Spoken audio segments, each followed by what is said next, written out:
Okay, good morning. What do we do? Got HB 1033. We have the sponsor here, and Representative Gerhardt, and tell us what we got here.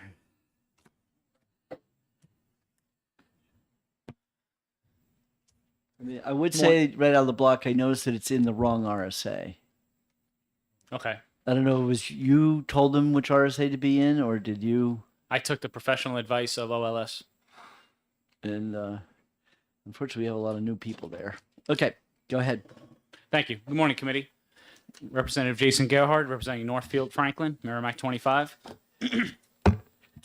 This bill, quite simply, prohibits the advertising of nominal dimensions of lumber.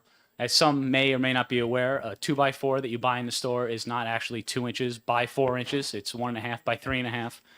And similarly, other lumber is not what it is actually represented to be. So for some examples, let's say a 2x12, it's 1.5 by 11.25, which might seem minimal, but let's go back to the 2x4. That's a 25% reduction in what you're actually buying. So if you were to buy a gallon of milk and you get 3 quarts, you would be pretty upset, and rightfully so. The reason I brought this bill forward is because I'm a carpenter and I work with wood all day long, and I think you should tell the truth in what you're selling, and it just simply puts everybody on a level playing field so you know what you're getting and you can compare easily. I'm assuming one of the arguments is that this is because it's plain down, smooth, etc., but when you go to a rough cut lumber yard, they figured out the magical way of cutting a 2x4 to 2 inches by 4 inches. If they were to so choose to plane it down, then advertise it as such. It doesn't seem that complicated to me, to tell the truth. And the Bible tells us to tell the truth when it comes to weights and measures. So Deuteronomy chapter 25, 13 through 16. You shall not have in your bag differing weights, a heavy and a light. You shall not have in your house differing measures, a large and a small. You shall have a perfect and just measure, that your days may be lengthened in the land which the Lord your God is giving you. And there's other passages, but it's basic truth that you should let people know what you're selling. So I don't know. To me, it just seems very simple. So maybe I'm oversimplifying it. Just a couple more examples. Your deck boards, they call them 5/4 on your deck. They're actually 1 inch. I don't even know what 5/4. And plywood is minimally off. So a 1/2 inch is really 15, 30 seconds, and 3/4 is 23, 30 seconds. So that's pretty minimal. But still, it's not right. I'll take any questions. Hopefully I can answer them. And yeah, thank you. Representative Thaxton. As a frequent flyer with frequent flyer miles at Home Depot myself, have you ever looked at where they very clearly label the nominal dimensions and the actual dimensions on what they're selling? Mhm. So and explain to me how this is different. If I go into a store and ask for a cola and they give me a Coke, the cola is the generic name, but I get a Coke. And so when I go into Home Depot and I buy a piece of 5/4 board, which I am well advised of the fact that it's not 5/4 of an inch, and they say, they don't even call it 5/4 board there, but if I get a piece of 5/4 board trim, they've clearly marked what the actual dimensions are. So is this a labeling issue that you want stores to label? Because in the case of most lumber yards that I'm familiar with in my area, they do label it that way. Or is this something you want to go back to Weyerhaeuser? I'm not exactly sure. You're saying at the retail point? Yeah, at the retail I level. think I would say at the point of sale, it should say what you're buying. Well, it does.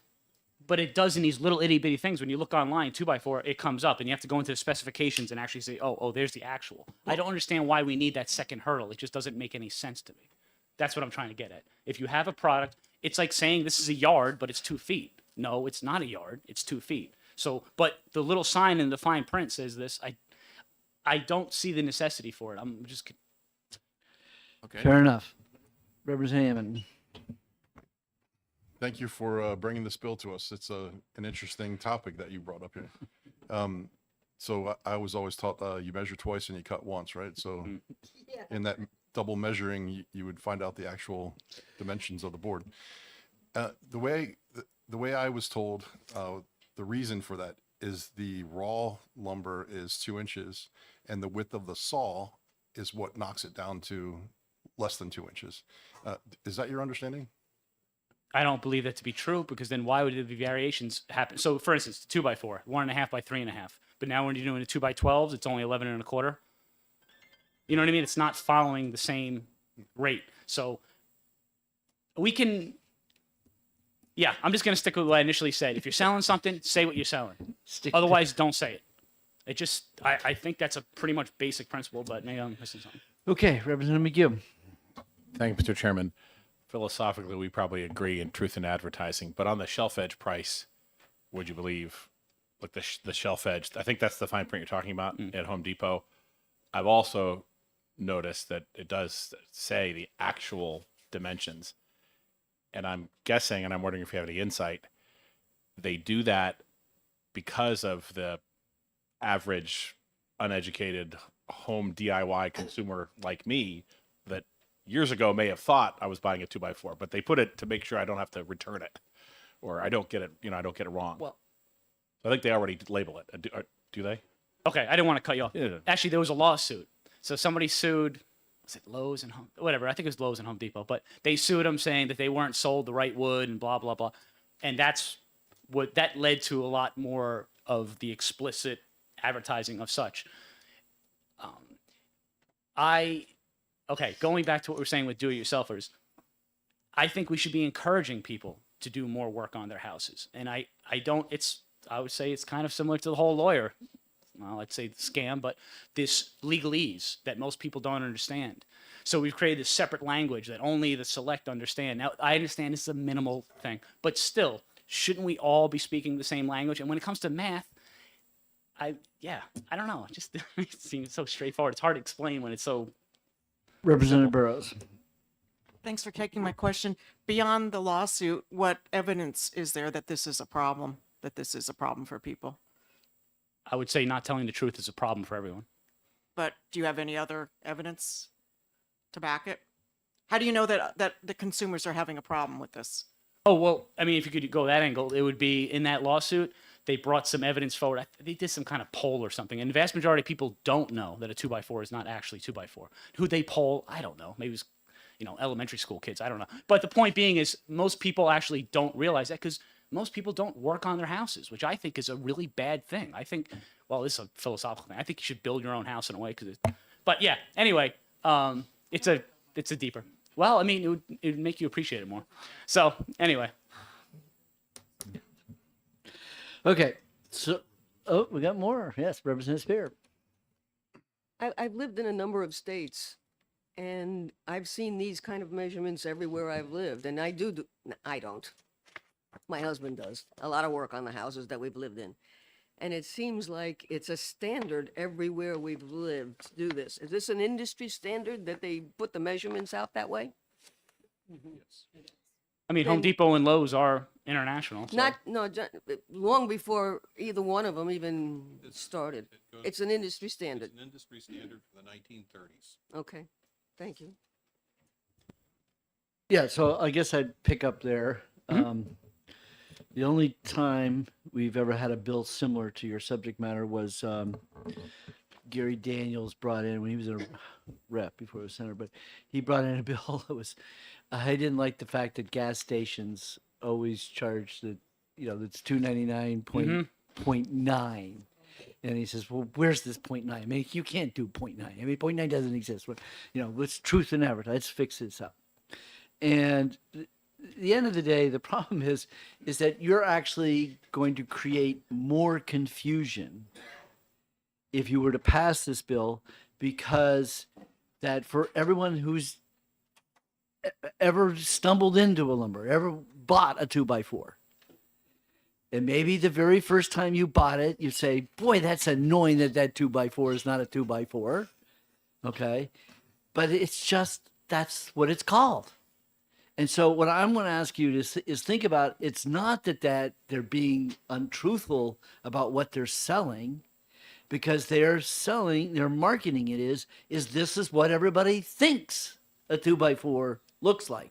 That's when, if I go in for a 2x4, if I haven't learned the first time, I'll learn soon enough that a 2x4 is not truly a 2x4 unless I go buy it from my next door neighbor, Brian Damon, who has raw lumber, and it really is truly a 2x4. I would simply say that the fact that something goes on for a long time that's not truthful doesn't make it truthful. So I would go back to, let's say if we go back to the 30s for a second. In the Black's Law Dictionary, dollar is defined as 1/20th an ounce of gold.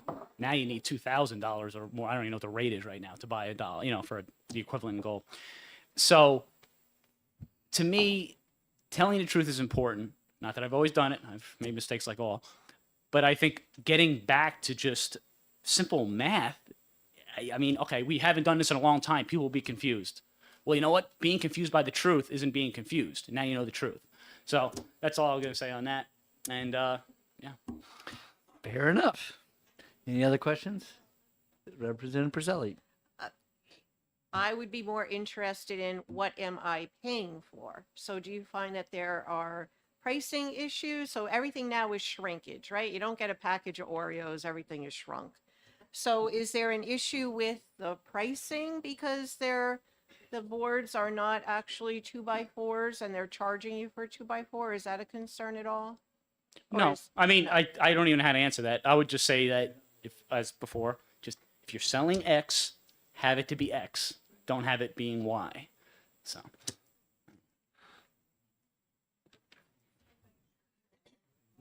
You need to get the cold lumber. The stuff that's all curvy and stuff. Yeah. Okay. Any other questions? Okay. Great. Thank you very much. Thank you.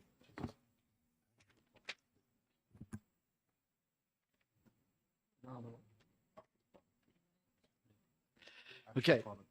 The actual product thickness is really Those two are 1.5. that's the real. right, 3.5. Right. Exactly. So it's right. Okay. So Jason Stock from the New Hampshire Timberland Owners Association, which I think my neighbor's a member of your organization, where I get my 2x4s that are truly 2x4s. And in opposition to the bill. Well, good morning. For the record, I'm Jason Stock. I'm the Executive Director of the New Hampshire Timberland Owners Association. Our members own timberland. They also own sawmills, wood processing facilities, loggers, foresters. And we have an interest in this bill. We as the chairman had mentioned, we oppose this bill. I think listening to the discussion, you all have kind of touched on a lot of the items that really kind of raised the red flag for us. This is an industry standard. New Hampshire lumber in general is traded internationally. In fact, New Hampshire, we have one of the largest lumber trading houses in Nashua, Seaboard International, one of the largest in the world, trading internationally softwood lumber. And so, for New Hampshire, and we all love the state, and we all, it's important, but if we were to create our own lumber standard, the disruption that would occur not only domestically, but potentially internationally, if you're trading 1x4s or 2x4s out of a New Hampshire sawmill, that would be problematic for us. The other piece is we do have members that have portable sawmills. Representative McGue actually had a chance to see one at our annual meeting last year.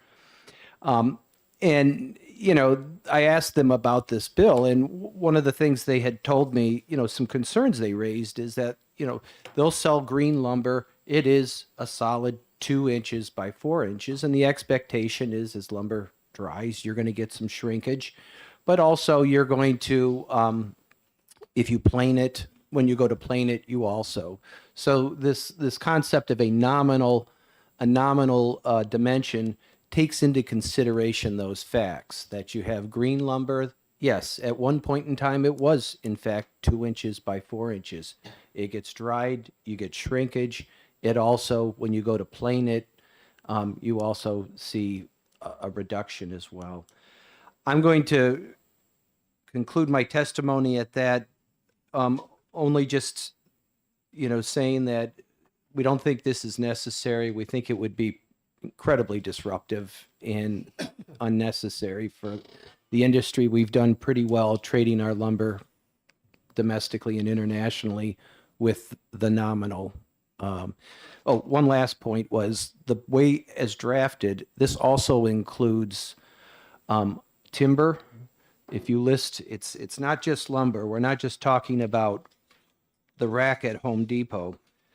As drafted, it includes timber and other forest products. I wanted to, before I lose the mic, logs, timber, and other wood products. And when I purchase timber, we think of that as standing timber. I go in and cruise up an individual's woodlot.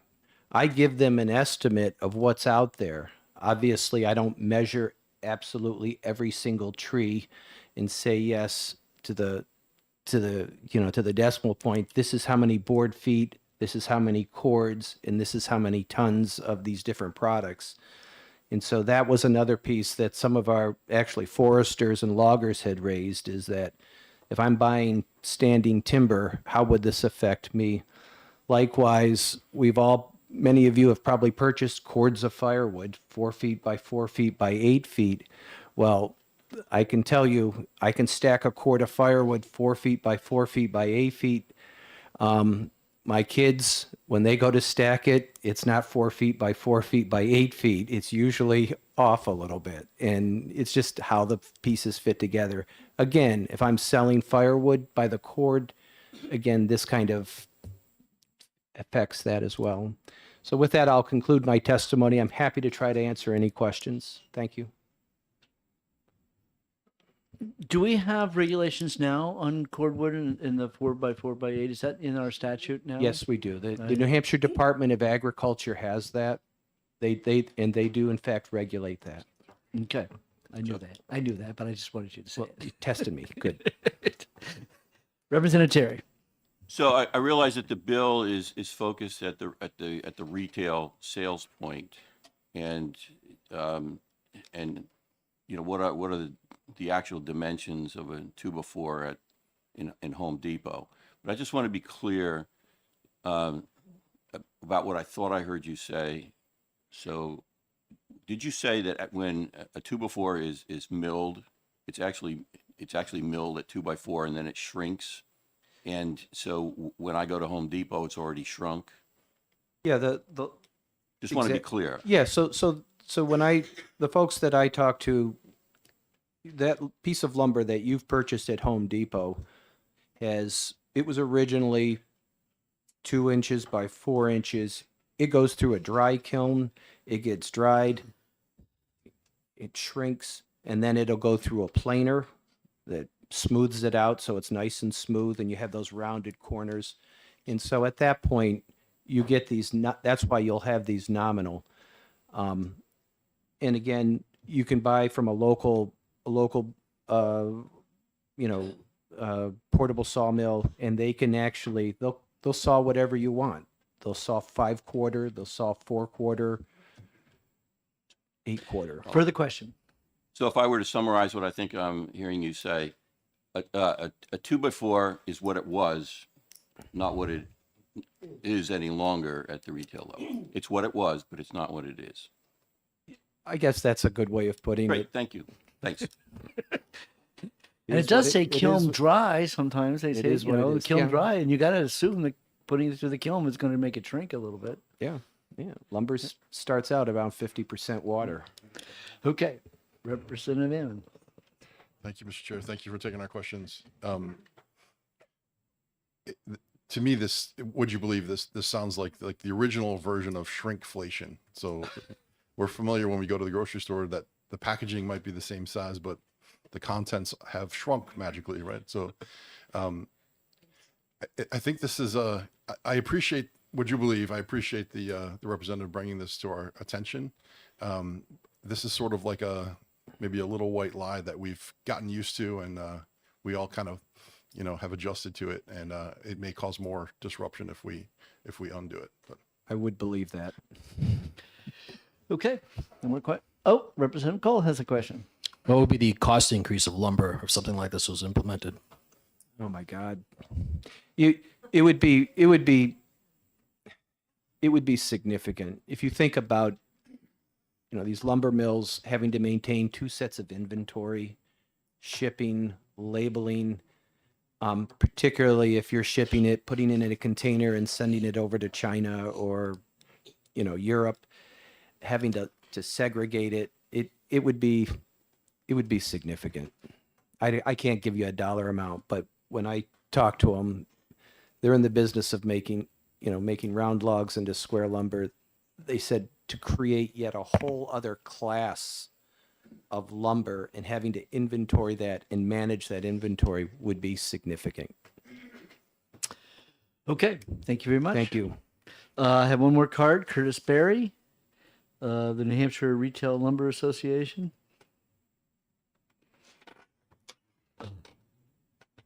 Good morning. Thank you, Mr. Chairman, members of the committee. I am Curtis Barry, here on behalf of the New Hampshire Retail Lumber Association, which is group of about 48 local independent building material suppliers around the country that employs over 17,000 people. Most of the points I had written down for the testimony have already been covered, including Representative Ammon's comment earlier about the width of the blade. That's one of the comments that the members made, that blade width can vary from mill to mill and therefore will adjust the size of the board. I'd like to make one comment expanding on Representative Terry's and Representative Cole's questions. The drying process isn't something that happens all at once. It happens over time. So you can get a piece of lumber or a supply of lumber into the yard, and if it sits for a while, it's going to dry. I'm wondering how often the members of this association are going to have to send employees out to measure each stick of lumber and then change the labeling. That, I think, from our perspective, is where the additional cost will come in. And it would be significant because labor is expensive. The one point that hasn't been covered, I don't think, is when engineers and other folks draw up the designs for a building, however they do their math, their specifications, their formulas, whatever, take into account the capacity of a piece of lumber, 2x4, 2x8, 4x8, what have you. It has a certain performance measure and limits. And they take this into account regardless of whether it's actually 2x4 or 4x8. It has a performance standard. That's really what's important here. The lumber will perform as the design specifies. So this is unnecessary. Well, that's an interesting point. So you're saying that the software program in which they use to calculate the sizes to fit the plans, the software already has this calculation and knows the wood is not a 2x4. So that there would be a nightmare at the designer's level to try to sort out this problem, or there'll just be that specification to say is we want the other side. We want special order 2x4s that are the old style, or Right. or worst of all is we don't buy it in New Hampshire. We'll go buy it somewhere else. Perhaps. Yeah, I can't speak to what the ramifications on the engineering end or on the software end are. I'm just suggesting that a 2x4 has to meet certain specifications, and if it's off a little bit, it will meet those specifications. It will be problematic. If it doesn't, yes. Okay. Any other questions? Seeing none, thank you Thank you. very much. Okay. All bills go to subcommittee, so you have a chance to rebut their points in the subcommittee. Okay. All right. Being 10:30, we're ready for the next bill, 1395, relative to home heating oil and propane contracts. Do I have pink cards? Oh, she gave it to I'd rather get hit over the head with a. Yes. Okay. Awesome. Thank you. It's clerk's office. Did I need to take it to the clerk? Or did it No, come that's to- where it came from. Okay, good. Ann got it from the clerk's office. Perfect. Thank you. Okay. Oh, and 3 dry. Yeah,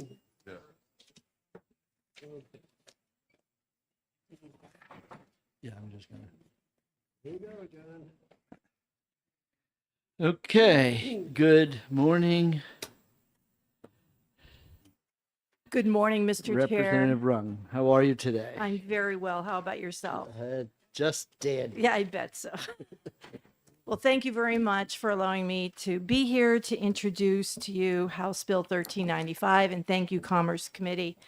About a year and a half ago, and for the record, my name is Rosemary Rung. I represent Hillsborough 12, which is the town of Merrimack. About a year and a half ago, a constituent brought to my attention problems he was having with his propane company. I was unsure whether this was an isolated incident or if it was widespread, but I started asking around town and asking on social media if others had issues with their propane company. And word got around, and soon I was getting calls from other towns, Hollis, Milford, Manchester, and they were also experiencing incredible frustration with their propane suppliers.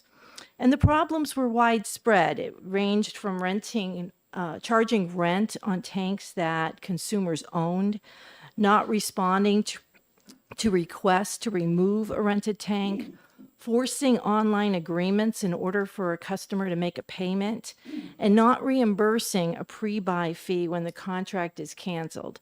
And there are many, many more. So last summer, I contacted the Senior Assistant Attorney General, Brandon Garrard, from the Consumer Protection and Antitrust Bureau, who confirmed that his office does receive many complaints about propane companies. To get a quantitative assessment of the extent of problems Granite Staters are having, I requested copies of the complaints from the past 3 years. And this is them. It's over 500 pages. I've left this in Ms. Morris's office, and I'll return it after the hearing. So feel free to go through them. But it outlines incredible frustration our constituents are having with propane dealers. And I'm sure that not everybody who has a problem knows enough to call the Consumer Protection Bureau or wage a complaint. I'm sure for every one of these, there's probably 10 others. So based on these complaints, you have HB 1395 in front of you, and it seeks to bring accountability by making the following 6 changes to statute. 1, a contract must include any pre-buy fees and ancillary charges. Customers deserve to know what fees are being charged. Specific written or electronic contact information for customers wishing to discontinue service needs to be included. Many of the frustration is that people might call a 1-800 number and it rings and rings, or they're on hold forever, and they just don't have time to sit there and wait on hold or go through this tree and then ultimately get disconnected. It should be as easy to change suppliers as it is to sign up. Companies make it very easy to sign up for things, but extremely difficult to cancel that arrangement. And also there's a specific incident of a constituent of mine in Merrimack who got a pre-buy agreement, but he ended up being charged for the pre-buy, and it ended up, the total cost was the same as it would be if he didn't pre-buy. And so he canceled, but they wouldn't give him the pre-buy fee back. So I think those kind of arrangements need to be outlined. And if the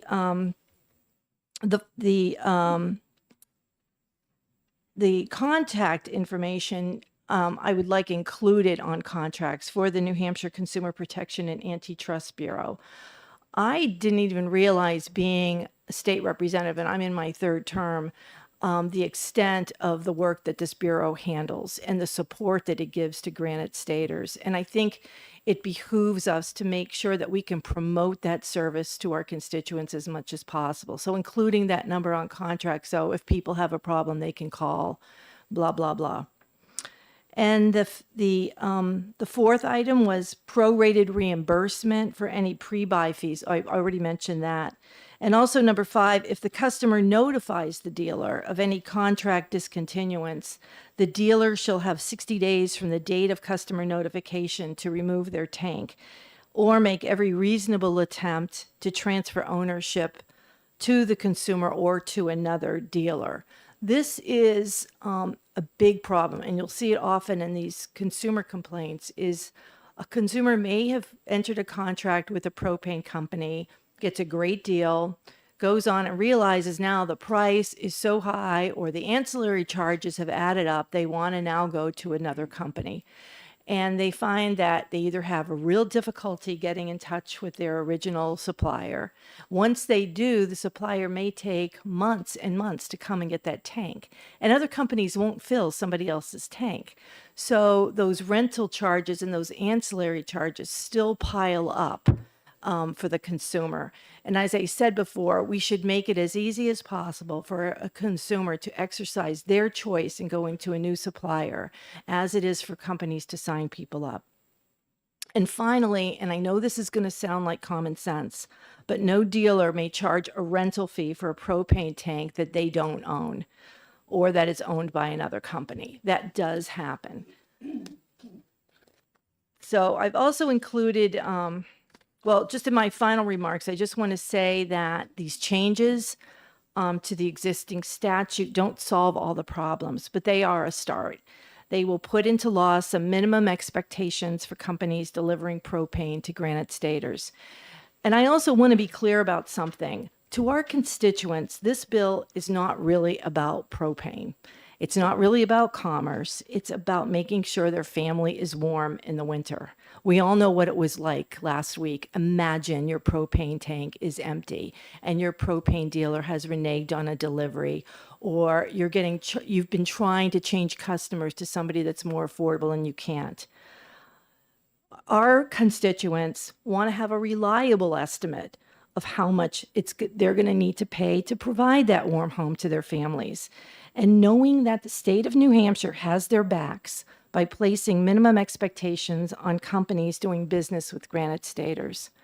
I've also included in my written testimony that I handed out some of the things I've heard from people. This is not all that I've heard, but the first 3 comments came from members of the Science and Tech Committee of the House. The Chairman Vos made the first comment a year ago.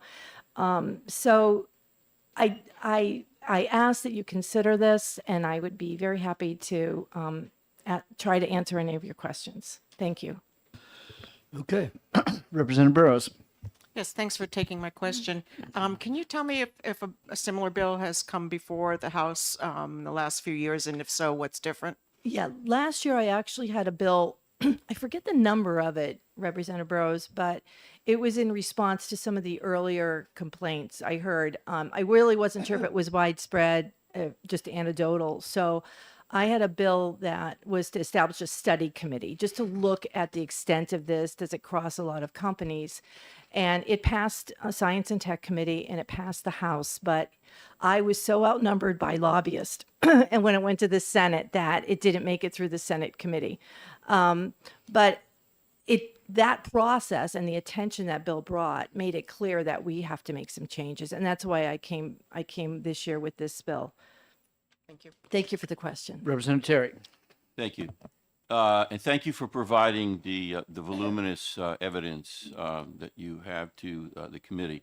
But a confession, I have not yet reviewed all of that evidence, and I don't know whether it's categorized or not. Hence my question, and I would appreciate your best response. With respect, as you know, bills are not necessarily all or nothing in terms of how they come out of the committee. Bill may be amended. I'd like to focus on the provision with respect to the parties that you're identifying who are being charged rent for a tank that they already own. Two parts to this question. Would you describe the magnitude of this issue? And number 2, why is it that companies are insisting on being paid rent for tanks that they don't own? Is this a matter of confusion, or what is it? What is the difficulty that the consumer and the owner is experiencing in terms of trying to resolve the issue? Is this really a big problem? So I'd appreciate your response to those questions. Thanks. No, thank you very much. I hope I heard them all. But thank you for the question. I'll try. I would say, and just as it's just from my own experience hearing from constituents, and I tried to create a database for this, but it's just too much. In fact, I'll be bringing a bill next year to have the Consumer Bureau have an online database so it's very easy for them to sort through complaints. But and it varies from companies. We have some excellent propane supply companies in our state. They do a great job for their customers. We have one who is the major supplier who's probably, I would guess from what I've heard, 90% of the problem. And, we have laws against murderers. But, not everybody's a murderer. But we still have laws. And so we could have a really bad offender, but they're getting away with it. And many times their justification for charging rent on tanks they don't own is that a tank may be underground and a customer may want to go with them. Maybe there's very limited suppliers in their area and they have a policy of not filling tanks that they don't own. So even though they don't own it, if the customer wants it filled, they charge rent. And you will see some of the quotes I have from people that they may have been charged rent for over 20 years. The initial, and I believe I have his letter included. There was the last letter. This Merrimack resident had built a house, had it, he had it built. I mean, some people have bought a house that has an underground propane tank. They've owned it. It's been part of the sales and purchase agreement, but. And the company may supply propane for, I think this is like 10 or 20 years, and then all of a sudden start charging rent. And, it's more widespread than you think. I think there's other people here that can probably comment more about that. Okay, Representative Ammon. Thank you, Mr. Chair. Thank you for presenting this testimony. I'm kind of zeroing in on the pre-buy aspect.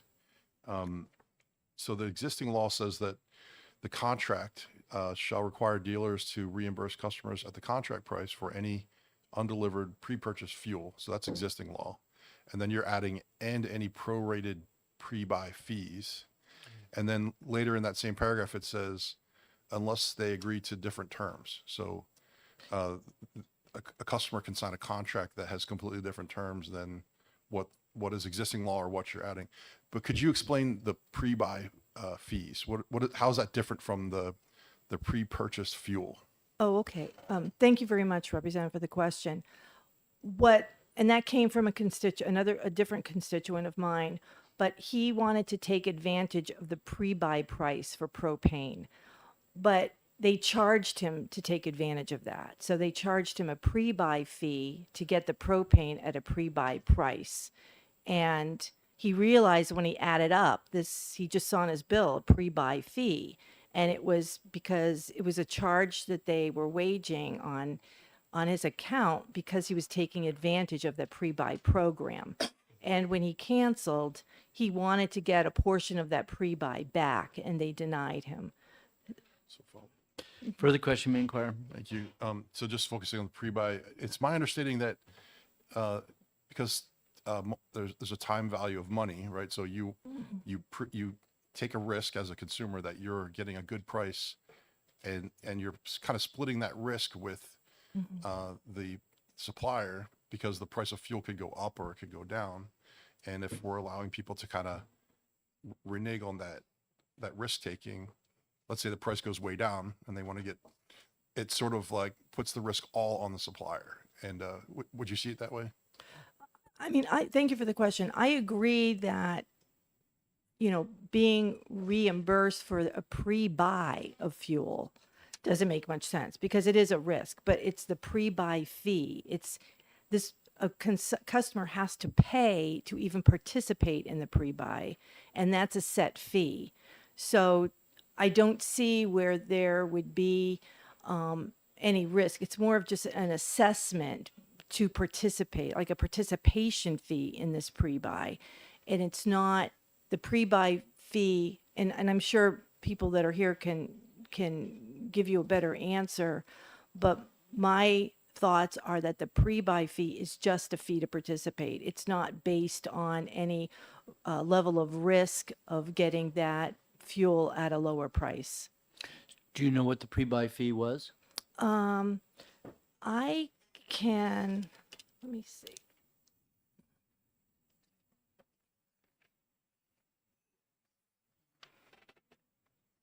This customer sent me their agreement with AmeriGas, 2 pages. I don't know if I can even read it. There's a safety assurance check fee, leak check fee, meter fee, paper invoice fee, that's $2.99. Tank pickup fee, that's $200. Reconnect charge, return check fee, service dispatch charge, emergency delivery fee, will call convenience fee, minimum delivery fee, site survey fee, underground tank removal, late fees, credit card surcharge, equipment rent. I assume this, but this I is don't see all, the yeah, the all of pre-buy the on other it. stuff. So the question I would have is that when you're doing a pre-buy, you're writing the check for the full amount up front. Yep. So at that time, you're writing the check. They should, that in that invoice they're sending to you, they're telling you what the price of the gas is, and then they should also be putting in that there's a fee to do this pre-buy, right? It should be written into that. So he did pay it up front, even right out of the get-go. You know, I assume so. I'm going to assume you're correct, Mr. Chair. Okay. But my concern is when they're advertising, and I do have some of the flyers because they send it to me and I don't have propane.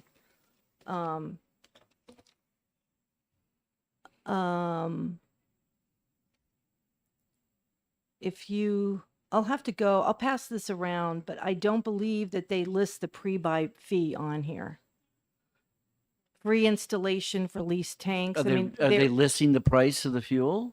extra 20% off per gallon with code summer FF20. So there's no pricing or any dollar amounts in this flyer anyways.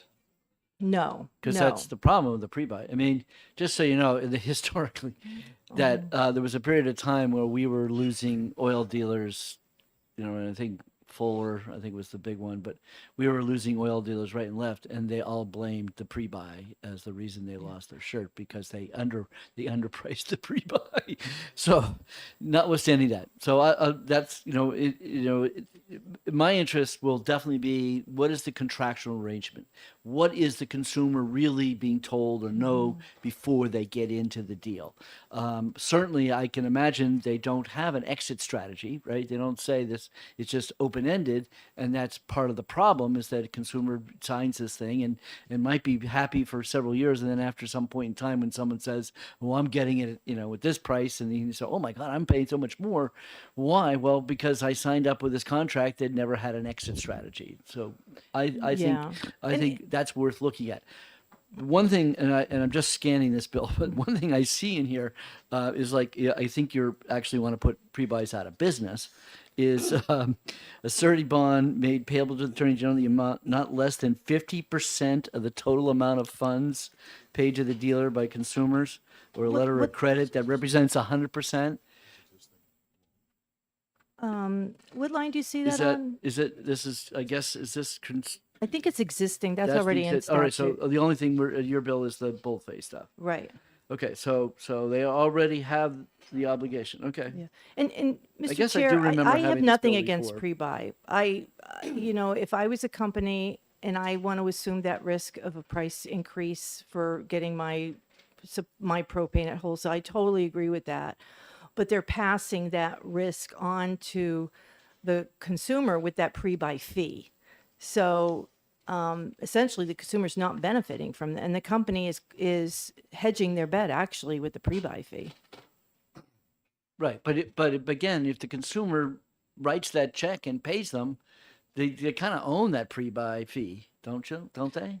No, I agree. I think we need to make sure that that's very clear to the customer that, okay, we're going to offer you this propane at a discounted price, at a pre-buy price, but you have to pay for that opportunity to get it at this price. And, you have to pay a set amount of fee for it. Okay. Right, Representative Spear. Thank you.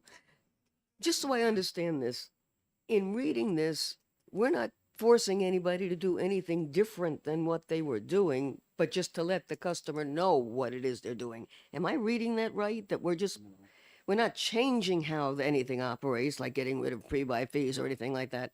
It looks like we're just telling them, you've got to let the customer know what's going on. Am I right about that? Well, there would be some difference with like the pre-buy fee. Companies would have to refund a certain amount, a prorated amount, if that was canceled.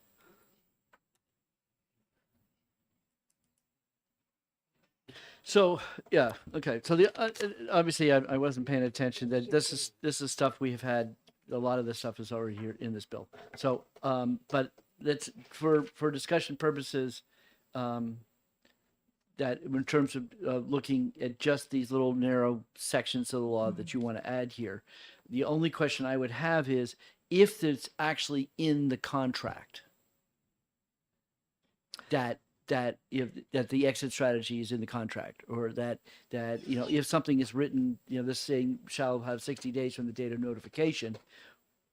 I just want to make sure that if they've already have that in the contract about how quickly they were supposed to remove something, that the statute should not, change what was in the contract. Whatever someone's contract is their contract. And I'm going back to someone who wrote a contract 20 years ago. Mm-hmm. And how do they get out of it? Then we, you need to write something, because I'm assuming in that contract there was no exit strategy. There was no expiration to it.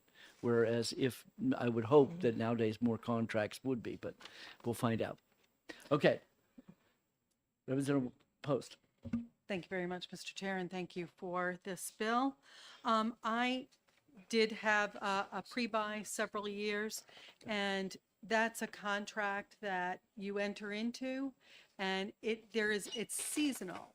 It's a seasonal one. So, and if it's colder, you use more early. You might not have as much. I ran into that. I found that was a problem, and I never did a pre-buy again. But I would say there are some years where it's great and some years where it's not. And I believe that's a contract, and it ends. So I can't see really the need for, if you're going to sign a contract, that contract stays in place. And he should have known what he paid for it, right? They give you all the information. So I wonder if he didn't look at his document about his pre-buy price. So I would be interested to know if that was the issue, because they give you the prices. No, I totally agree with you. I have nothing against pre-buy programs. I think my husband and I have probably participated some in the past. My issue is I think companies need to be more upfront if they're going to charge you to participate in that. Do you have to pay an additional fee to be in that pre-buy program?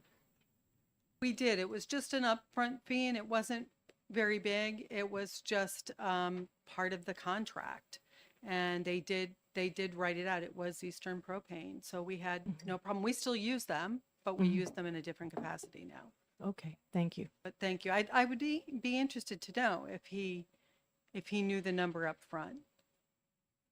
He called me, then he sent me this contract, which I really can barely read. But he was very upset because the fee, when he learned of the fee just to participate in the program, it wiped out any savings. The price he would have paid for propane that day was equal to the pre-buy price plus this fee that was being added on. So he really wasn't enjoying a pre-buy price because this added fee was negating the savings he would have had from it. Representative Sullivan. Just on actually some of the things you're covering here I think are pretty good, but I'm also concerned with the pre-buy discussion. So like even in the example you were just talking about where the guy had this pre-buy fee, and when you looked at the fee, it looked like the difference, adding that to the cheaper price for the pre-buy fee or the pre-buy price was negating the savings that he would have got if he just bought on the spot market. but that's in that situation. Like if the spot market had, let's just make a crazy example, it doubled in price, surely the fee plus the price he agreed on would have been still cheaper, and he probably would have been happy with the deal. It sounds to me like he just might not have been happy with it, and that's how I'm interpreting what you're saying. Like if and I think that's sort of what Representative Post was saying, that is if the price market moves in an unfavorable way, then the pre-buy is not a good deal. But if it moves in a very favorable way, prices double over the winter for some strange reason, you've locked in a great price, it makes sense to me that there would be a fee to participate in that program, because now that's the benefit you're paying to participate in that. So I'm fine with all the disclosures, and to the extent that there is a lack of disclosure of what these fees may be, and it sounds like we're not entirely clear at this moment whether or not that was the problem, or if he just was unhappy with the price that he was getting. It wasn't as cheap as he thought it was going to be with the fee.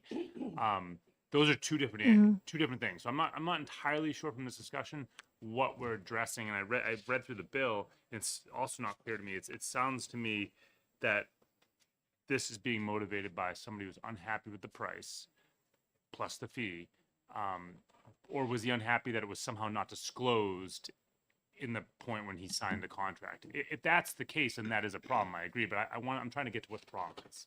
Okay, no, my understanding, and thank you for the question. My understanding from my conversation with him is that he was unaware that he was going to have, in his mind, a very large fee to pay, because when he entered into the agreement, he realized that the pre-buy price and the fee that he was going to have to pay to participate was equal to what he would be getting anyway if he was just buying without the prepay.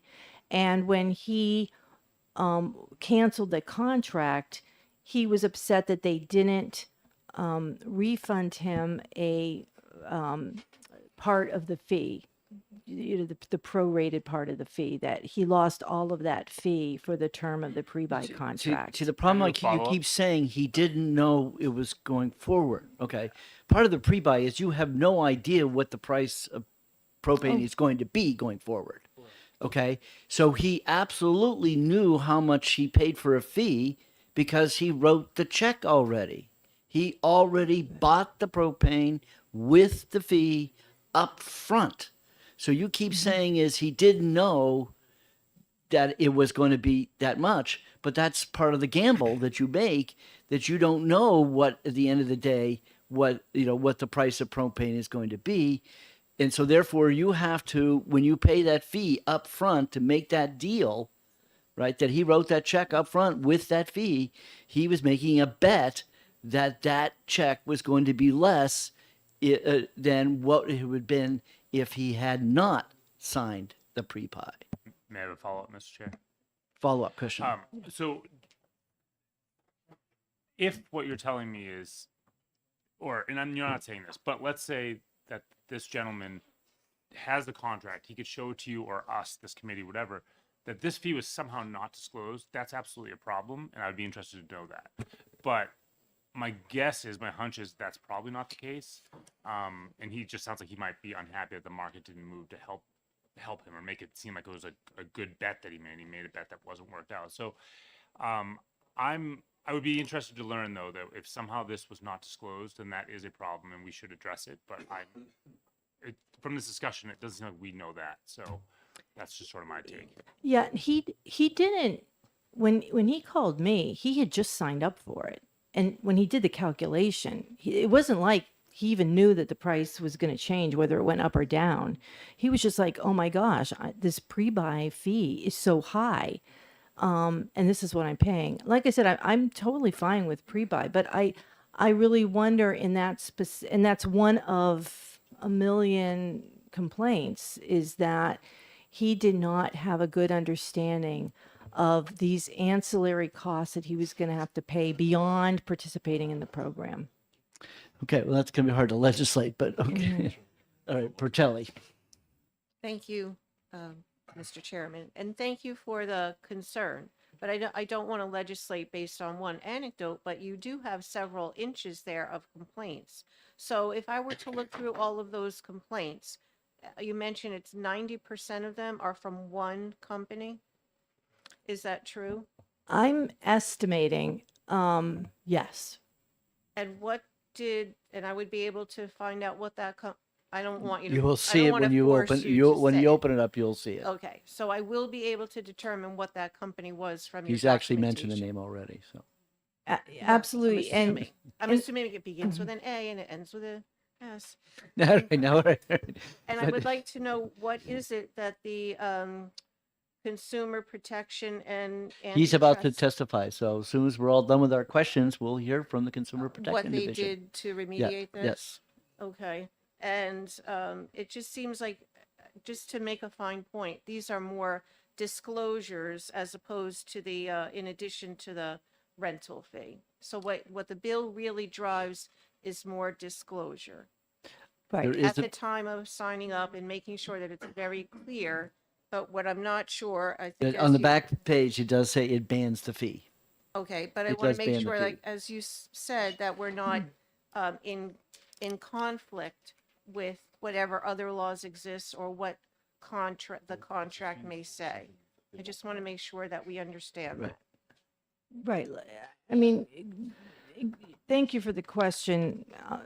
Yeah, and most of it's one company. I mean, for I would say for most small to medium propane companies that operate in New Hampshire, this isn't going to change anything for them. They're already operating very responsibly, but there's zero guardrails on this big company who continually, and this is just from 3 years.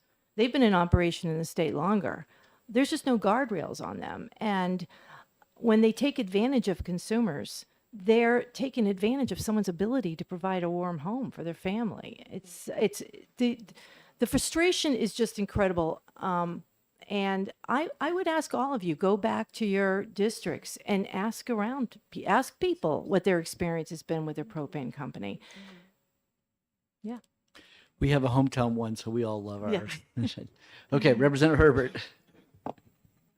Maybe you don't know this, or my question is, oftentimes, I mean, the commodities are very volatile, Mhm. and so they go up and down more than other securities.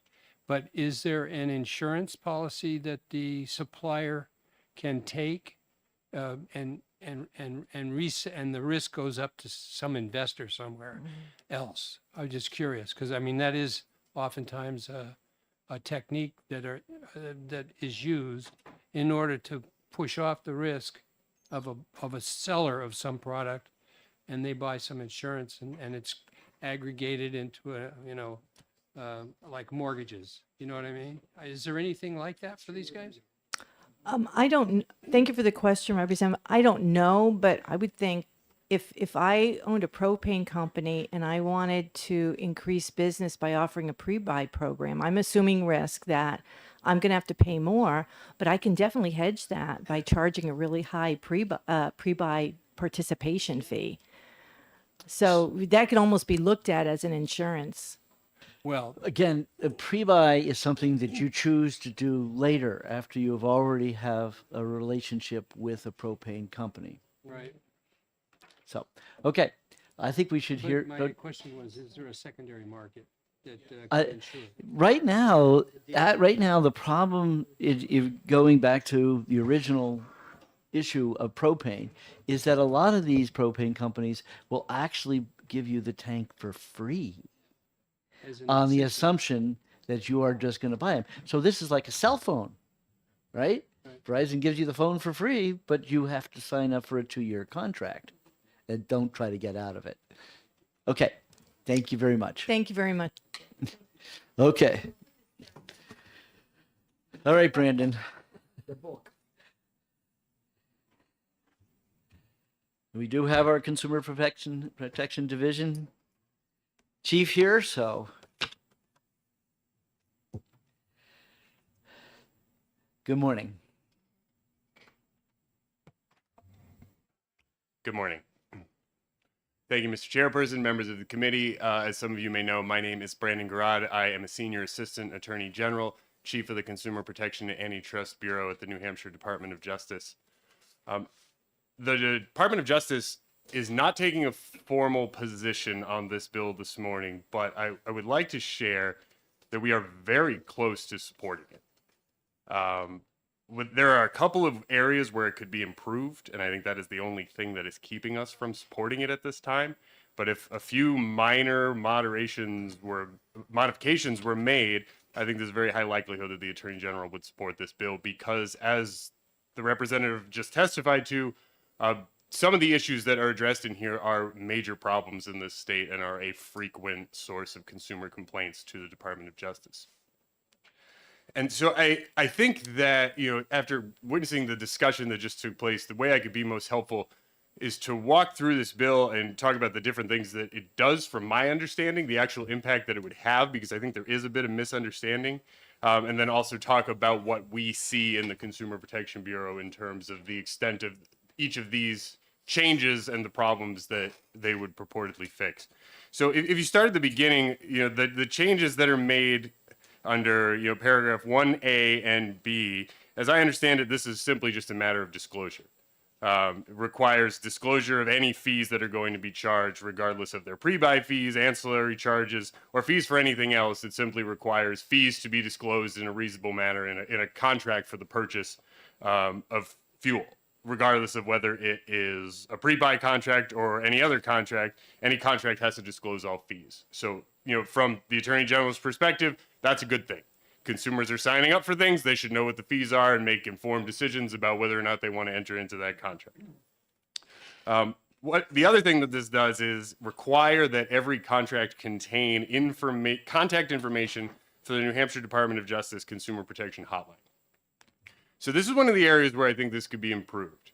I think including, and the Attorney General believes that including contact information for the Consumer Protection Hotline is a good thing. And the sooner that consumers have issues with home heating fuel and know who to call, the better, for the reasons that were just testified to. We live in a state where, a large portion of the year, people need to be able to heat their homes. And if they can't, or if they're having issues resolving a problem that's preventing them from heating their home, there should be a very clear, who do I contact in order to address this? So I think adding contact information for our bureau to the contract is a good thing. But the way this is worded, it simply says that they have to have the contact information for the Department of Justice Consumer Protection Hotline. To make this truly effective and enforceable, I think that if the legislature is considering, moving this bill forward, they should think carefully about a exact verbatim language that should be included in every single contract. Something along the lines of, if you have any issues receiving a fuel delivery or any issues with the provisions of this contract, you can contact the Consumer Protection Bureau hotline at this number. And the reason I say that is because right now, all that's required is contact information. So a phone number could be buried in the bottom without any explanation, without any guidance as to what they can contact us for. And I don't know that would make a meaningful difference. But if you want to make this enforceable and worthwhile, I think you have to very clearly articulate verbatim what language needs to be in there, and there should be some sort of requirement that it's a certain size of font, possibly boldface lettering, something like that. So it can't simply be hidden at the bottom of several pages of microscopic font that consumers can't see. So moving on to what else this bill would do. I think if you look to, I'd like to talk about pre-buys, because I think pre-buys was the issue that, most of the members of this committee had concerns about and was the majority of the discussion that took place. So, as you pointed out, there already is, there is already a law in place that requires, there are certain requirements if you fail to deliver on a prepaid contract for heating fuel. And that is a very narrow category of, contract where the consumer pays upfront at the beginning of the season for a quantity of fuel, and then it's to be delivered throughout the season at the price that they already paid. So as I understand what this would do by adding and any pre-buy fees to the requirement that consumers are reimbursed for any undelivered pre-purchased fuel, I don't interpret this as being a situation, even though it was the focus of the one complaint that was referenced. All this does is, if the company fails to deliver the fuel that was pre-bought, the consumer is not only entitled to, a prorated version of what they paid for the fuel, but also a prorated version of the pre-buy fee that they paid. So I think it's consistent with the law that we already have. All it is doing is wrapping in any pre-buy fee into what the customer is entitled to if the company fails to deliver the fuel that the consumer prepaid for at the beginning of the season, which I also think is, a very strong consumer protection policy that could potentially do a lot of good if companies are failing to deliver the fuel that customers have already prepaid for. The question of whether a customer knows about a pre-buy fee at the time they entered in or didn't read the contract carefully enough and then tries to get out of the contract because of the pre-buy fee, that's not an issue that this would cover. This doesn't help people get out of their contracts. All it does is creates a requirement where if a consumer prepays for fuel and the company fails to deliver that fuel, there's a remedy for the customer to get their money back. So the key word there is the undelivered. That's right. Okay, so good. It's good language, just because it's in the undelivered. That's right. Okay, great. And in terms of, the prevalence of pre-buy contract issues, those are not as common. I think when companies do we do receive complaints somewhat consistently. Consumers often don't know whether they've actually entered into a pre-buy or are in more of a, a lot of these companies will sign them up for automatic delivery where they don't pay for it in advance, but they automatically deliver the fuel without the customers needing to contact them, and then they'll charge them for it after it's delivered. There's a lot of confusion, I think, with consumers in terms of whether that is pre-buy or not. So we get a lot of pre-buy complaints that aren't actually pre-buy complaints, but with this language and the language that already exists for pre-buys, I think that consumers are and will be better protected if this language is added. But I don't think that is the key problem that this bill is intended to address. The key problem and the overwhelming majority of the complaints that the Consumer Protection Bureau receives about propane companies in particular are issues with the tank. Because the tank is the key to being able to receive propane into your home. Correct. And if you have an existing tank and the company refuses to remove it, another company is not going to touch another company's tank for liability reasons. So having a mechanism for consumers to cancel a contract where they have a rented tank on their property and have it promptly removed so that they could switch companies and move to a different, whether it's a better price or, better service or whatever it is, I think that's a really strong protection that our statutes are currently lacking. And it is a huge source of frustration for consumers in this state. People buy homes where there's an existing tank owned by a company that they've never contracted with, and they want to sign up with a different company, and they can't get that tank removed quickly. Sometimes it takes 6 months, sometimes it takes a year. Consumers want to switch companies because they're unsatisfied with the price or the new fees that they're being charged or the customer service that they're getting or not getting, and they try to cancel their contract, and the response that they get is, we'll get it when we can get it, but we're busy, so, we'll get it when we can get it. This would require within 60 days that they have to remove that tank. I think that is a reasonable measure that would make a huge difference in addressing the issue of consumers being able to effectively choose between competing companies and have a tank removed promptly so that they can make a switch if they are choosing to do so. This language, is another area where I do think, though, it could be improved a little bit. It has an alternative to the 60 days for the removal of the tank, whereby they have to make reasonable efforts to either transfer ownership to the consumer or to another dealer. And my only issue there is with the reasonable attempt language. Concepts like make reasonable attempts are very, very difficult for the Attorney General's office to enforce. What's reasonable based on, how many other customers they have to deal with, how many, folks people have, working at the company at the time, whether there is any interest in another company buying it, or whether the consumer or the company are being unreasonable about negotiations for the purchase price. It's just unclear as to what a reasonable attempt would be, and that might lead to some difficulties in enforcement. But, I've spoken to the representative about this. I think that, if the legislature were to decide to move forward with this, the way to make this more enforceable is to put the burden on the consumer who is looking to move on from the company to tell them exactly what they want.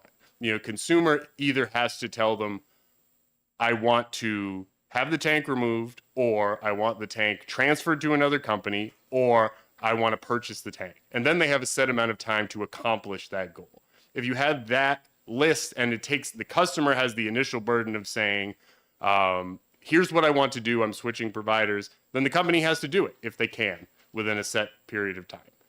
That would make this more enforceable, and I think that would address a lot of the complaints that we see with issues about, propane tanks and how long it takes companies to remove them. So, Happy to take any questions. so you want to change the make every reasonable attempt to just simply say from the date of notification, remove their tank or transfer ownership to the consumer in other days within the 60-day window. I'm not going to opine on the specific window that's appropriate, but if Okay. it were 60 days, I think that what would make this enforceable from the Attorney General's perspective is if the customer notifies the company, hey, I want to buy this tank. They have 60 days to facilitate that or remove the tank.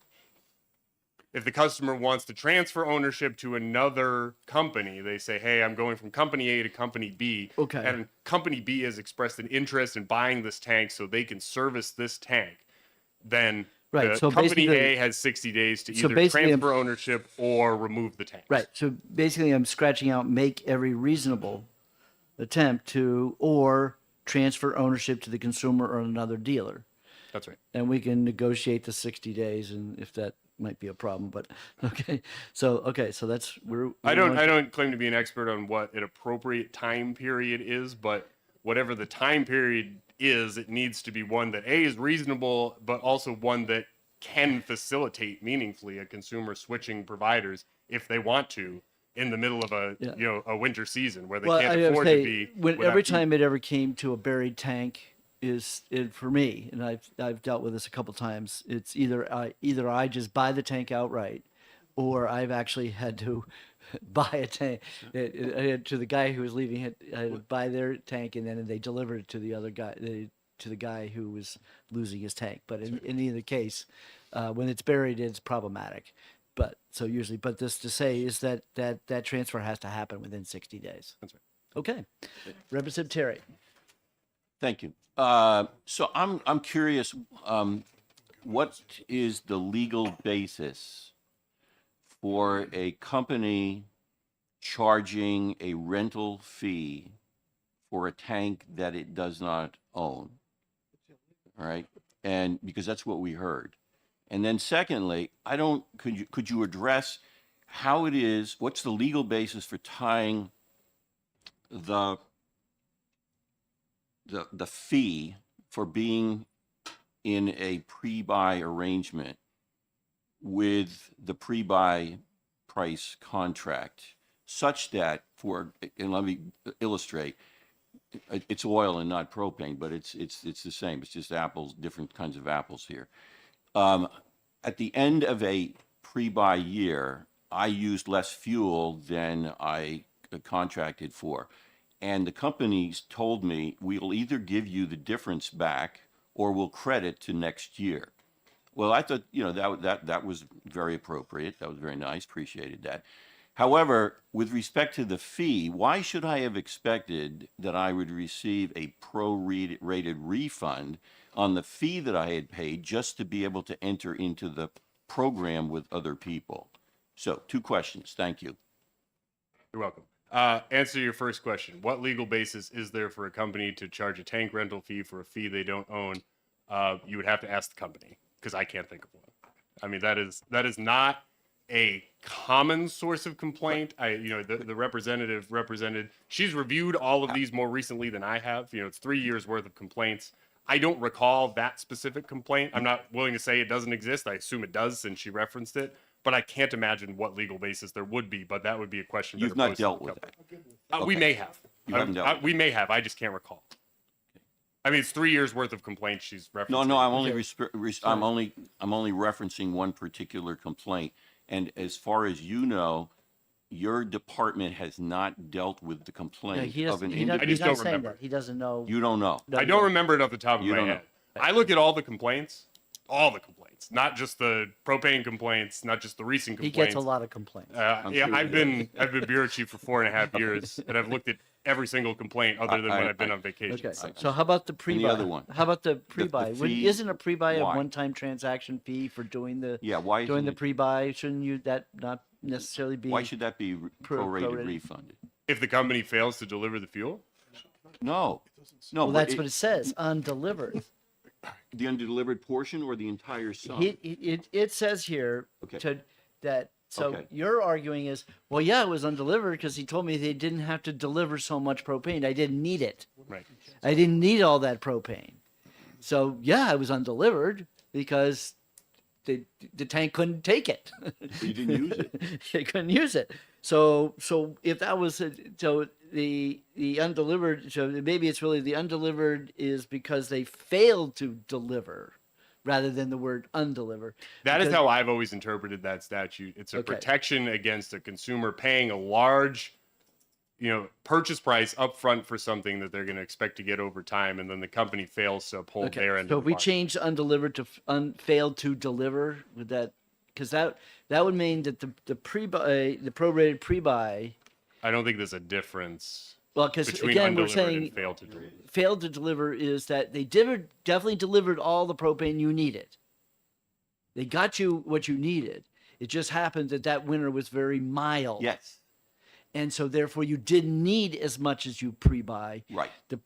Isn't then at that time the pre-buy was just a transaction fee for doing the pre-buy and shouldn't actually be prorated at that point. Right. So the only way that I see what the argument that you're making. My Yeah. point is that simply saying failed to deliver and changing Okay. it from undelivered to failed to deliver doesn't make that distinction. If you want to make that distinction, you could put a definition in the section that defines what fail to deliver means or what Okay, so undelivered or means. in this sentence, and if you feel any prorated pre-buy fees, if the undelivered was due to the fact, we'll try to the semantics to clear that they shouldn't have to pay the prorated fee if it was because they didn't need the gas or some. You'd have to put a definition in there to specify this undelivered or failed to deliver means this, but doesn't mean this. Gotcha. Okay. All right, Representative Thaxton. So can I understand from your testimony in your reading of this bill, which sounds like it's different from my reading of this bill, that it would not be your understanding that this bill seeks to prorate back a flat transaction fee based.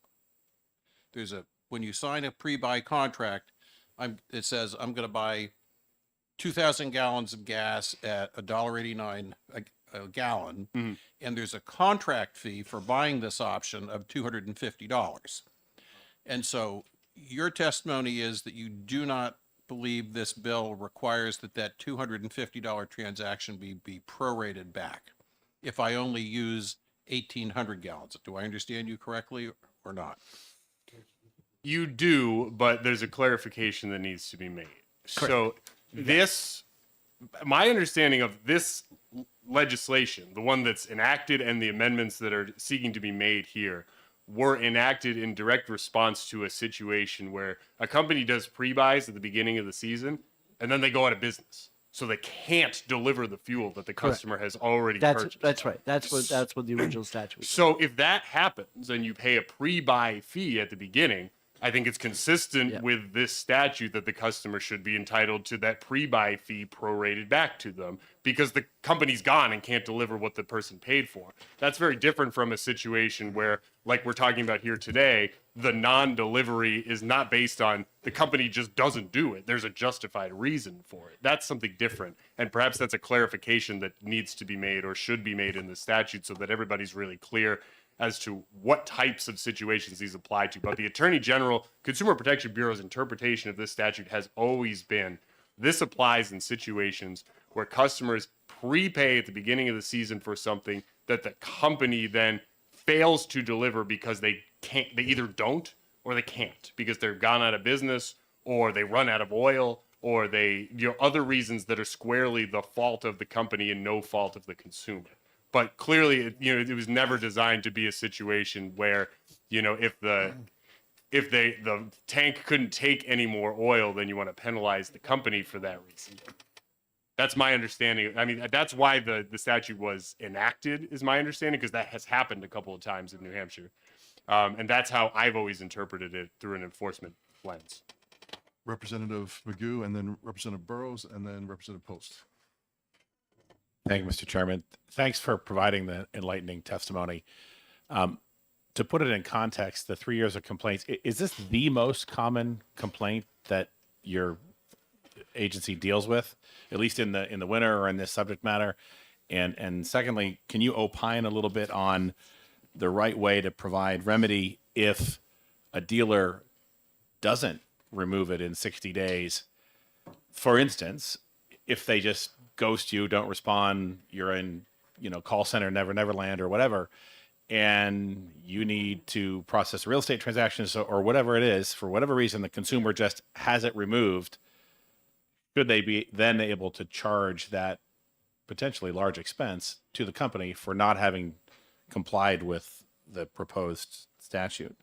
Like, comment a little bit on how we should remedy that in those what if situations. I think I understand. So, or sorry, one last thing. Like, what if they just say, sure, you can buy it, it's cost you $1 million, or we'll remove it and it'll cost you $500,000. Sure. Did they have to remove it for free? Is that in here? Did I miss that? Well, not necessarily. They could say, sure, we'll remove it in 60 days if you pay us to remove it, or whatever. But anyways, I'd just like your opinion on that. First question was, is this the most common complaint that we receive? It is one of the most common. I'd be surprised if it was the most common. Candidly, the most common complaints that we seem to receive consistently involve contractors and used car sales. I think this very likely may be 3 or 4, if I were to guess. We also receive a huge volume of complaints against cable and internet providers. Those 4 would, that would be my top 4 if you ask me. I don't know that I could definitely order them for you here today, but your question about, I think your question is, how would this work in terms of a remedy? So what this would do is it would make failure to comply with any provision of this statute an unfair, deceptive act or practice under 358A. And so if the consumer contacted a company and said, I'd like to switch providers, please remove the tank, 60 days passed, they didn't do it. Consumer had to hire somebody else to remove the tank, so they expended a lot of money. One of the remedies we can get if we bring in enforcement action under the Consumer Protection Act is restitution for the consumer. So that's how it would work. It also would give, there's a private right of action under the Consumer Protection Act. So even if we didn't take that action, consumer would be empowered to go to court and seek restitution or damages based on, the money that they had to expend in getting the tank. Threefold. 3 times as much. Triple damages. So Only if it's purpose. Yeah, sue them, get the state to bring an enforcement action, and okay, I get That's not triple damage. No, that's they get restitution at that point. Okay. Oh, we got. Representative Ammon had recognized me when you stepped down. Okay.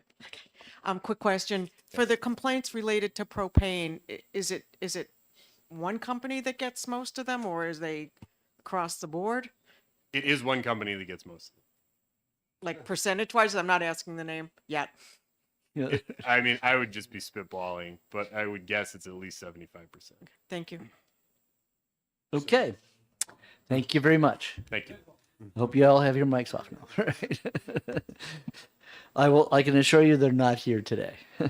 Okay. Bob Scully, who represents the propane dealers in general. What is this? I can't even read your writing. Energy. The Energy Marketers Association Marketers. of New Looks like Hampshire. the mothers. Oh, sorry. Thank you, Mr. Chairman. For the record, my name is Bob Scully. I represent the Energy Marketers Association of New Hampshire, which is your retail oil dealers. And I appear in opposition to House Bill 1395.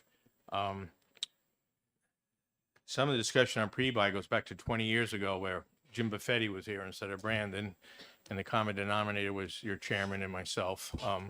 when there was issues with a dealer that collected money and did not deliver, who's no longer in business today. So we have some experience here. What I do want to bring to your attention, Representative Rung referred to last year, she put a study bill in, and we opposed that study bill, and I want to tell you why. The same arguments are with us today. We've talked about one company, one dealer that's a bad apple. It's the largest dealer in the state of New Hampshire. Okay, it's AmeriGas. So we don't have to guess, that's who it is. Also testimony early today that it's 90% of the complaints at the AG's office, okay? We were promised those list of complaints that you all have there, but we've never received a copy, so we haven't been able to vet them, take a look at them, to be able to comment on them today. But there are 50 propane dealers in the state of New Hampshire. And I believe they're reputable. I believe they work hard for their customers. I believe they exchange tanks with one another. There's 2 dealers here after me, so I'm going to be brief. I can explain how that works. And I would just urge great caution as we oppose this, that we don't put something in place that makes it difficult for dealers to work to take care of their customers. I will also tell you in the trade magazines that we have that the company that's causing all this problem, for you here for House Bill 1395 today, their residential business in the state of New Hampshire is for sale. So it is our hope that a reputable company will purchase them and take care of their customers the way that we believe the other 49 in the state do. And so I would not like to see 49 customers pay the price for a bad apple. If you can figure a way to get them, go for it. But they are also not a member of the Energy Marketers Association, so I feel free to speak. So there are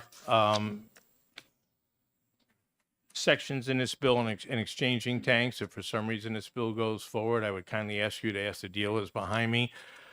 60 days is certainly not a viable option in December, January, February, and March.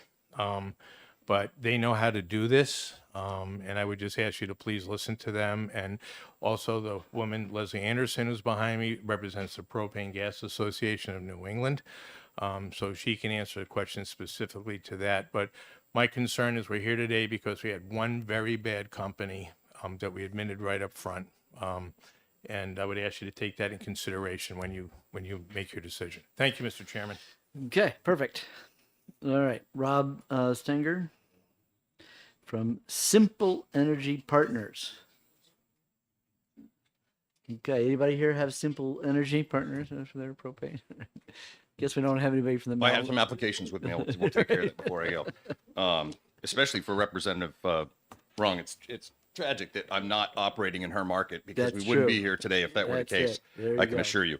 I'm a little bit disappointed. I had a lot of stuff prepared, and then I as is sure often hope the you're not going case- to do all that. Yeah, Just as is often focus the on case, but just by listening, I rewrote a lot of what I want to share with you Appreciate today. it. But out of respect for everyone's time, I do want to give you a little bit of background for the purpose of providing some perspective on my level of expertise here. I'm a 32-year veteran of the petroleum marketing industry. Half of my career was spent in the state of Maine, operating a huge book of business for Dead River Company, and then also with Irving Oil as well. I work in their refining group. This is the business that I love. It's the business I've been in my entire adult life. And in 2006, I started my own oil and propane company in West Lebanon, New Hampshire. That company is called Simple Energy, and there is no secret behind why I named my company Simple Energy. I identified a long time ago that this industry is anything but simple. And strategically, if we can make these transactions simple for our customers, we win. And so to that end, I want to offer a little bit more perspective on where my experience comes from. I was convinced to take a role in our state trade association back in, I think, somewhere around 2010. But in 2014, that participation advanced me to the role of chairman of what was then the Oil Heat Council of New Hampshire. Today, that's known as the Energy Marketers Association of New Hampshire. On my 6th day, January 6th of 2014, of a volunteer position that I really didn't want, I got a phone call from Bob Scully at 9 o'clock at night at home. And he said, "Rob, I just got off the phone with the governor. And I said, why on earth would you be calling me? And he said, I need you to tell me everything you know about Fred Fuller. And I said, I'll tell you what our industry has been jumping up and down and yelling and screaming at every regulatory authority that will listen to us for a very long time, that he is destined to fail. He will run out of luck. This is something that we've predicted for a very long time. And he's not alone. There were two companies that came before Fred by the way, Chairman Hunt, I don't want to correct you. You seem like a smart guy, but those companies didn't fail because of the pre-buy program. Those companies failed because the owners of those companies were dishonest people that speculated with their customers' money and did not know what they were doing. They were crooks. And I have a very, very strong opinion about being compared in this industry to those that take those unnecessary risks. So quick sidebar, when this original bill was passed, I don't remember when it was passed, but the original legislation that this House bill seeks to amend was what, 33979. I spoke in opposition to the bill then, and the primary reason I did at the time is that the point I wanted to make is that those in this industry that have been dishonest, that have taken advantage of New Hampshire consumers, don't follow the rules. The regulations, the rules, and the laws won't prevent bad people from operating dishonest business and not following through on even contractual obligations. As a small business owner and entrepreneur of a New Hampshire-owned company, I can tell you that we have a rich tradition of compliance. We know that we have to follow the rules. It puts us sometimes at a disadvantage competitively when we're competing against huge companies that don't. A point that I will offer to support that statement is that we're aware, it's at my company, Simple Energy, we compete with AmeriGas. We are aware that they have a problem. I'm not going to misrepresent that companies that falter and fail represent a certain opportunity to an entrepreneur that owns propane trucks and employs propane technicians and drivers. We like to think that we're positioned to take good advantage of that, right? But I know that company is struggling. The reality is there's a law in place that requires any company in the state of New Hampshire to register with the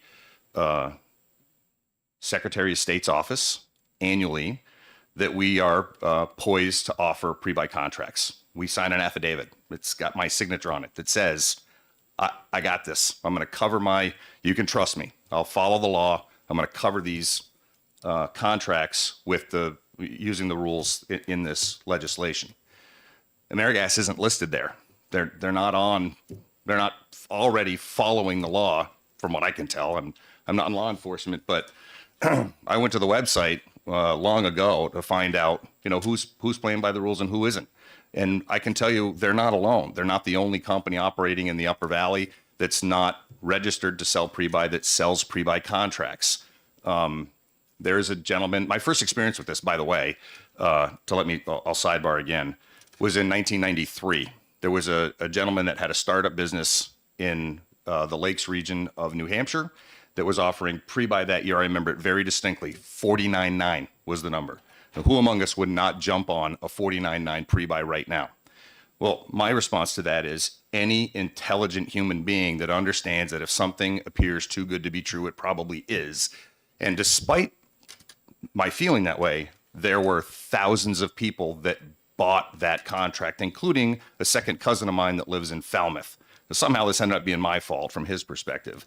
But the rest of the commodity community, those of us that were dealers, I was working for Dead River on the coast of Maine at the time, our pre-buy price was $99.9 or just over $1 a gallon. As much as I'd like to go back there, the reality is someone sold a dollar commodity for 50 cents and told the people whose money he collected that they could trust him and he would deliver. Well, not long after that, he was living in his parents' basement. He was gone. That same individual right now will sell you a propane tank on Facebook Marketplace. And I know this because as a small business entrepreneur that's part of a wildly competitive industry, I make it my business to know what others are offering and how they're doing it compared to what I'm doing. At the risk of sounding very arrogant, I am an expert at risk management. I am an expert at fulfilling even the unexpressed wishes of my customers. If I were not, I would not be here. Your rules are something that we have a rich tradition of following. I said that already. But the things, let me jump around here a little bit. Bear with me because I wanted to spare you my rambling. So when Representative Rung spoke, there were a couple of things that she said that really resonated with me that I agree with. One of the first statements she made is that she asked around her town and looked at social media. There are literally, if I brought them with me, I would show you an impressive stack of paper. Thousands of comments, inquiries, suggestions, reviews that we are, as a small business, I'm bombarded with on a daily basis. I have a full-time employee that just monitors Yelp reviews, Google reviews, Facebook reviews, townwide listservs. And I'll tell you why. The average consumer does not fundamentally understand the risk they take when they sign these contracts. We tell them that in giant, bold-face, online, flashing signs that say, we will not take unnecessary risk with your money, but we are handcuffed to these contracts the second we follow the law and buy them. We can't just let you out of them because you feel like you made a bad decision. As sympathetic as I am, I just can't do that. My suppliers won't allow that. And I'm legally obligated to fulfill those contracts. And I personally guarantee the finance of those, which is millions of dollars. If that doesn't scare the pee out of you, you're not a scareable human being. And I'll put my neck even further out. I would invite anyone on this committee, including the representative, to come to my office and I will show you effective risk management. The risk that the consumer ultimately takes is disproportionate to the risk that I take, not by a little. It is huge. It can wipe me out. It can devastate me personally if I get it wrong. It's not a guess. It is not something that we take lightly. It's also not a problem. If you look across the landscape of our industry today, we're not losing companies like we did between 07 and 09. Well, let me put you in the time machine. Between 07 and 09, there was a perfect storm. Brutally cold winters, very, very tightening supply, wild volatility in the commodities market. And the prediction, the experts that said this is where the future markets are going to be, including companies like Goldman Sachs, they were wrong. And what we saw is crude oil at 146, followed by crude oil at 35, like that. And if you weren't properly hedged and you were speculating in that market, you were gone. Right. Well, my company was 4 years old when that happened. And even my smart friends said, "Are you nuts?" And I said, "No, I'm not nuts. I'm smart enough to know that taking risk in a market-driven commodity is not a place where you mess around." Okay? A couple more comments I want to make, and then I'll stop talking, I promise. So the representative that is proposing this bill also talked about things like accountability. And I couldn't agree more. But the company that we're talking about, or the companies that I would argue are responsible for the majority of the complaints, are already not accountable, and they're breaking laws that already exist. We know who they are. If you talk to the dealers, and you know, my good friend Dave Richard that's here as well, he'll tell you. I think he'll tell you the same story, that we know who's not following the rules. Adding more of a regulatory burden to the shoulders of those of us who are already complying does not help us. It gives the bad guys a continued unfair advantage, because despite your best efforts, and I applaud, I worked with Jim Buffetti really, really closely, and the entire Hassan administration, even though I didn't want to, in 2014, when our industry was in crisis. And my peers and the folks that work for me, we covered it. We rose to the occasion and we took care of New Hampshire residents. We know what we're doing. The other thing that comes up a lot in this whole discussion, particularly when we start talking about propane, is people are frustrated by fees. Simple Energy has a very strict pricing philosophy where we put all of our fees in your price per gallon. There's no hidden fee. That's just me. I can't speak for the whole industry, but that's part of my transparent pricing strategy. It works really well for me. It's consistent with my name. We've had a lot of success with it. 18 years in a row, we've been growing. But my experience is that companies that have a lot of fees oftentimes have a really low price, great introductory offer. We compete on price all the time. It's a commodity, right? So people will call me, Rob, how can you compete with the big guys, with the Irvings, the Dead Rivers? And I'm like, they can't compete with me. It's a market-driven commodity. I'm buying from the same railhead on the same open market. I'm taking the same risk. The difference is I got way more skin in the game. So I'm way more motivated to succeed. I got no fallback. I get everything I own on the line here. So who do you want working for you? You got to do your homework. You got to know who you're asking to honor their side of the contract. But I also am going to push back and say, when you write me a check, when you give me the money and there's consideration for our agreement, you have to bear the responsibility for know what you're signing up for. I'm happy to go through the details of those terms and conditions. I feel like our industry does an adequate job, and it's why I oppose further trying to regulate something that won't really fix the underlying problem. I do have a couple more comments, and then I promise I'm done. There were a few things that the gentleman from the Attorney General's office talked about. I feel very strongly that independent fuel dealers are not the PR department of the AG's office. We already do an incredible job pushing and pushing and pushing people to make sure they understand the risk. Like I said, giant, boldface, italics. We make it flash on the website. We send them postcards. We can't be expected to displace meaningful terms and conditions with this is how you contact the Consumer Protection Board if you're not happy about a contract. I don't feel like that's our responsibility. When we talk about enforceability, I'm with you 100%, but I know who's in my backyard. I know who my competitors are. They're already not complying. There's two small guys in my marketing area that I'm certain are 100% unaware that this legislation even exists, yet they're offering budget and pre-buy plans. And I can predict the future. I'm not Nostradamus, but I will tell you that I can see where this is going. All right, Fieldings, Rumford, Fuller, F&S in Connecticut, big one, $300 million company. Gone, boom, overnight. Guess why? They didn't play by the rules. Didn't know what they were doing. All right, two more quick points. Propane tanks. So 50% of my portfolio is propane. The average investment that I make at your home when I put a 500-gallon tank, 1,000-gallon tank in the ground to provide central heat, cooking, generator, whatever it is on order of about $7,000. So you're right. There's a lot of people, Representative Hunt, that don't charge for that. It's unfortunately a part of the competitive nature that we operate in. As a small guy, imagine what that does in terms of cash flow demand. Just think about starting a propane company. If you don't have $1 million to buy tanks, excavators, hire techs, regulators, piping, you don't start because the big guys will do it all for nothing. Guess why? They want to hold on to you. It's the golden handcuffs that we want to put on those customers. So this is a little bit of full disclosure, open kimono. We do make it hard. Our industry makes it hard for you to leave us, oftentimes for the wrong reason.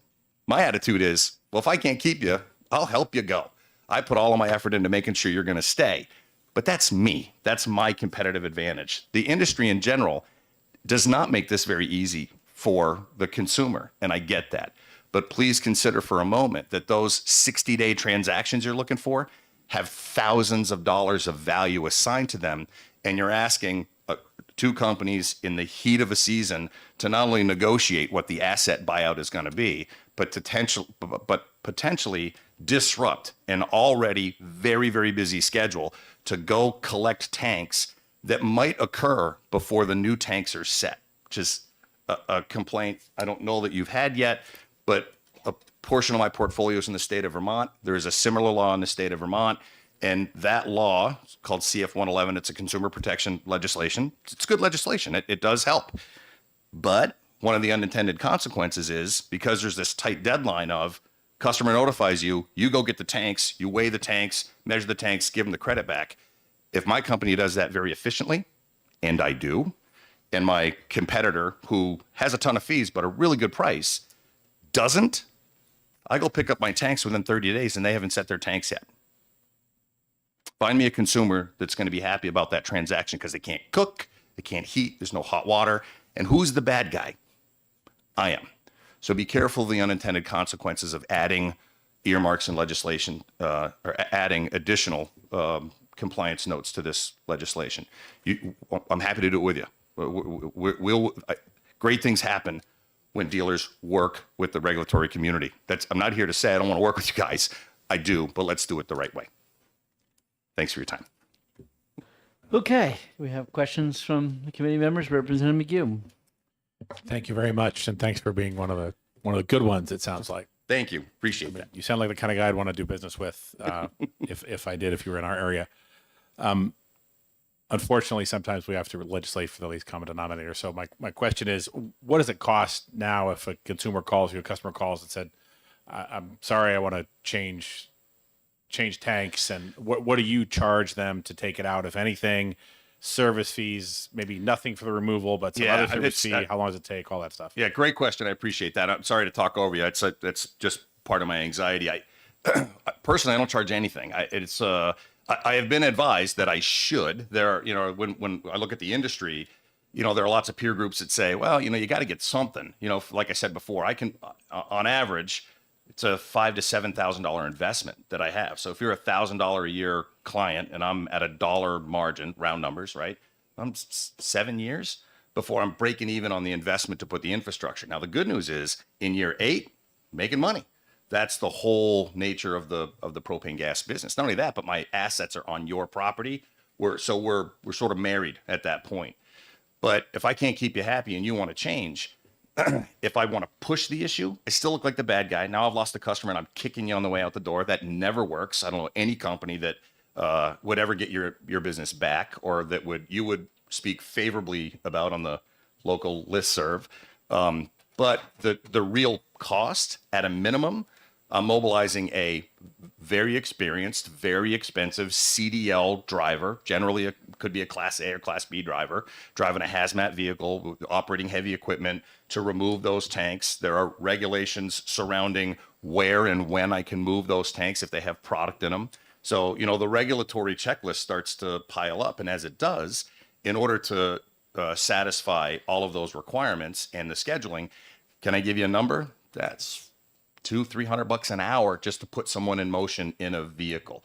So let alone that now I have to recapture the asset, and if I can replace the asset, back in the field, great. But that's another, sort of unbillable transaction. So it's crazy expensive. The goal has to be I'll tell you my mission: keep you buying, keep the asset on your property, make you happy. He doesn't charge. We don't. Okay. Some do, but we don't. We do not. Okay. Thank you very much for your testimony. Pleasure. Okay, David Richard from DF Richard Energy. And I hope he said some things you were going to say so you can be a little bit shorter. Yeah, I'll keep my testimony simple. Great. Perfect.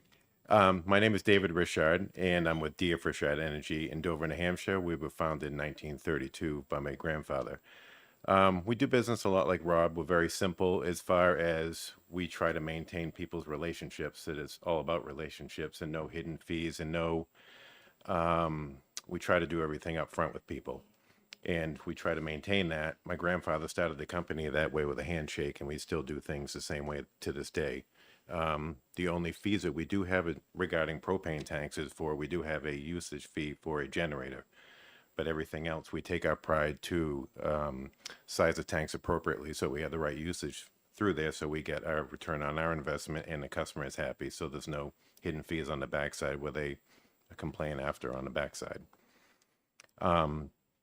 Now, as far as the pre-buy program, we're very simple in regards to that. Price per gallon, and how many gallons you want to reserve for the year.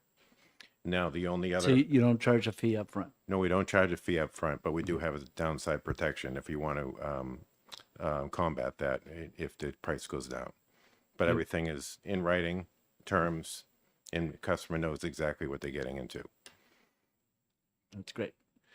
As far as picking out propane tanks and whatnot, we have a department that's really great. We monitor any customers that are non-usage and whatnot, and we will send out technicians and whatnot to go on the road and investigate, see what's going on. If the house was sold, and whatnot. So we don't want our assets out there being unused for too long. It's too much of an investment on our end. So we do try to retrieve those as quick as possible.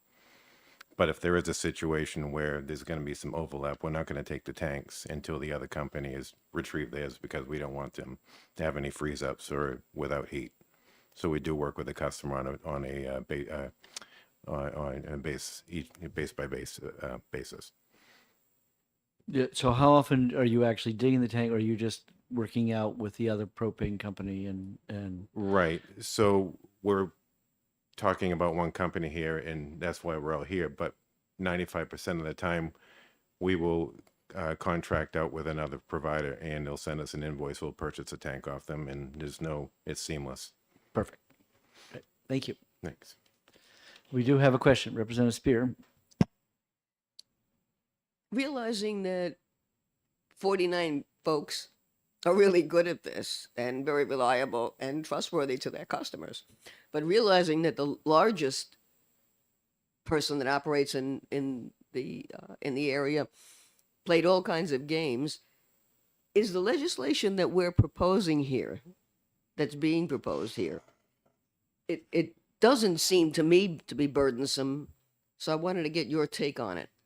I'm a big proponent to a free market. I think people should educate themselves on what they're getting into, and we have a good job. We do a good job of policing other providers. So if in educating our customers as to what they're getting into, and they can compare apples to apples and whatnot, and see if it's more advantageous to go with us versus the other customer or the other provider. Representative Cole. Thank you, Mr. Chair. Thank you for taking my question. So there's certain months out of the year in New England that you can't dig up these tanks because of the frost? Right.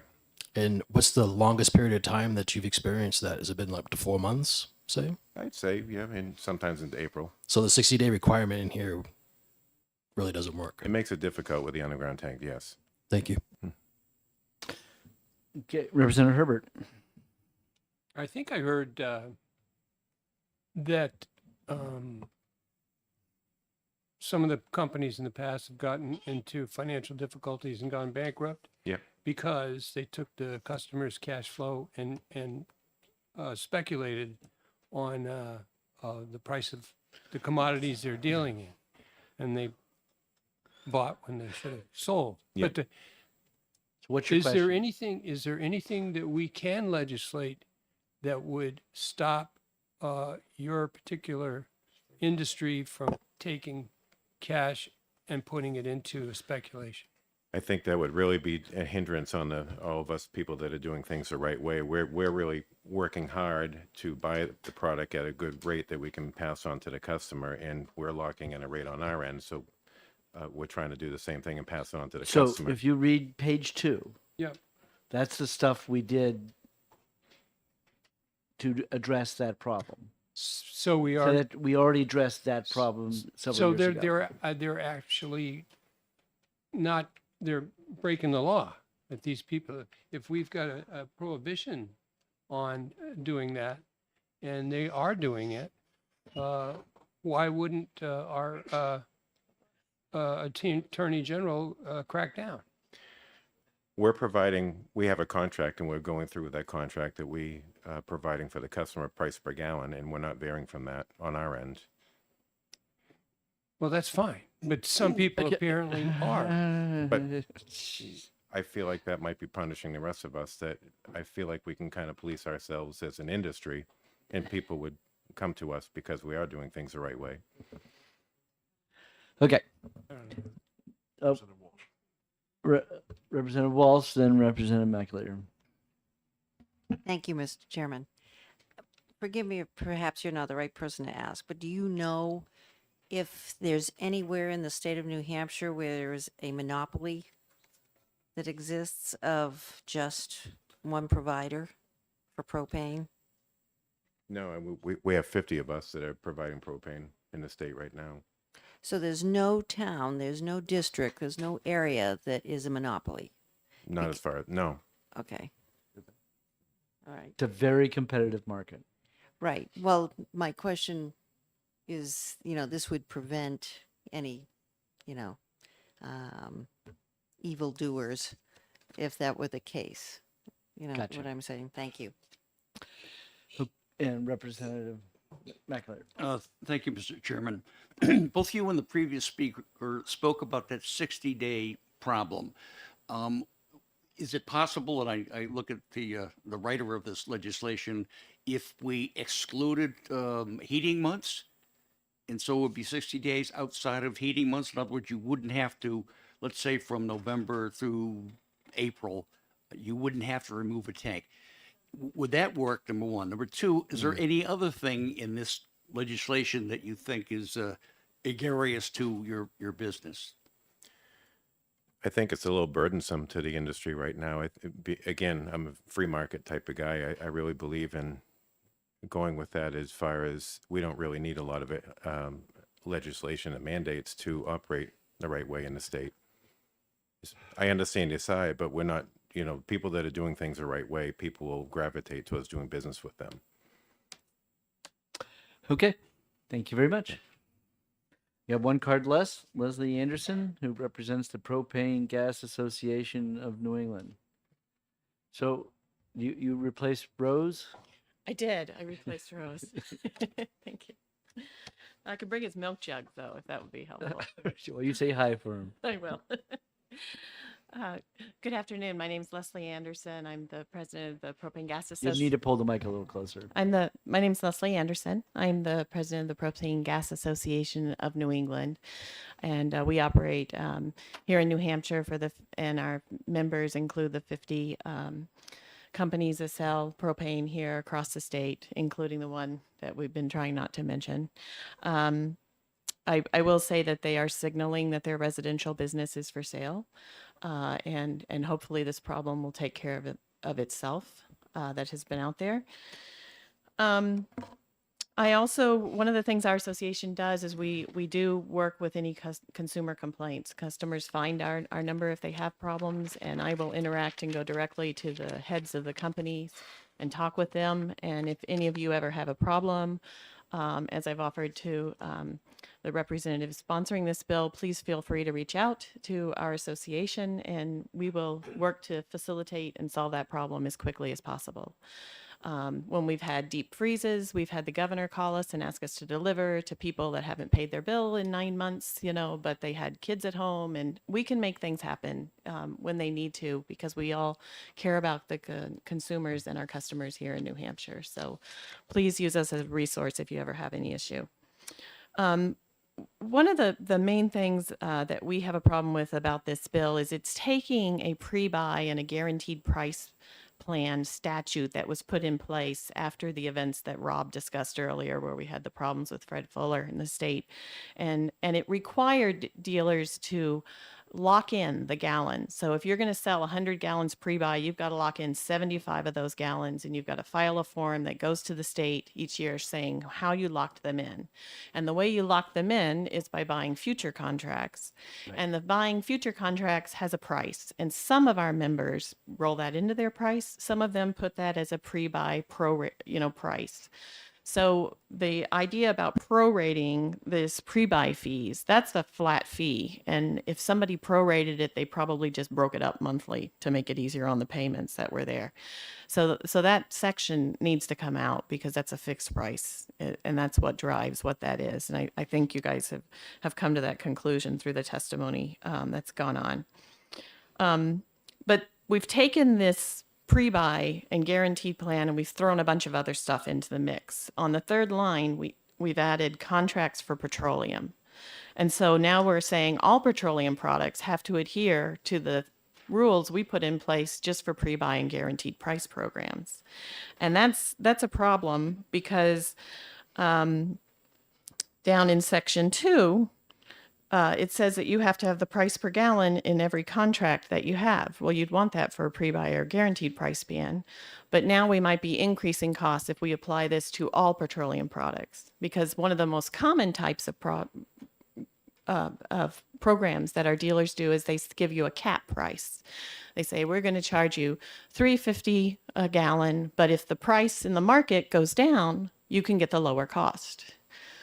So I'm just weary about expanding this to all contracts for petroleum because now we're tying in with all these requirements that we put together for pre-buyed and for guaranteed price plans. And I think that's going to cause some problems, and it might increase prices because people will say, I can't offer a cap price because I don't know what that price is going to be if So it goes where down. are you?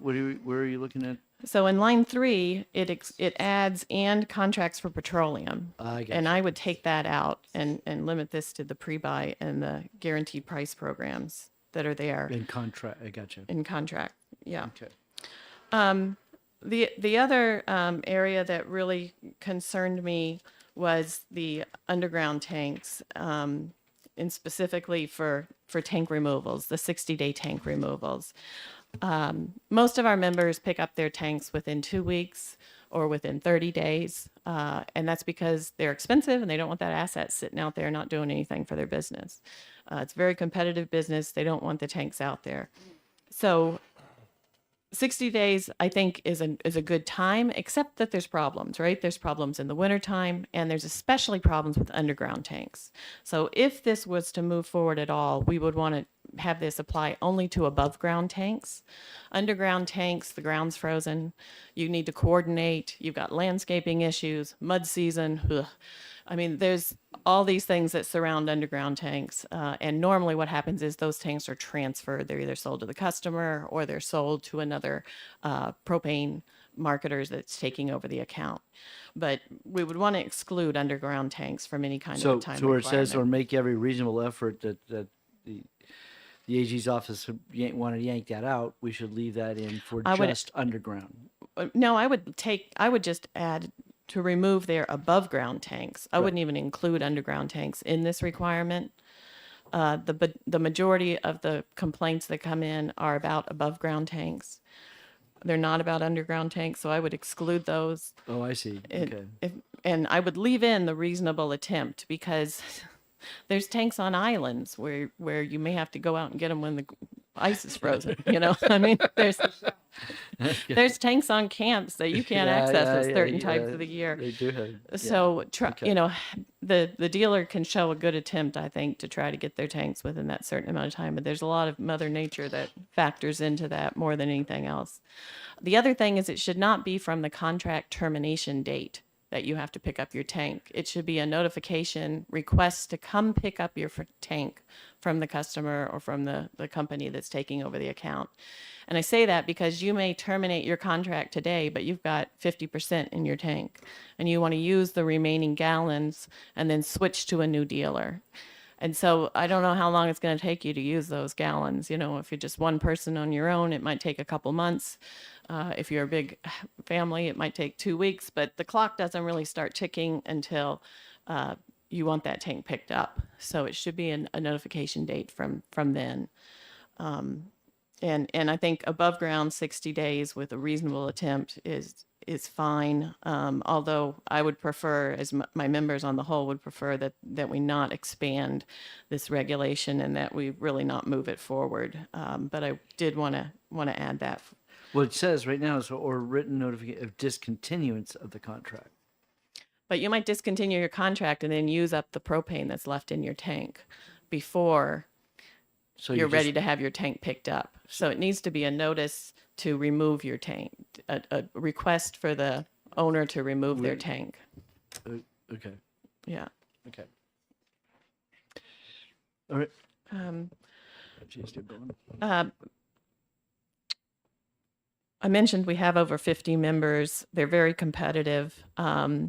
The complaints that we do get are usually about how much their price per gallon is. These are the most frequent complaints that usually come in from the AG's office if they contact me about something, and it's simply based on how much you use.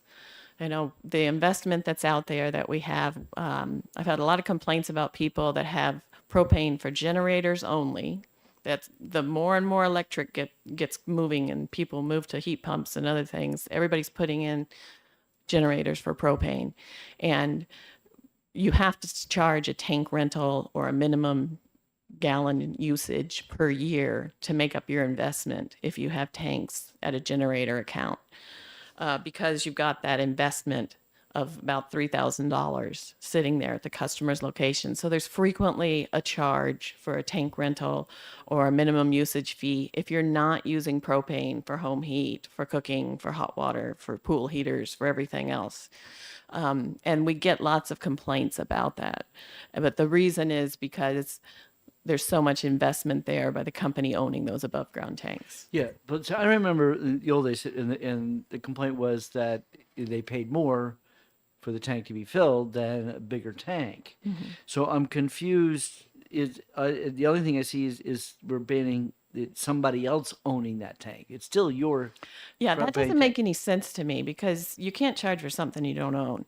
Right. So therefore that sentence really doesn't mean anything to you because you guys all own your own tanks. We own our own tanks. I mean, I don't know if that's confusion because maybe they sold the tanks to another company. Somebody thought that they were doing, and that's why it's in the bill. Yeah. Because someone thought that that somebody else owned the tank.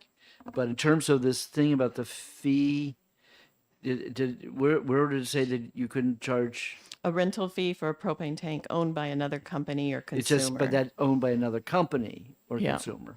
So I don't know if that's confusion because if you switch companies, sometimes the dealers will sell tanks to the new provider rather than go in and take out their tanks and put in new tanks.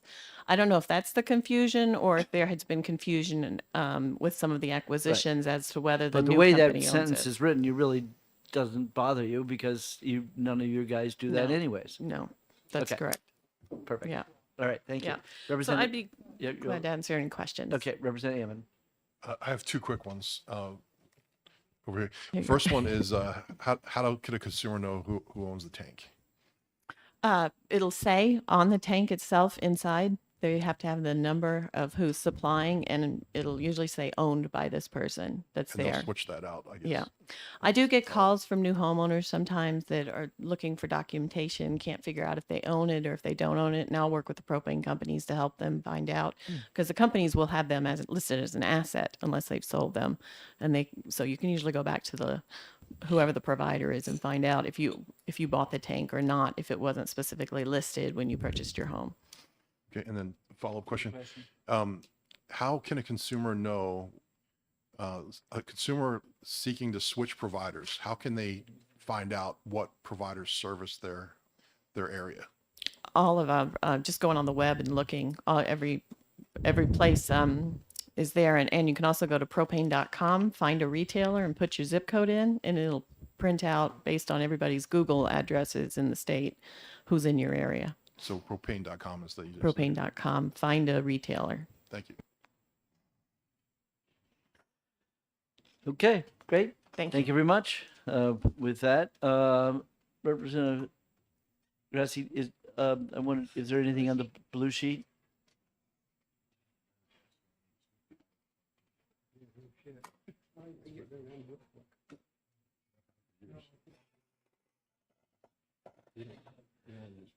Okay, so how many people are going to be testifying on 1491 other than the sponsor?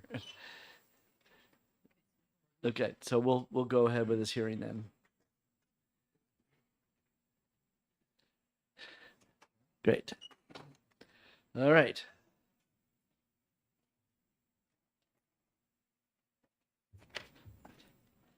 Okay, Representative Spilsbury, welcome to the Commerce Committee. Sorry about the delay, but I'm sure you enjoyed learning all about propane contracts. Thank you, Mr. Chairman. Good afternoon, members. Representative Terry Spilsbury from Sullivan District 3, representing Charlestown, Newport and Unity. And yes, I'm glad I was here for that last discussion, good orientation on the kinds of consumer protection provisions that you're considering. Mine is in that same zone. This is a simple, direct consumer protection measure. It's narrowly drawn so that it relates specifically to heating fuel delivery. And its purpose is that whenever a customer prepays, I'm not talking about payment contracts, I'm talking about at-will customers who call the fuel delivery company and make an arrangement for the delivery of a certain quantity of gallons on a certain date and pay at that time. So these are customers who, for whatever reasons, are not using pre-buy, are not on a automated delivery schedule, and do not have credit terms, in which case typically the delivery is made and there's 30 days within which to pay.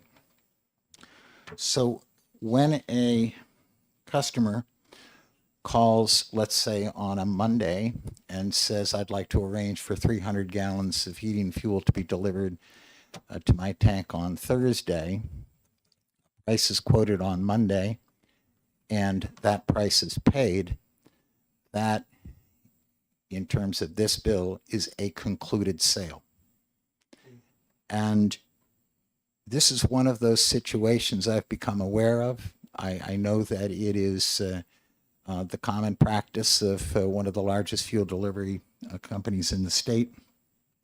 I don't want to make any representations about how pervasive it is. I just simply know that it should not be allowed. So why would we allow a customer, a fuel delivery company, to reprice the oil, as following my example, on the Thursday, if they already quoted a price and collected full payment for that price on the Monday? And I know that this, in volatile markets, can be a few pennies up. It could even be a few pennies down.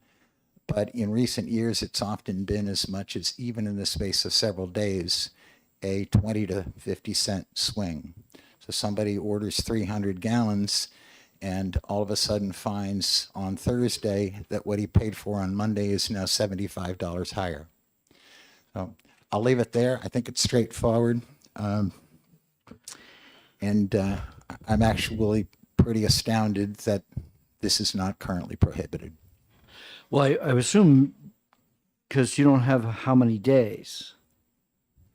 It shouldn't make a difference how many days. When the price is quoted and the payment is made, that under the terms constitutes a concluded sale. A concluded sale meaning a sale agreed at a quoted price and paid for at that price prior to delivery. Whether the delivery is that afternoon, a week later, or 4 months later shouldn't make any difference because you bought it.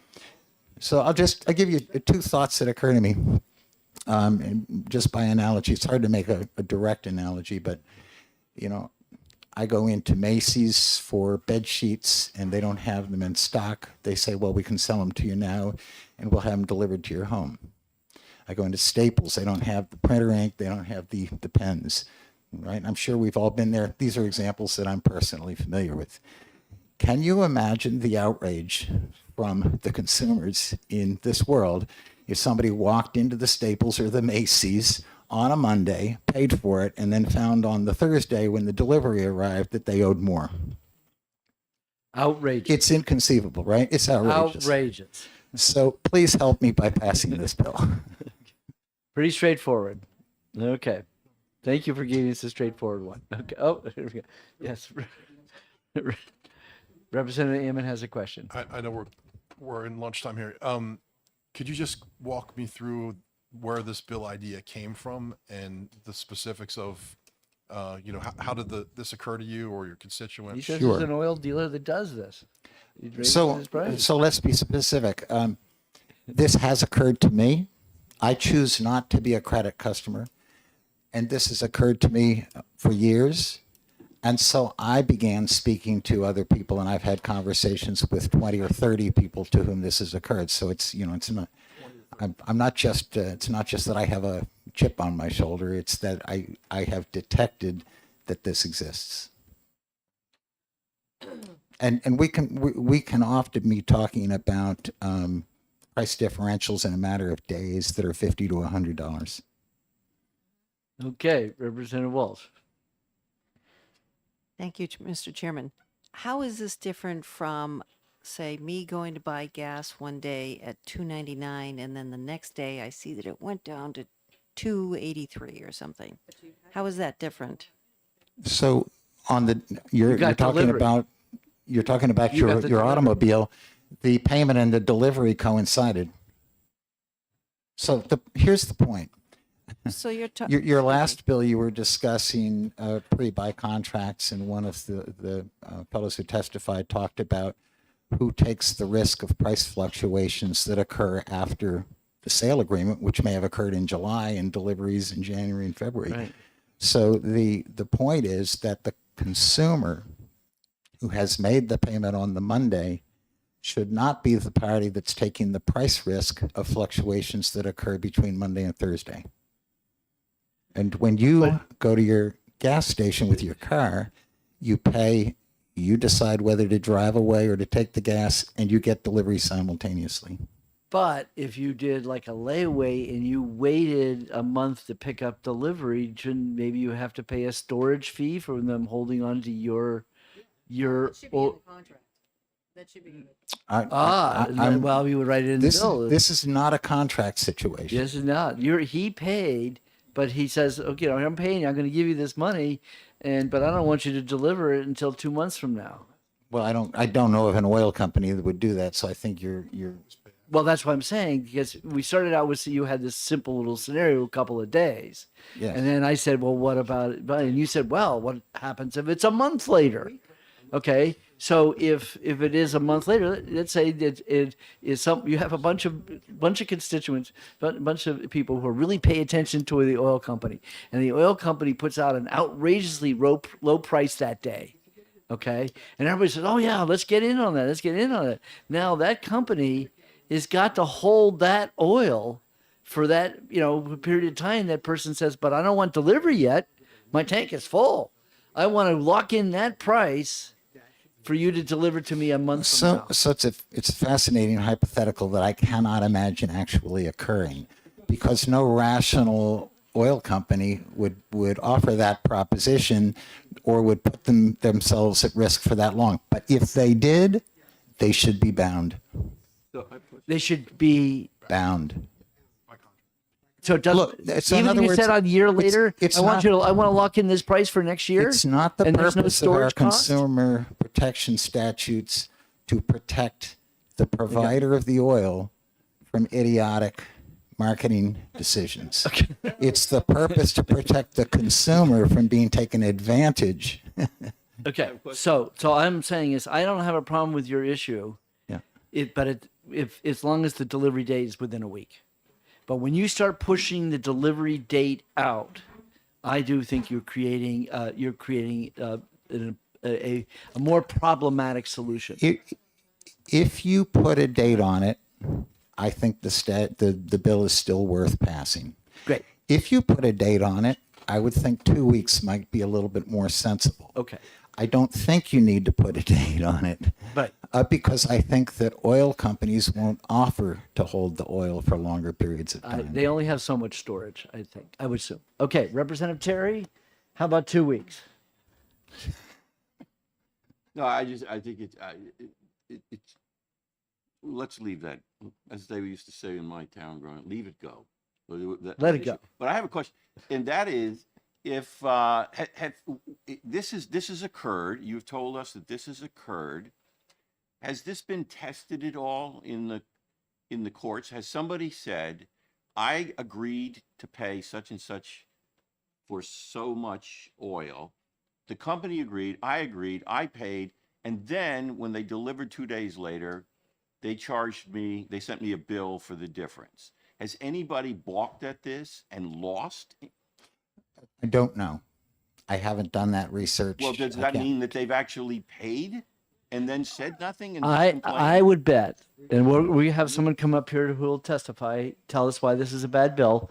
Okay, he's opposed to it, but I will bet that the oil company said to the consumer at the time that we can't guarantee this price if you're waiting for a later delivery.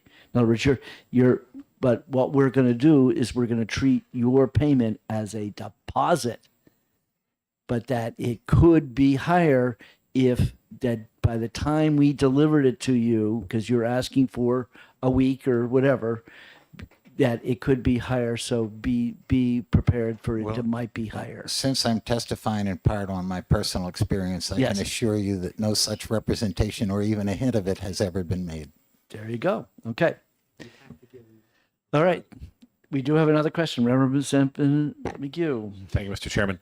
So was it at your request that, that the delivery was delayed, or would you have taken it at the time of payment? Like say they had a truck in the neighborhood, like 2 houses down, and you just happen to call them. You consummate the sale, fully completed, right? Offer acceptance payment, whatever. And this will be there in 5 minutes. It's a very good question. Now, I'll just testify in terms of my personal experience rather than trying to characterize a lot of disparate situations. In Charlestown, my oil company delivers once weekly, and you can only get a delivery on Thursday. If you choose to be a will call customer, you're watching your oil tank, you're gauging how much you're going to need, how much your tank's going to take. You're making your own commercial decision. You may even be watching the fluctuations of the prices day to day and decide which day to make the call. And you may decide to call the Friday before or the Tuesday to get a delivery for that cycle. So it is entirely based on the limitations of delivery. And I can tell you that if it were up to me and I could wave a wand and have the oil delivered the day I paid, I would be delighted. But you have to work within the logistical constraints that the oil company presents you. Yeah. Well, So essentially, if I understand you correctly, you'd like to shift the risk from the consumer to the other commodity, the commodity broker. The risk on the fluctuating price. I'd like the risk. I'd shift. I'm gonna hesitate to adopt that word. When the sale is concluded, the risk is on the oil company under this bill, and they get to decide which day they're going to serve your town. Imagine the payment on a pre-buy contract in July, and then the oil company can change the price on you. It defeats the whole point of the pre-buy. so if the consequence of this legislation is that they will refuse to do business with you or say it's only a deposit, would this bill still be worth it? Well, I do think the bill would be worth it. I think it's an improper contractual relationship that should be illegal. What they may do as a reaction, shutting off customers and so on, may require further thought if that actually unfolds. Okay. Thank you very much. Thank you. Okay, Rob. Oh, do we have did you? Okay. Yeah. Now you're going to be brief. Okay. I've been adequately cautioned. Thank you. No, if the last part was brief, then we're worried. I'm all about it. We'll support it. We'll work with you. But when you talk about risk, I know that people in general are unaware of the risk behind that transaction. The product in a storage tank is generally part of a supply contract that the dealer is held to, and it is monetized every single day. Every minute of every day that the commodity is trading, the value of the oil in storage is monetized by a market price. You can't ask us to hold a price forever if you are not willing to take delivery without some other discussion about a fee or some sort of risk instrument because that's what we do. We hedge retail fuel in our storage tanks to prevent things like in 2008. Well, that's what I'm saying. Go back to what I thought was the reason Fuller went under, but it wasn't because all I heard was the articles. The article that I was reading is how this guy said, "I spent all day long. All I'm doing is online dealing with my price, and this was an oil problem, not a gas problem." It's not 2 cents in those market conditions, which could happen tomorrow. The price moved 60 cents in a minute on the commodities exchange. We were buying in that environment. If you're asking me to guarantee a price, the profit margin, by the way, the average retail profit margin that year, 43 cents a gallon. So you're asking me to operate in a market where I can go upside down with if someone's dumb enough to do it, We're going to be talking about other legislation to keep bad actors from making promises they can't deliver. We'll work with you. There's got to be a limit. A company like mine, I turn my inventory every 2 days. So it's monetized for 2 days, and then I bring more in, and the price changes, and it changes throughout the day. Our wholesalers, there are only 2 in New Hampshire, big wholesalers at the coast. We get routinely midday price changes for product that we're going to pick up at the coast. Nothing I can do about that. My truck can be in line about to load, and they go, nope, 5 cents more. Boom, just like that. It can be 10 cents more. It can be 20 cents more. It just doesn't work without timing. So what is the right Chairman. timing? I mean, for me, it's a day. It's today. It's same day. You want same day delivery. You want to pay for it up front. I'll give you a great price, but I got to transfer. Otherwise, custody. you're going to say, you can Yeah. give your credit card, but that's a Yeah. deposit. If you want some wiggle room, I think that the industry, I don't speak for everyone, even though Dave and Bob will tell you I do all the time. A couple of days, if I had the whole council, here we go. What do you guys want to do? A couple of days, we can hold it. We can legitimately hedge that. But the reality is that all goes to hell in a handbasket, pardon my expression, when you have a war that starts. Right. And all of a sudden they go, bam, shut down the coast, shut down trading. And the next time they open the spigot for us to go load our trucks, the price is up 60, 70 cents a gallon. We have seen this happen. It was part of what contributed to the failures that we talked about before. Exactly. Okay. Now, Representative Terry, do you want to? Oh, okay. Representative. Thank you, Mr. Chairman. I believe the answer is real simple. If somebody calls you up and says, I want 300 gallons of oil, I want to pay you today, Yes. and I want you to deliver on Thursday, all you got to say is, I won't accept your money, only going to price it on delivery. It's that simple. It's that simple. Agreed. You don't make the deal. I think that's what will happen if we pass this bill. So what we do now, and that's how my company operates. To his point, if you call me and your delivery is next Thursday, but I know the risk. I know what I have in storage. I can calculate the risk in my head, and I evaluate that 300 gallons at worst case scenario. I occasionally sell a couple gallons of oil at a loss. It happens all the time. And then we make it up on the next buy on the next load. It's just part of how the margin dynamics of daily trading oil work. Okay, great. Question? Oh, Representative Spear. The case that was brought to us was a case where the oil or gas, whatever commodity it was, can only be delivered on Thursdays. Correct. If that's the case, are you suggesting that the person should only purchase the oil on an as-call basis on Thursday morning, or can they purchase it on Tuesday? What?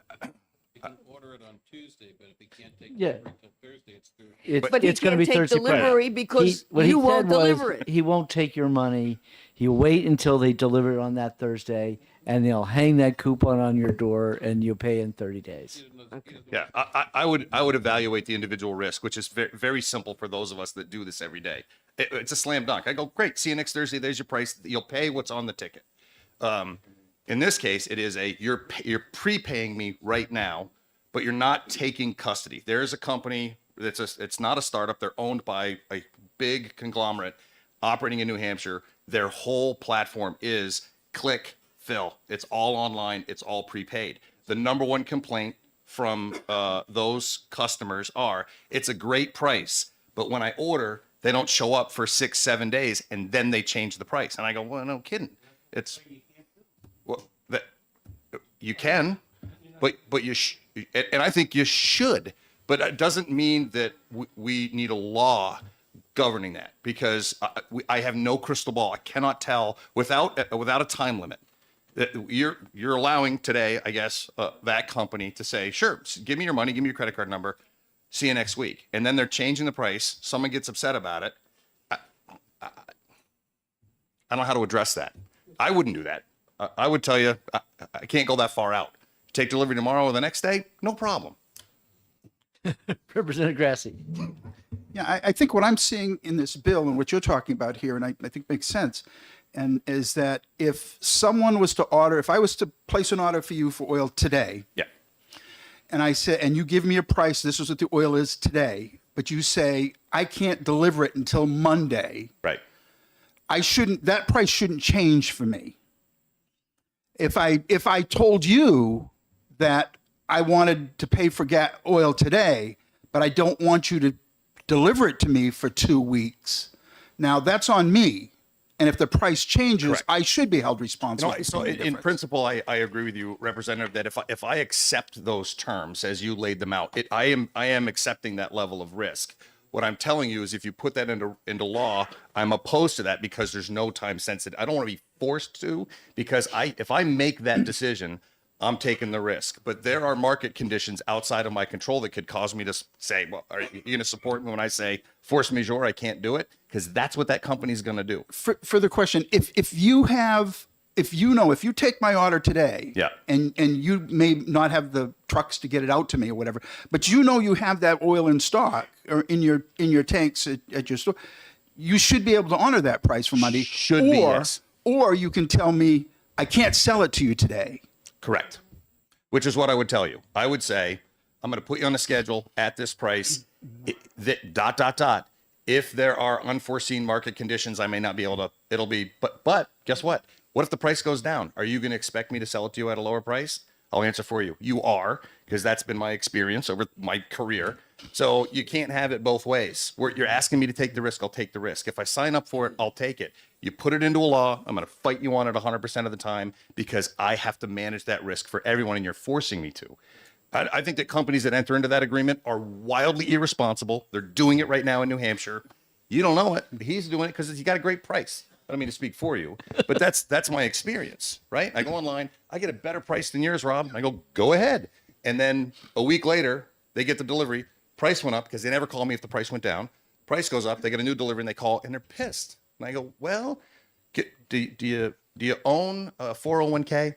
Do you look at the value of the 401k every day? It's the same transaction, except it's more heavily regulated and more expensive on the physical gallon. So I'll give you a day. This or has two. been a very wild day today. I feel my propane prices go up or down today. Thank you very much. My pleasure. Is there anybody else who would like to speak on this bill? Has everybody got an idea what they want to do? All right. Thank you all very much. Okay. So how far behind are we? Okay. We can be back by 1:30. Yeah. Be back 1:30. Okay.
1144, relative requirements for sewage disposal systems information to be disclosed during a real estate transaction. Is this your bill? Whose bill is it? Oh, McConkey. There he is. Do I have your card? Here it is. 1144. Oh, I'm sorry. Okay, now we're going to move to sewage. Thank you. Thank you, Mr. Chairman, distinguished members of the committee. In my 9 terms here, I've only appeared one other time, and Mr. Chairman, you were here then way back when. So We're going to do this again. Do we have to get this all day long? I'm here to introduce a bill that was brought forward by the Department of Environmental Services, Subsurface, House Bill 1144, requiring a certain information disclosure of sewage disposal systems during real estate transactions of dwellings and food service establishments. For the record, I represent the good people of Carroll County 8. And in my private life, I am a septic designer, installer, evaluator, excavation, run a family business. We've been doing that for 30 years, and it's pretty much all that we do. Part of my profession, besides designing and installing, is we do an enormous amount of waterfront assessments for transfers of property for anything near a great body of water, a fourth order stream, and so forth. And I do a lot of work with small restaurants up in our area, mom and pop operations. And there is literally no public sewer in my area. I'm from the Freedom area below Conway. And time after time after time, someone will purchase a diner, a small restaurant. You might have 30, 40 seats in it. And chefs, I find, are very good at making food and understanding how they price things. But most of the people that come north have worked in locations that had public sewer, and just took for granted when they bought a property, and the owner told them, "Oh yes, we have 100 seats," and you might look inside the restaurant, and there might be 80 or 90 seats. But when it comes time to get their new license, food license from the health department, they ask for the most current septic design. And at that time, they find many times that they're not licensed for 100. They're only licensed for 10 or 20 seats. It becomes a huge problem. I end up going into at least 15 in my area, trying to work it out with them with water meter readings and everything else. And over the course of many years, getting them up to maybe 40 seats when they thought they had 100. The second side of that sword is people that purchase waterfront property, and their tax card may say they have 4 and 5 bedrooms. And when they go to look into the records after they purchased it, they find that they bought a piece of land that big, and all it will support is 2 bedrooms, the grandfathered rate. It becomes a big issue once again on what to do. So when the department brought this forward to me, it seems reasonable. And I see it as a great protection for the person purchasing property, whether it be a food service or whether it be a residence. And I'm speaking here in favor of it. Happy to answer any questions, Mr. Chairman. Questions from the committee? Do you Question? do you work with closely with Rainey Pelletier at DES? With the department, yes. Yep, we do. He's been kicked upstairs. He's running the show. Rainey has been at it longer than your chairman. Yeah. Rennie and I are old friends because I'm the only legislator that has a dam. So, okay. So one thing we have learned in this committee is that when you do food services, you have to have a special septic system for the food waste, and that's treating different. So, but I guess what you're talking about now is just how many people you can have in the restaurant, and that's more just the basic bathrooms, not even that food service septic system, right? Is that Well, what- the majority of the restaurants are sized by the number of people sitting and whether they're using, if the restaurant is using china, something that's washed, or whether it's throwaway. Right. And so many places got licensed a lot of years ago, saying they were going to be paper service only, which is 20 gallons per day per seat. But then, your place doesn't look like the Ritz if you're giving them paper plates. So they switched over to China. And the health cloth napkins. the health department for many years wasn't monitoring this, but now the department, Department of Environmental Services, is very anxious because high strength sewage with grease and everything else is short circuiting. And if you don't have enough land, and this is as big as your diner is, that causes the problem. Okay. Seems simple enough. Thank you very much. Thank you. Okay, Scott Hazelton from DES.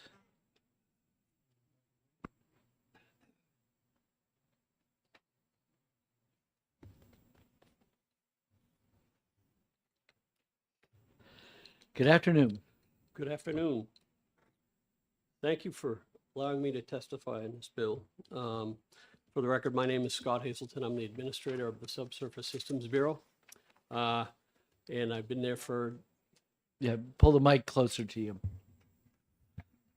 Is that better? Closer. How's that? So pretend like you're on radio.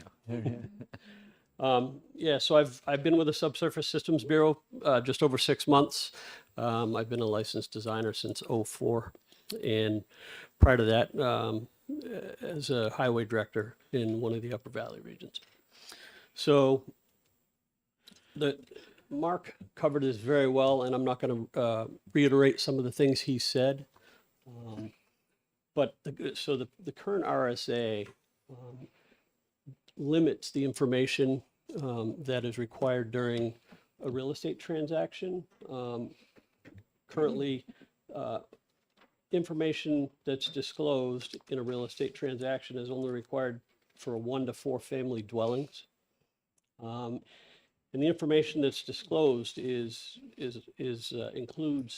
the septic system's location, any malfunctions that may have occurred with the system, and the contractor and or pumper's name and the service dates of the system. And since I've been with the DES Subsurface Bureau, we receive inquiries from folks after they've bought a property, either residential or a restaurant being commercial, and they are often surprised by the number of bedrooms that their system will support for a residential transaction. And also, they're often surprised to learn that they may not be able to increase the load on their system due to the current design and property. For the sale of commercial food service establishment structures, they are regulated based on the number of seats that are physically in the restaurant. And in a few cases that I've been aware of, as Mark said, these folks don't understand what the septic system is. They only know that it's out of sight, out of mind, and until it doesn't function correctly, they don't pay attention to it. But when they contact us, they ask if their system may support 100 seats, like Mark said, and in some cases they may not have half those seats permitted for that establishment. And so we end up with some fairly upset owners, new owners, that can't support their business with the increased number of seats. So the proposal for this is just that more detailed information be provided during the transaction, and that it be for all dwellings and food service establishments. I think this is going to, and the idea of this, the intent of this is that a buyer would be given a copy of the operational approval, which includes the design that's associated with the structure on the property, which gives them an improved knowledge of what he or she may be buying. In the case of a residential transaction, the number of bedrooms are included on the design, and they're also included on the construction approval and approval for operation that the owner and their agent receives. For commercial construction, construction and operational approvals, the number of seats is included on the design, and excuse me. And typically the approvals and the copies of the designs are sent to the towns via email or hard copy. And to support all of the questions that an owner and or their agent may have, the Bureau has an individual that is called the Reviewer of the Day, which we short for ROD. And that person is dedicated every day to answer questions that may be received from new homeowners, new business owners, and or real estate agents and or sellers of property. We do get calls from sellers saying, hey, how many bedrooms is my system approved for? And so with all that said, I'd welcome any questions. All right, questions? Representative Burrows. Thanks for taking my question. I'm just more curious, what's the recourse for somebody like who buys a restaurant and finds out that it's not gonna work according to what they wanted to do?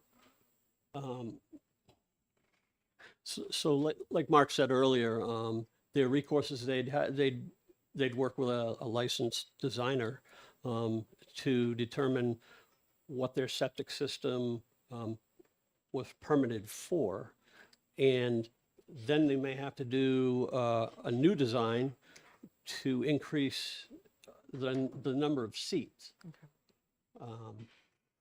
So it's basically an unanticipated, could be major expense. It Yeah. could be, Okay. yes. Thanks. Representative Grassley. Yes, thank you. The question I have is that if someone is built, if somebody's going to open up a restaurant or whatever, whoever owned the place first, wouldn't they have a certificate of occupancy which would list the capacity for the building? That typically is a ordinance associated with the town, and I'm not familiar with what the ordinance might be. Okay. Maybe the sponsor of the bill could answer that question, and you can either answer it now or later. I know It's up to the in chairman. Sunapee, it was up to the zoning department to determine the number of bedrooms and or number of seats in a establishment. However, we did not have a certificate of occupancy in Yeah. that town. Further question. Further question? Yeah, when I know when projects are approved, there's a subdivision approval which is done, and usually they get approval from the state for so many bedrooms on the property. And if a business is open up, they get, particularly a food service establishment, they get a license to open up with so many seats. Yes. And that should be public record.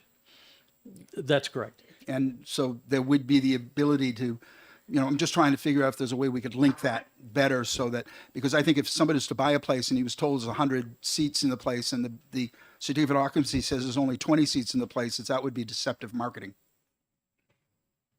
Would you believe?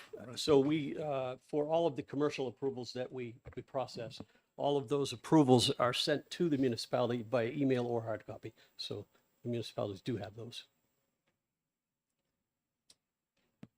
Yeah, Representative Bulio.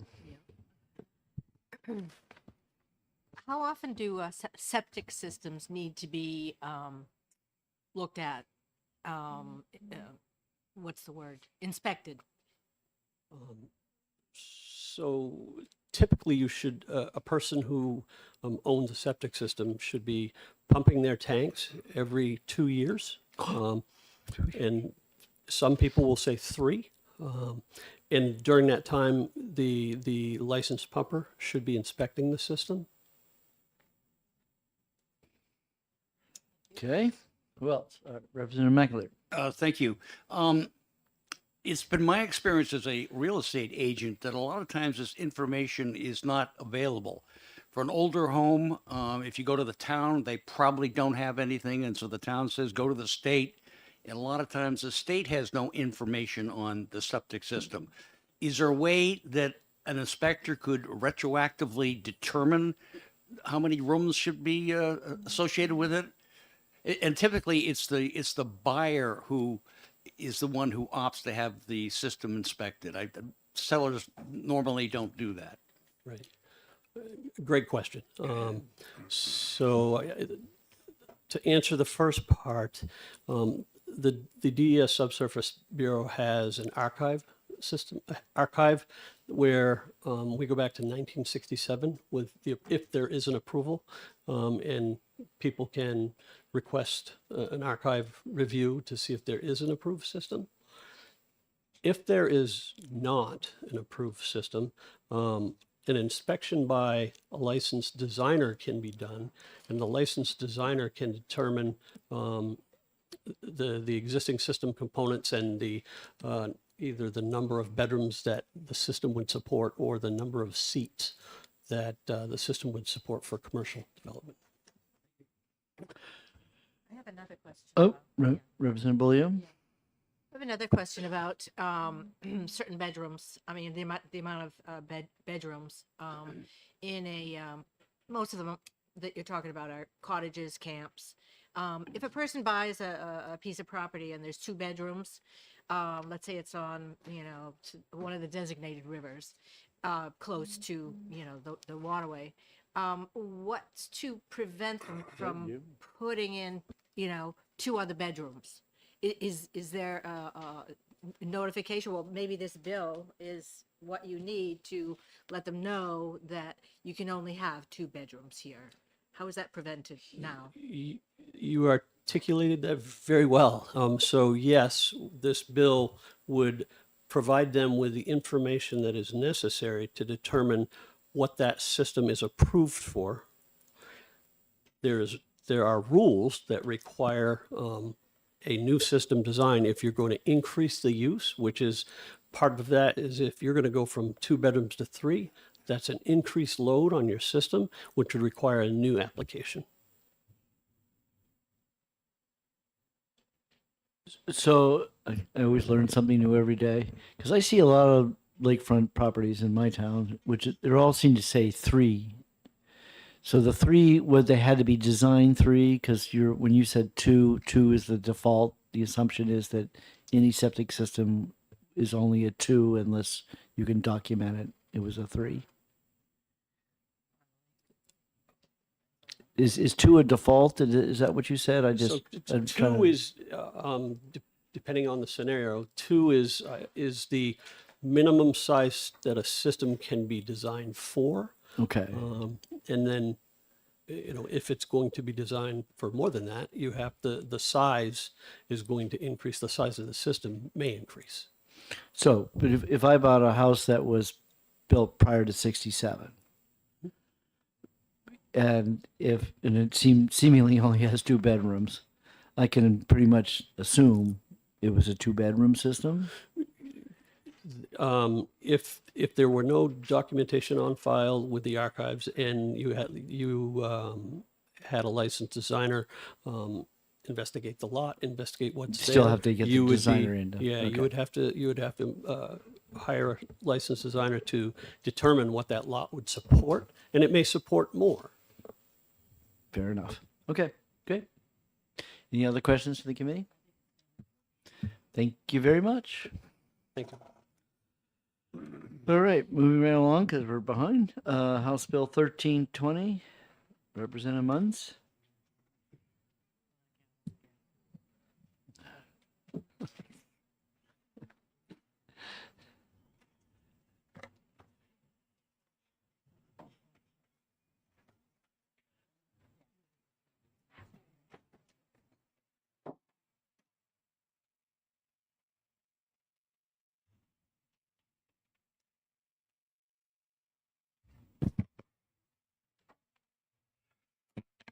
Thank you, Mr. Chairman, and good afternoon, members of the committee.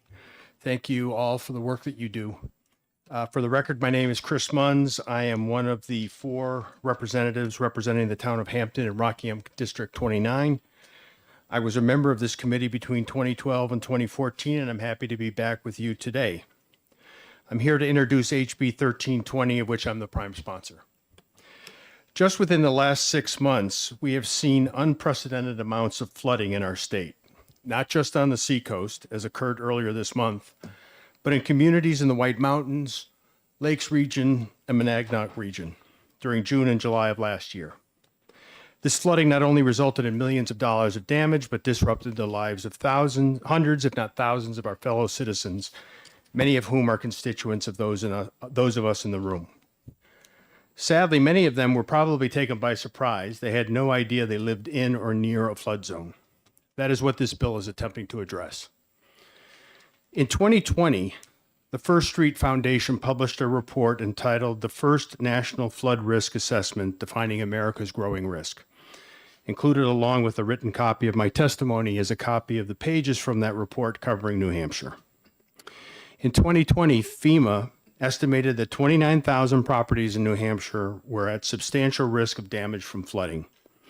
In their report, the First Street Foundation believes that number is understated and estimates that the number of properties is closer to 64,900. That is equivalent to approximately 11.1% of all properties in New Hampshire, and that percentage is higher than the overall national percentage of 10.3%. We have no way of knowing whether the owners or renters of these properties know that they are at substantial risk of flooding. For renters of property, there are little or no protections against waking up one morning to find, to your surprise, your car underwater in the flooded parking lot outside your apartment, or worse yet, your downstairs or basement flooded. At the present time, the only reference to flooding as a potential risk to a potential purchaser of property is a suggestion in paragraph 15 of the New Hampshire Association of Realtors Standard Purchase and Sale Agreement that a buyer determine the availability and cost of flood insurance as part of their due diligence. A copy of that form is also included with my written remarks. There is no requirement that the seller share any information about previous flood damage and or whether the property is in a designated flood zone. There is, however, a requirement that any buyer who purchases a home in a flood zone and applies for a mortgage to do so must purchase flood insurance. Unfortunately, this sometimes is the first time a buyer learns that the property they want to purchase is in a flood zone. Since flood insurance is expensive and becoming more so, this often makes it more difficult or impossible for the prospective buyer to afford the resulting higher than expected monthly mortgage, property tax, and insurance payments. And they end up having to back out of the transaction they had invested significant time, money, energy, and emotional ups and downs in. Committing to lease or purchase a property is one of the largest financial investments any individual will make in their lifetime. The purpose of this bill is to ensure that prospective renters and purchasers of property in New Hampshire have a fair and full understanding of the conditions of the property they lease or purchase as it relates to flood risk and any prior damage caused by flooding or storm events and the potential liability they may be assuming by entering into a lease or purchase agreement. Due to timing constraints encountered when the bill was being drafted, the original version of the bill contained some drafting errors. I have worked with OLS to address those issues and have attached Amendment 2024-0196H, which is co-sponsored by Representative Grassi, to my written testimony. As you deliberate on this bill, I urge you to focus your efforts on that amendment rather than the original version of the bill. The amendment reflects the original intent of the legislation. Before I speak to the specifics of the bill, I would like to acknowledge and thank the New Hampshire Association of Realtors and the New Hampshire Rental Property Owners Association for their time and input into this bill. They were very helpful in identifying issues and concerns, which I did consider in drafting the bill. The amended bill does two things. First, it adds a disclosure of flood risk by sellers of property to prospective buyers. Because the Realtors Association was concerned about creating yet another form or rider that would have to be signed and executed, the disclosure requirement would be added to RSA 477:4-A, like the existing requirements to disclose the presence of radon, arsenic, and lead by sellers of property to prospective purchasers. These disclosures are currently included in paragraph 12 on page 2 of the standard purchase and sale agreement. If the amended bill is adopted, I would envision that paragraph being updated to also include the required flood risk disclosure. The second thing the amended bill does is also require lessors or owners of property to disclose the risk of flooding to prospective renters. The Rental Property Owners Association had two concerns. First, they believed that if any requirement was to be imposed, it should only apply to property with 4 or more units, referred in statute as restricted property. That is how the bill is drafted. Second, they also were concerned about creating additional forms and paperwork, so the bill is drafted such that the requirement to disclose flood risk can be satisfied by either including the disclosure in the applicant a lessor asks a prospective tenant to sign, or through a very simple separate rider. The bill also provides lessors who comply with the disclosure requirements truthfully with an exemption from claims of liability by a tenant if the tenant ends up suffering any damage to his or her personal property from flooding. I am not suggesting that the Realtors Association or the Rental Property Owners Association are supporting this bill. I will leave that to them to discuss with you themselves.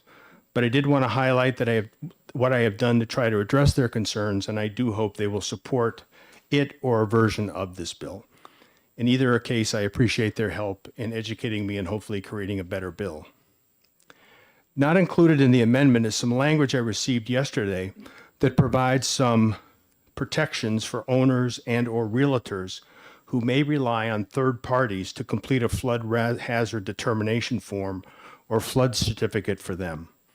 I have also included that language with my written testimony, and I urge you to consider that as well. There's little we can do when flooding occurs. Luckily, there is a growing amount of readily available information about where the greatest risks of flooding are.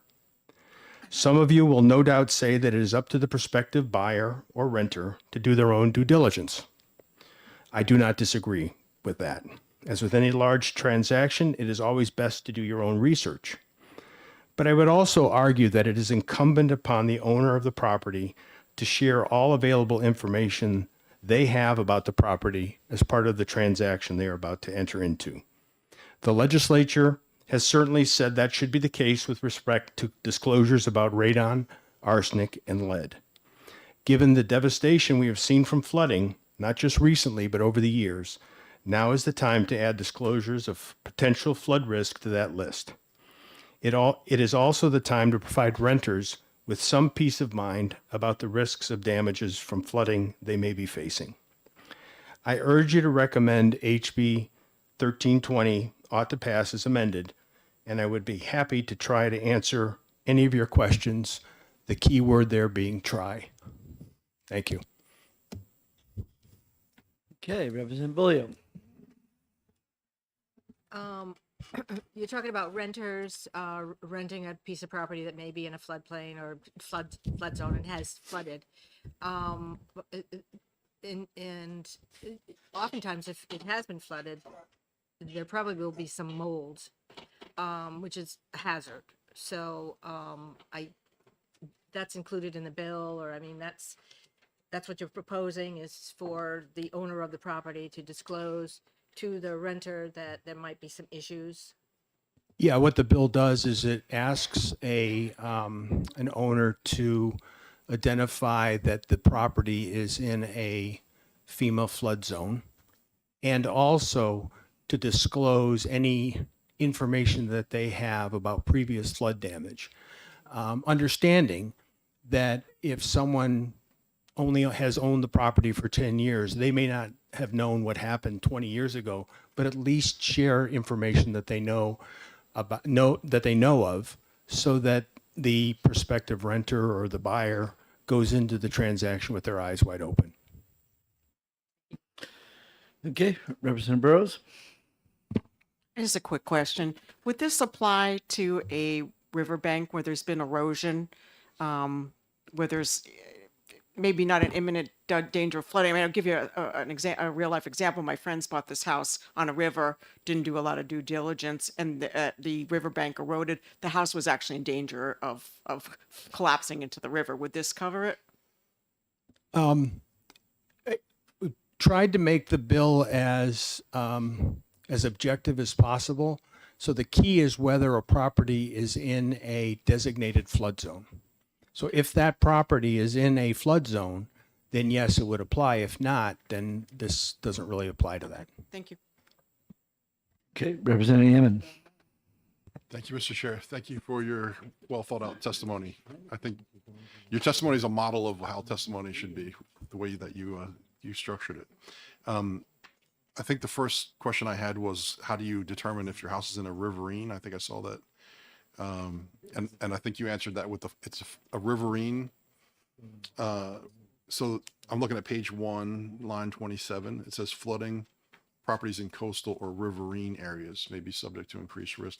Does that word riverine have any legal, does it apply legally to your bill, or is it just there for information? I'm going to defer to my comment that I would try to answer questions. I don't know. I'm sure it has some legal definition somewhere, but it's not what I don't really know how it applies here. Okay, and follow. Perhaps the chairman can. My guess would be it's a stream that is seasonal, that, because ravine, like California, they have the valleys that only when they're big seasonal runoff. So it seemingly runs only when it has heavy rain, but that would be my guess. That certainly works for me. Quick follow-up. Follow-up. This is a different question. You're requiring that sellers of property disclose that there's a flooding event, and also landlords to their renters.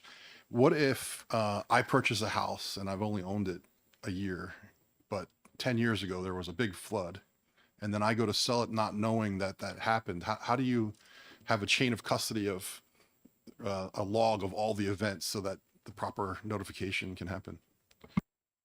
I think there's language in the bill that talks about knowledge that you have in the time that you own the bill or own the property. The intent certainly is not that if you bought a property and owned it for a year, that you would be responsible for knowing what happened 10, 20, 30 years ago. What we're asking sellers to do is, if they have knowledge, to share that with the prospective buyer. Okay, Representative Herbert.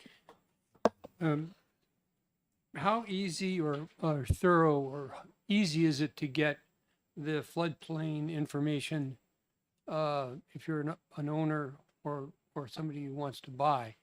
Is that a difficult process? I see a lot of statistics here, but I don't know if I myself have never seen a floodplain map. It's pretty straightforward, and actually, the state of New Hampshire, and I think it's the Department of Economic Development, has a site. It's like a floodplain management site. You can actually go on there, you type in your address, and it'll show you if you're in a floodplain. Thanks. I'm sorry, I got distracted. Say that again. The state has a website, and I can get the website to you all, but I believe it's through the Department of Economic Development, and it's a floodplain management site, and there's a tool there where you can actually type in your address, and it'll show you a map, and it'll tell you what floodplain you're in. So all someone has to do if they're going to buy a property or rent a property is go into this webpage and type that in and find out whether it's in a floodplain or not? That's all that a seller would have to do as well.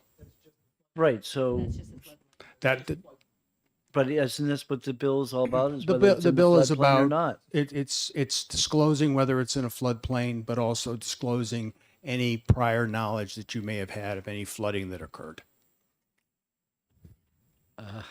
Okay. That's a little trickier, ain't it? Okay, Representative Hammond. Yeah, that was actually a follow-up question rattling around in my brain is how do you prove that someone had the knowledge? Let's say someone had knowledge, didn't disclose it. How do you know, how could you prove that they had that knowledge? That's that enforcement question.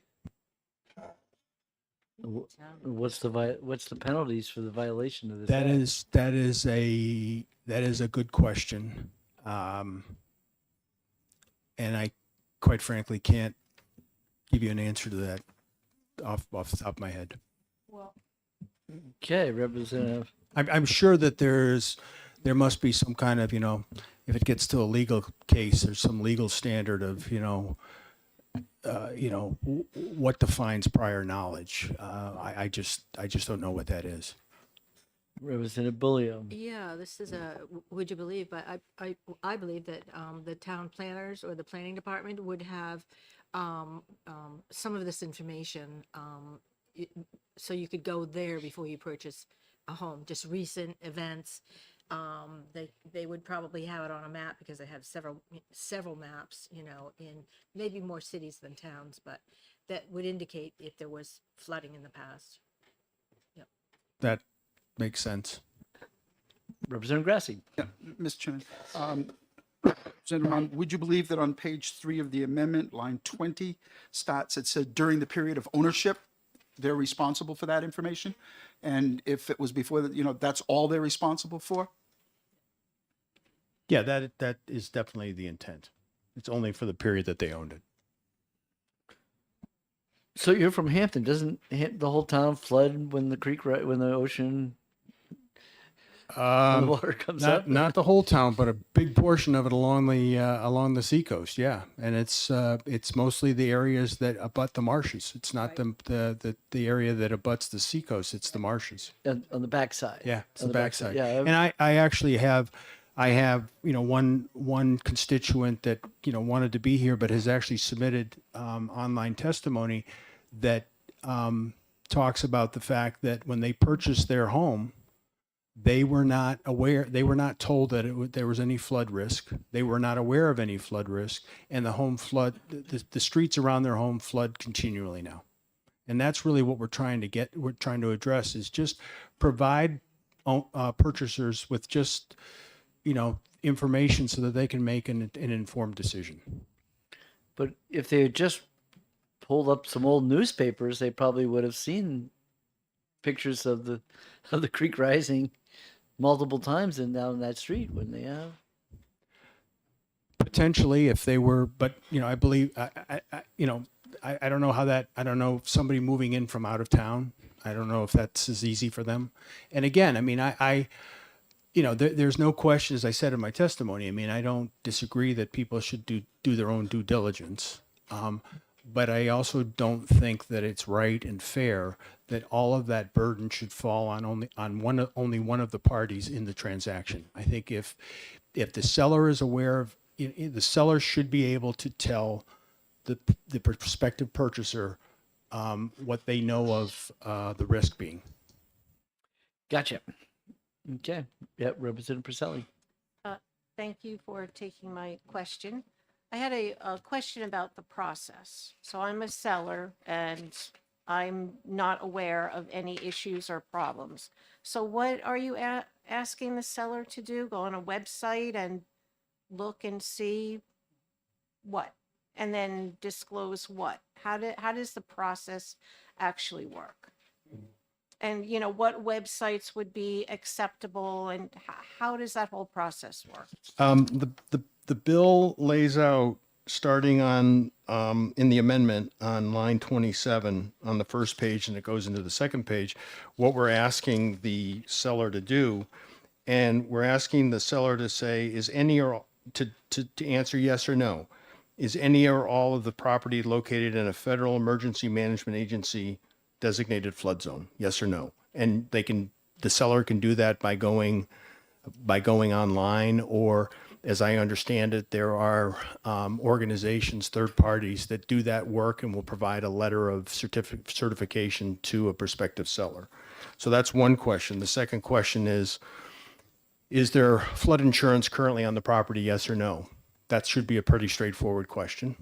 And then C, the third question, during the period seller has owned the property, has the property experienced any flood damage from floodwaters entering a building or pooling, making the property inaccessible due to a natural flood event such as heavy rainfall, coastal storm surge, tidal inundation, or riverine flooding? Yes or no?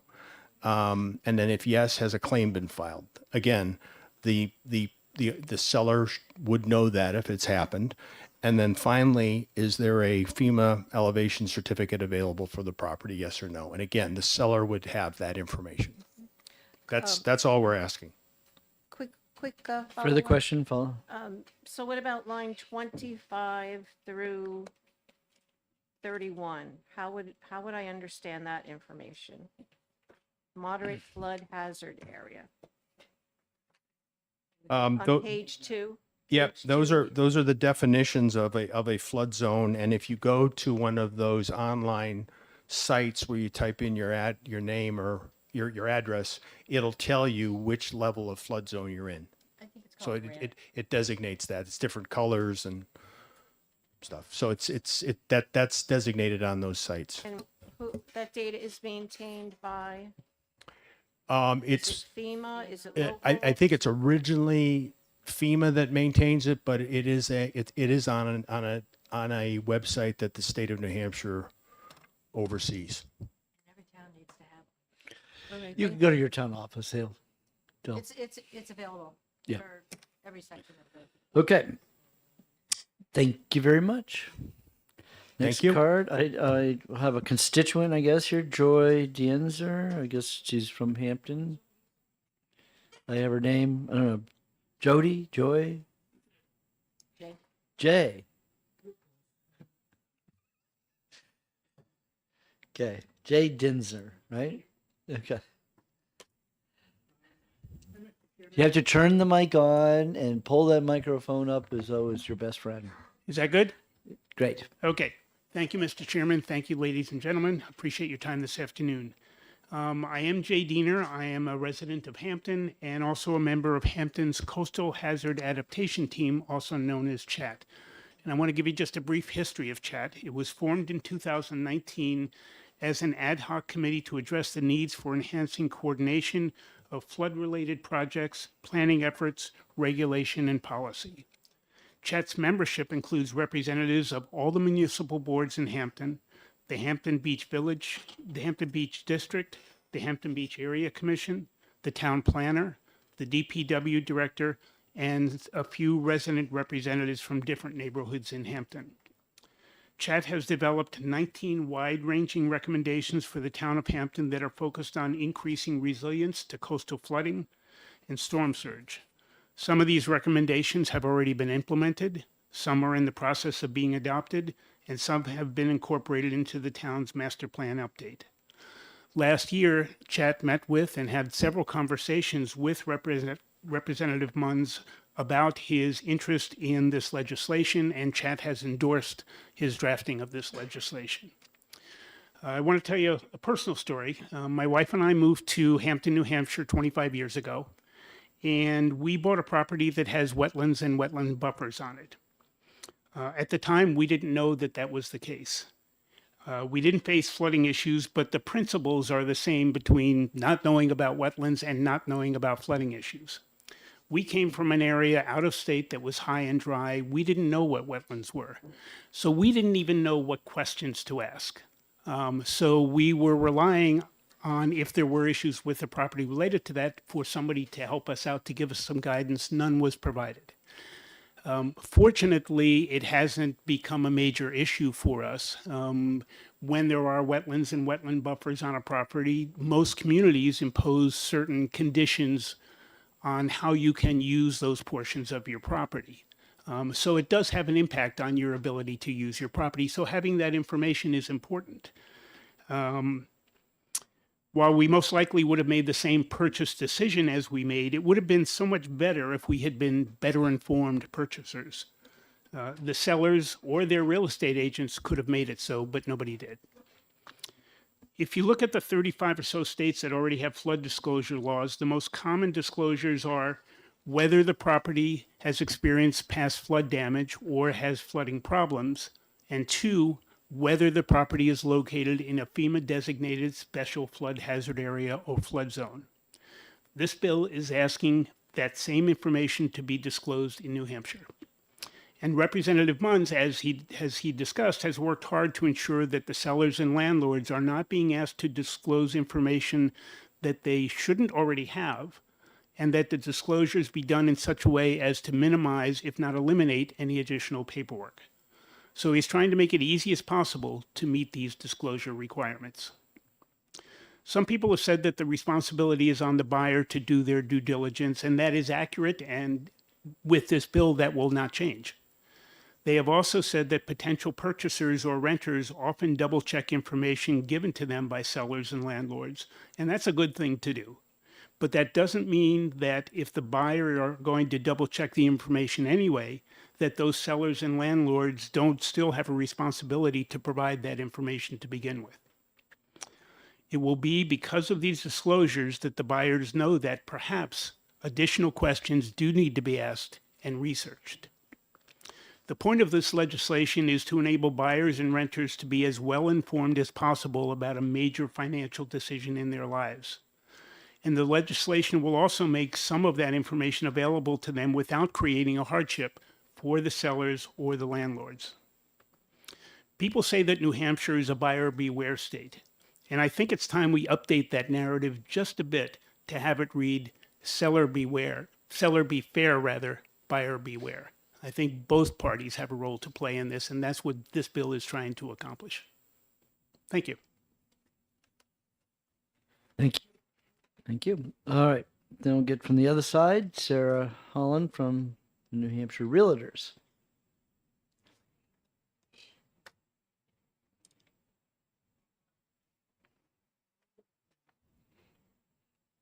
Good afternoon, Chair. Thank you, members of the committee. My name is Sarah Holland.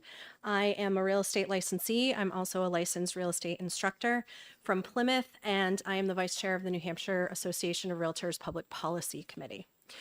We have had many conversations with Representative Munns, and we are glad to continue those conversations. However, as it stands with this amendment, we are in opposition to HB 1320.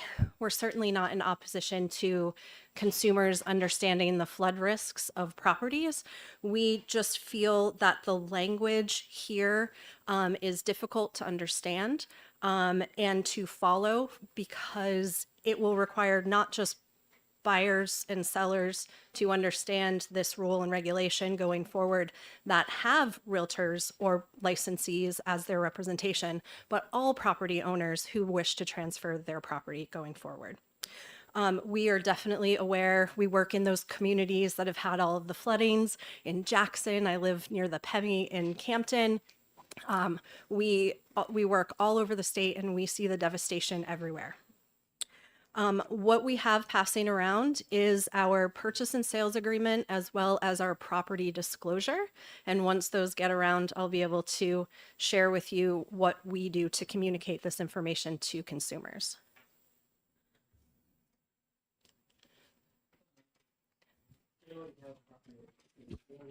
Copy it from Representative Munns, so Oh, we great. we Okay. can keep going. So relative to the purchase and sales agreement in section 15, so this is after someone has identified a property for purchase, there is buyer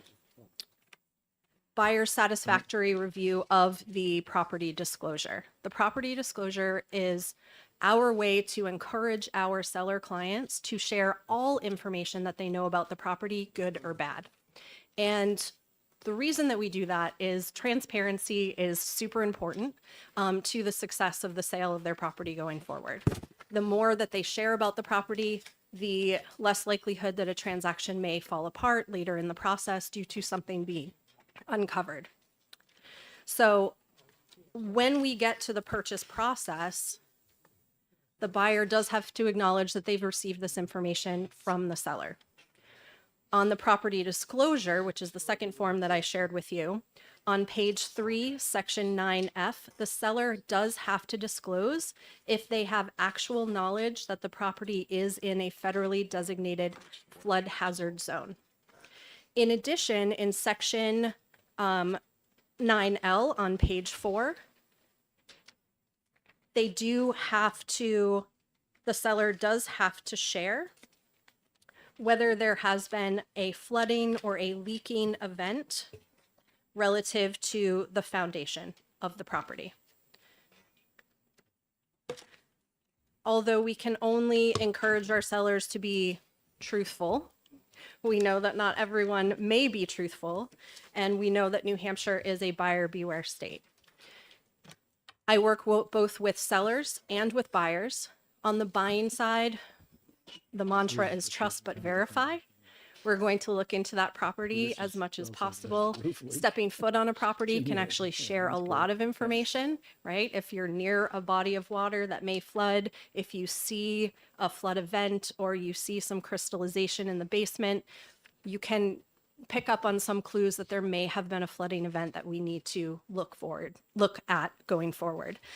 We also have access to mapping systems that DES puts forward, that the state of New Hampshire puts forward, that our communities and FEMA puts forward. So that information is part of our due diligence, both on the selling side and on the buying side, because of course there's a liability piece for everyone involved in a transaction if this information is not disclosed.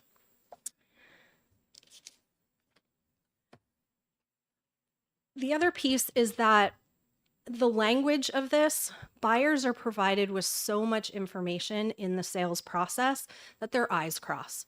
They are unaware, and as was testified earlier, sometimes they just don't know the questions that they need to ask, which is why when we partner with them, we do a lot of one-on-one verbal education with them to talk with them on site at a property, talking about the pros and cons, things we need to look into, and considerations that they need to make whether moving forward when deciding to move forward with a particular property. Adding more language in front of them that is confusing when I read it as a real estate practitioner, having some knowledge in this area, I find it confusing. So I think we need to think about that going forward. I am happy to answer any questions. Representative Bolio. Thank you for taking my question. Do all realtors present this Yes. and they have to fill it out Yes. with the property owner? Yes? Yes. And every property owner will fill it out to different degrees, varying degrees, depending on their knowledge of the property.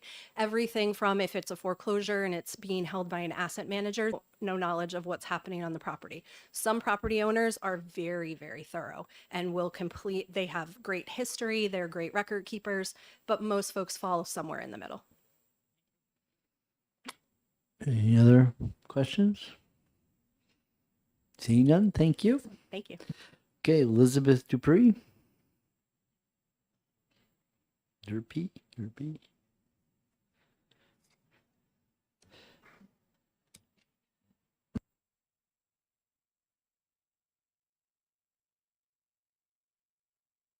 There we go.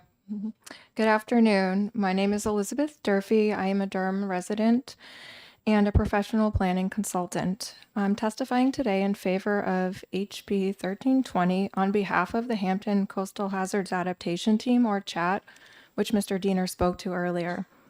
I've served as the coordinator for CHAT since 2019. Jay commented on how CHAT had come up with 19 recommendations, many of which the town is taking action on now or has incorporated into its municipal master plan. One of the recommendations requires state action, and that's what we're here today to talk about. I have a couple key points today that I want to talk about, and one suggested amendment that I will follow up with in writing to keep my comments as brief as possible. The first is that there are a lot of vulnerable properties. Millions of people in the U.S. live in homes that are at risk of flooding, and their homes will likely get flooded again. While the seacoast faces additional coastal vulnerabilities, flood hazards exist throughout our state within floodplains and areas that are impacted by stormwater and high groundwater. There are currently 7,261 national flood insurance policyholders in New Hampshire, and many more uninsured properties located within floodplains and other at-risk areas. As we know from the New Hampshire Climate Assessment, flood vulnerability will increase. Precipitation has increased during the last century, with the highest number of extreme precipitation events occurring in the last decade. Mean precipitation and precipitation extremes are projected to increase in the future, with associated increases in flooding. Rising sea levels pose significant risks to coastal communities and structures, such as inundation, land loss due to erosion, and greater flood vulnerability due to higher storm surge. My second point is that flood vulnerability is not always obvious. Even if a prospective buyer or renter knows about floodplains, it can be very difficult to navigate and interpret flood maps. If you live in a 100-year floodplain and have a mortgage, you're required to have flood insurance, so that's easy information to access. Without a requirement to disclose past damages to potential buyers, it's extremely difficult for a home buyer or a renter to learn about a property's flood history. Identifying flood risk in locations outside of a mapped floodplain requires site-specific knowledge, which prospective buyers and renters may not have access to. One report found that homeowners who unwittingly purchase a flood-prone home are likely to incur tens of thousands of dollars in flood-related damages. I can personally attest to the financial and stress-inducing impacts of finding out that your new home is vulnerable to flooding. My house is not located near a river, lake, wetland, or floodplain, but it's vulnerable to flooding when it rains hard. Gutting and renovating our basement accessory apartment to mitigate water damage from past flooding we weren't aware of has cost thousands of dollars. And until we identify and pay for a solution, we rely on quick dams and shoveling water to prevent water from entering our apartment door. Our tenant is not happy with this, but as you know, the situation in New Hampshire is very difficult to find rental apartments, so he's tolerated it. By not denying home buyers information about past flooding, people can't make informed decisions about one of their biggest financial investments, their home. My third point is that the Coastal Hazards Adaptation Team is not alone in identifying flood risk disclosure as an important strategy to reduce risk. The Natural Resources Defense Council recommends that states update their inadequate disclosure laws to provide home buyers with the right to know whether a home has ever flooded, how often, what it costs to make repairs, if the home is located within a designated floodplain, and if flood insurance is required on the property. Representative Munz has not gone as far as including all those items in his proposed bill. And that's an effort to make this better supported to the realtors. In 2019, a poll by the Charitable Trust found that 74% of Americans support a requirement that home sellers inform potential buyers if a property has flooded repeatedly. And the Federal Emergency Management Agency, which administers the National Flood Insurance Program, has provided guidance on disclosure policies. As of its 2022 publication, FEMA reports that 35 states have enacted some form of legal or regulatory mechanism requiring property sellers to disclose factors related to flood risk about their property. FEMA reports that knowing the risk of flooding is the first step towards adequately protecting lives and property, and that knowledge can help individuals, families, and communities. FEMA recommends that states take action to protect home buyers in their state by enacting laws and implementing practices that require disclosure of flood risk. It notes that states with flood disclosure requirements often have higher rates of residential flood insurance uptake, which enables communities to recover more quickly after floods. The report includes a summary of items commonly found in disclosure laws and or legally mandated disclosure forms, which I won't read today unless you'd like me to, but I will provide in writing. Many of these items are covered in HB 1320. I will follow up with my recommended amendment in writing. And in closing, I would like to say that a flood risk disclosure policy is an important component of a more resilient New Hampshire. Among property owners and buyers or renters, property owners are the more knowledgeable party with respect to past flood events and awareness of whether a home has flood insurance. Therefore, I believe property owners should be responsible for sharing this information. Thank you to committee members for hearing these comments and to Representative Munns for drafting this bill. Okay, thank you very much. Oh, yeah, you have the testimony, written testimony. Oh. Thank you. Okay, Nick Norman or Ms. Thank you very much for the opportunity to speak. My name is Nick Norman. I work with landlords across the state of New Hampshire. I'm the Government Affairs Chair for the Apartment Association and the Director of Legislative Affairs for different organizations of landlords across the state. I follow all new landlord-tenant law that comes through New Hampshire. I don't often speak before this committee. I'm often before judiciary. But we have a network of 3,500 readers that we are property owners, landlords throughout the state that we are in constant communication with through our legislative updates and the tracking of laws.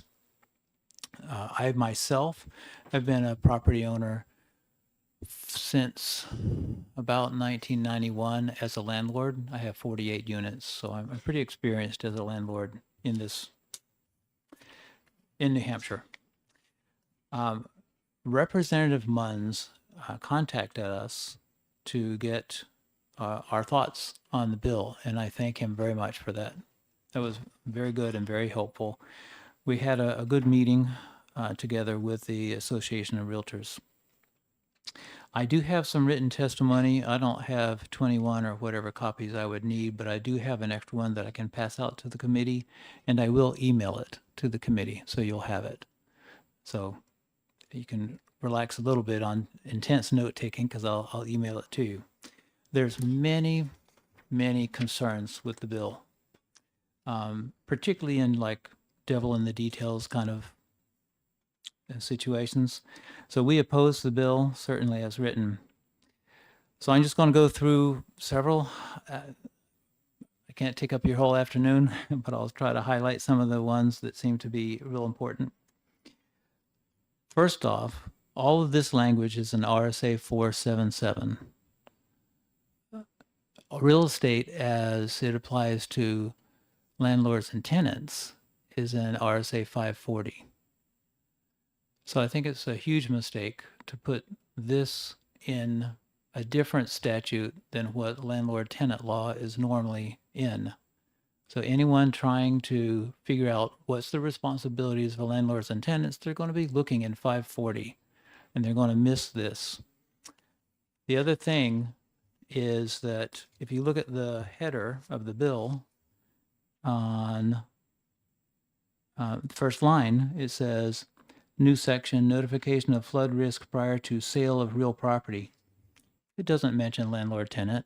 It doesn't mention rentals. But it's thoroughly about landlords and tenants. So it would be really easy to miss this if you were like researching, finding out what your requirements are as a landlord or a tenant. We think that having the government provide an easily available website is a great idea. That's mentioned in the bill. I think it should be easy for someone to look up information, both landlords and tenants. We would advocate that the tenant are adults. They can do their own due diligence. They can do their research. We've heard testimony several times already that it's readily available online. You can just go get it. There's a requirement in here of both 100-year and 500-year notifications. Anything in a 500-year flood zone would have to be disclosed and information given. It seems to me to be overkill. There's an odd thing in the languaging. The bill would encourage landlords to not have an application and not have a lease. The way this is drafted, the disclosure requirement comes into play when you have an application and when you have a lease. A lot of landlords don't have a lease.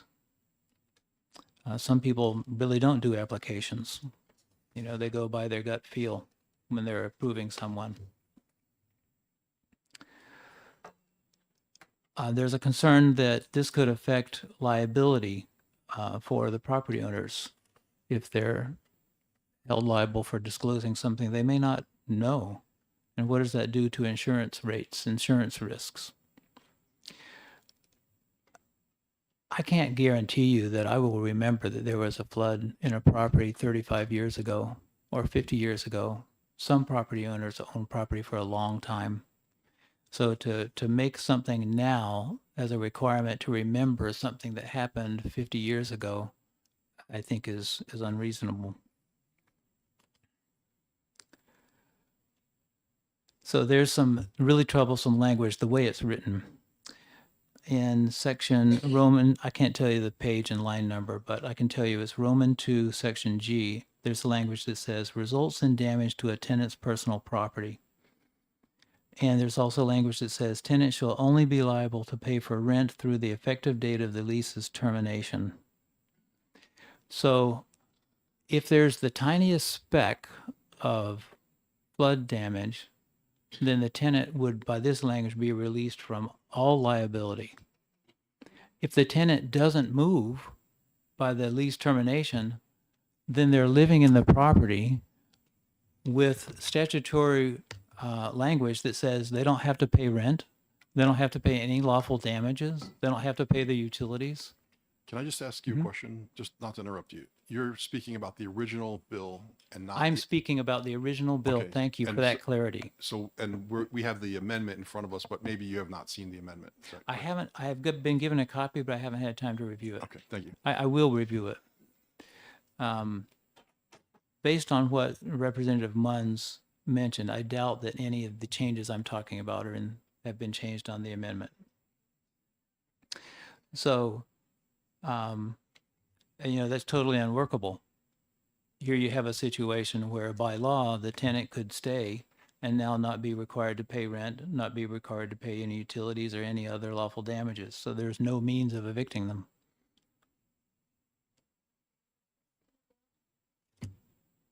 This is in the original bill. I haven't had a chance to review the amendment yet. What page are you looking at? What page are you looking at? What you're Let me see if I can pull that up. Well, so I think it's fair that he gives his comments because he didn't have advance notice of the amendment, right? So he's doing what he came prepared to do, and And the I amendment's a can- last minute thing. Right, and I can, in email, I can clarify that by looking at the amendment. Based on what I heard, I don't see any evidence that these things I'm talking about have changed, but I'll let you know. Let's see, section Roman 3H, which immediately follows that,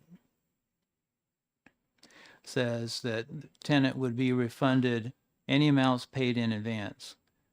Well, it's not clarified. What does that mean? Does that mean application fees? Does that mean utility fees paid in advance that were prepaid but already used? A lot of concerns with the way that's written. The way it was originally written is that the housing provider would be required to give money back to the tenant, and the tenant no longer required to pay rent with no recourse. There's a very large amount of concerns with this, the way that it's written, and I'll get that email to you with all of these points. And there's more in there. I just don't want to take an enormous amount of time in testimony when I'll give it to you in writing. I'd be very happy to answer any questions. All right, thank you, sir. Any questions? Representative Post? Thank you very much. I just didn't get your name. My name is Nick, last name Norman. Thank you. Yeah, Any other questions? All right, thank you very much for your time. thank you. Did you put in a PIN card? Put in a card and you can get in line. Oh, you presented the bill. Okay. I'm sorry, you were sitting over there. Welcome, yeah.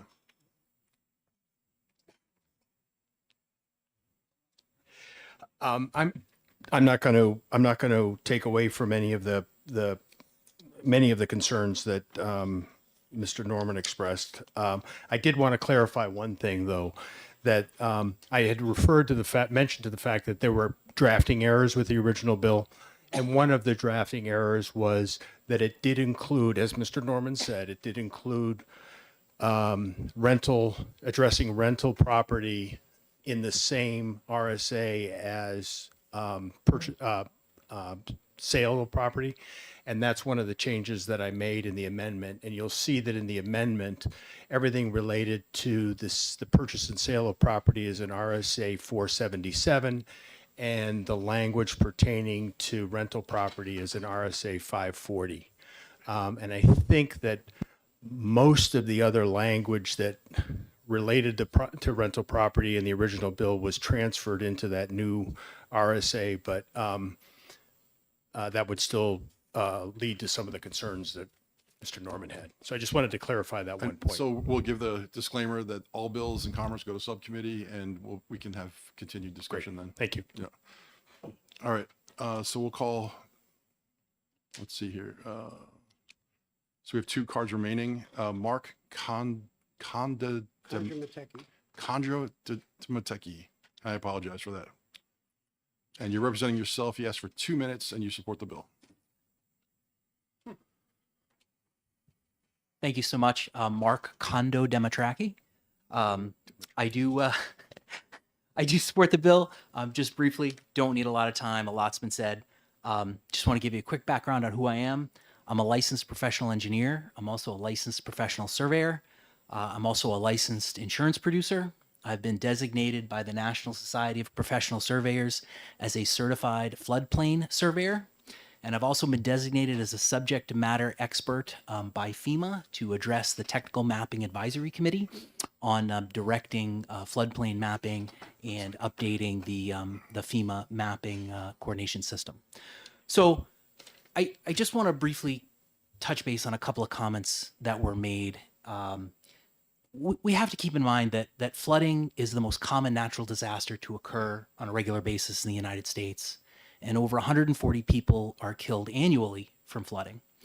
And, in 2021, 2022, there was flash flooding in New York City, and there were people literally drowning in their apartments because they couldn't get out.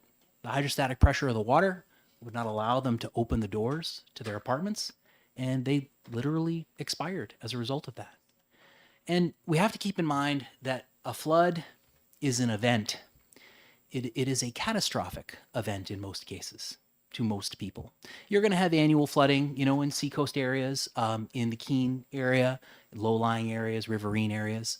But for the majority of flooding that occurs, it is going to be a catastrophic event. And trust me, you will remember that event when it occurs. You will remember when it happens. Because there will be substantial damage. There will be significant inconvenience.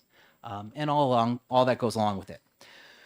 I also have a realtor training course where I have a 2-hour continuing education course where I go and train realtors about floodplain management, surveying and engineering as it pertains to flooding and the transfer of property. And what the vast majority of realtors tell me is they are not interested in engaging on the disclosure with whether or not a property is or isn't in a floodplain, and they simply check off unknown. And I honestly, I can't blame them because again, you're asking a realtor to now delve into a very, very complicated subject and provide some specific direction on a subject that they may not be completely educated in. And that's another reason why I provide this training. I do want to dispel a couple of myths, though, about how easy this information is to obtain. It is straightforward. FEMA has a website. You can go and you can download every single flood insurance rate map that is published in the United States for free. It is readily available. They do have a mapping application, and the state also has a mapping application, and it is address and geocoded driven. However, we have to keep in mind that there are limitations to that information. It's like anything. If you go to Google Maps or MapQuest or put in an address in your GPS, sometimes it will get you there exactly. Sometimes it will get you close, and sometimes it will not even be in the same community. So that is information we have to keep in mind. There is an entire cottage industry that is related to flood and flooding, and it is a multi-billion-dollar industry. A lot of it has to do with disclosing and providing information on flood status. Representative Munns mentioned First Street Foundation. I don't want to get into that information because that we could spend hours speaking about that. But the point is, there's information out there. There's vendors that will provide this information, and sometimes there's conflicts in that information. And that's what we have to keep in mind. And that's why this type of acknowledgement or disclosure is needed. Because as the property owner, you are still going to have a responsibility of knowing certain statuses of your property. It is not the job of government, it is not the job of the town to tell you to pay your taxes or to tell you what your zoning is or anything else. You have a certain responsibility as a property owner to be aware of and knowledgeable in, the status of your property. And flooding should be an important aspect of that. I support the bill. I certainly support the amendment. And, I support the language for the liability also that Representative Munns is including. Because without that, what will happen is a realtor or a homeowner will simply go to a third-party website, put in an address, receive some form of certification, document, or perhaps they'll go to a lender and obtain a standard flood hazard determination form from a lender or an insurance company, and that may be incorrect. There may be incorrect or conflicting information on those forms. And at that point, then, it creates a significant liability issue. Is the realtor liable for relying on a third party? Is the homeowner now liable for relying on the realtor who relied on a third party? And on and on and on. So it needs to be very specific. If we're going to have a specific requirement for that disclosure and to have the words truthful written into that legislation, then there has to be some aspect of liability. Because, I know a guy who knows a guy that's going to tell me that property's not in a flood zone, and they'll put it in writing. And I can guarantee you, as the day is long, nobody wants to be in a flood zone, especially when they're selling property. So with that, I'm happy to answer any questions, provide any other information or insight. Representative Burrows. This is just, would you believe, I just went on the FEMA map and I put in my address and they said the information was accurate as of 2013. So Yeah, it's like anything, right? Technology is great. I'm not a Luddite. I embrace and work in technology, but I'm also aware of its limitations. And, that's what we have to be cognizant of. Like the realtor said, trust but verify. Certainly an important mantra to live by. But when it comes to, an actual knowledgeable disclosure, we want to make sure that information is correct and truthful. Representative William. Thank you. Thank you for taking my question. Could you tell me about the 100-year floods and the 500-year flooding? Is that occurring 500-year? Is that occurring now? Sure. Yeah. So it's a misnomer to use the term 100-year and 500-year, and FEMA has gotten away from that now. They use the term 1% annual chance or 0.2% annual chance, which means you have a one chance out of 100-year potential of flooding in a 100-year flood zone. One chance out of 500-year of flooding. But again, that's a measure of storm discharge. And, you know, in Manchester, there are multiple areas that are designated as 500-year flood zones. Those areas flooded in 2005, and then they also flooded again in 2007. There weren't 500 years in between those floods, but again, you know, it's a storm discharge. It has to do with severity and potential frequency and storm discharge. Great. Thank you. Thank you. We have one more card left. Terry Bimford.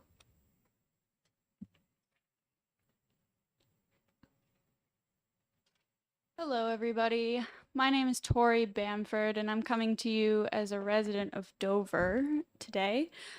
I work in New Hampshire. I've grown up here, and I hope to buy a house here one day. Through my professional experience, I know how to read and interpret a flood map. They're called flood insurance rate maps. I know what each of the zones mean and what kind of flooding properties in each zone could see. I also know that this is not common knowledge. But without this knowledge, I wouldn't even know what questions to ask, let alone where to look to answer my questions. The flooding in the last year is something that you will not see reflected in a flood map, however. Signs that you might see on a property, such as mold, could be cleaned up with bleach and some paint, disguising it from potential buyers and renters. Recently, the flooding on the seacoast has been seen on the news, but it doesn't speak to the tremendous losses by property owners and renters. People have lost cars, washing machines, dryers, water heaters, and so much more. This damage means that flooding is on the forefront of all of our minds now, but will it be in 6 months, 1 year, 5 years? Passing this bill will mean that it will be remembered and adequately reported when it matters. Supporting this bill will help people like me to know what to expect and what questions to ask when investing a home. And I know that I will be able to use my knowledge of reading flood maps when I go through this process. But since this is not common knowledge, I worry about people who haven't had the opportunity to learn how to do this. And even knowing how to do this won't give me the full picture. Please support this bill. Thank you. Thank you. Having no more cards, Representative Grassi, did anybody sign the blue sheet?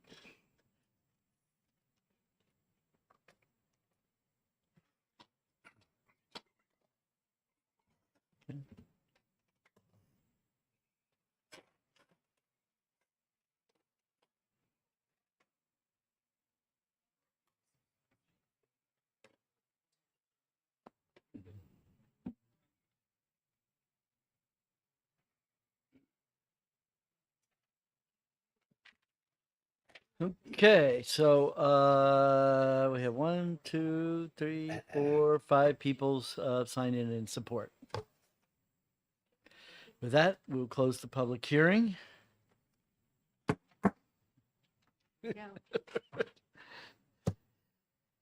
Okay, we'll open up. As soon as the clerk comes back, I will take this opportunity to let everyone know I have signed my declaration of conflict, and that will be filed with the clerk's office, and that I have filed that I have both a financial and a non-financial personal interest in the next 2 bills.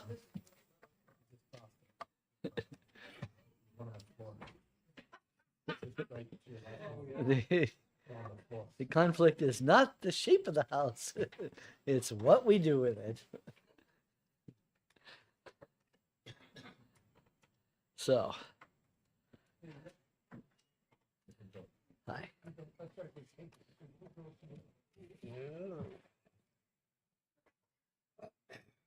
Okay.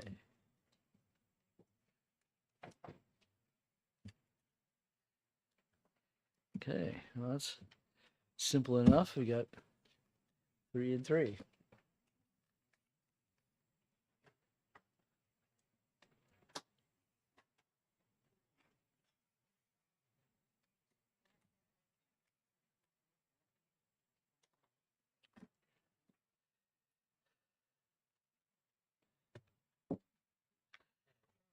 Welcome back to the Commerce Committee.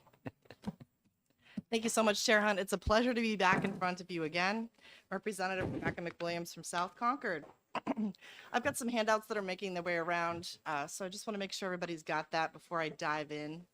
But on a brief overview, I'm the prime sponsor of House Bill 1498 FN, and this bill is based on a Colorado law that's very similarly written. There are a lot of good reasons to have a statewide short-term rentals registry, and I'll get into that. But Colorado's concerns were mostly law enforcement and making sure that when local law enforcement responded to a disturbance of the peace or some other concern, it's very helpful for law enforcement to know whether the property is a short-term rental or owner-occupied. So I'll just make sure everybody gets their handouts, and then I'll dive into it.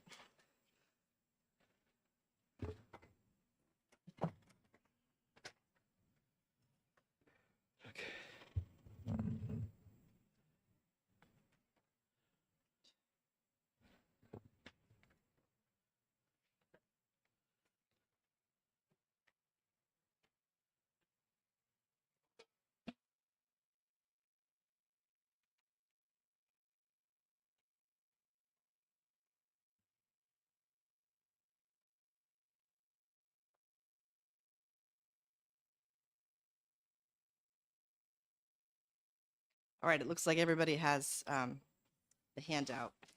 So this is an article from the New Hampshire Bar Association, and it was originally published in 2023. I think that a lot of this information is still relevant this year, 2024. One change after this article was published, at the time it was published, the Town of Conway versus Kudrick decision had only been finalized in the lower court. Since May 2nd of 2023, the Superior Court of New Hampshire has affirmed the decision on behalf of Kudrick. So for those of you not familiar with that court case, this was a Conway battle about whether or not someone could have short-term rentals happening on their property, or if it needed to be a special zone that said short-term rentals can happen within this zone. There was a lot of debate as to whether or not, because the town ordinance was silent on that, it could be included. And the court sided with the owner of the property. So short-term rentals continue in Conway. Some interesting things that you can also pull out from this article. I'm not asking you to read it now. This is good reading for later. But in 2023, when this was written, only about 30 of the 234 municipalities in New Hampshire have local regulations on short-term rentals.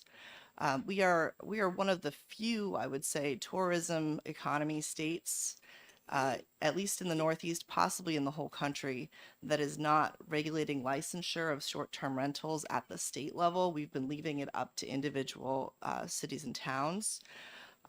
Just from Conway's perspective, and to be clear, I'm from Concord, but Conway has been dealing with this, and as an architect, I deal with buildings all over the state. Conway had to respond to this somehow because it's become a tourism mecca, and many of the properties that are rented out in Conway are owned by landlords who do not actually live in the property. So in response to the Conway versus Kudrick decision in May of 2023, where the Superior Court affirmed on behalf of the owner, Conway has since set up a townwide rental license and inspection program. So they've hired folks to manage this. They've staffed it up.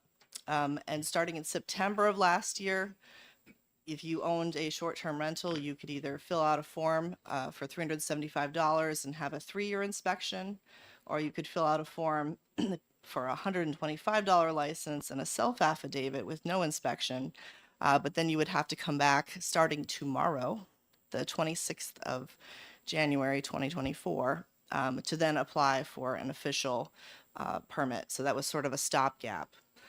Understanding that Conway has heavily invested in doing some kind of inspections and licensure for their short-term rentals really begs the question, why isn't the state doing that? Is it really only a problem in Conway?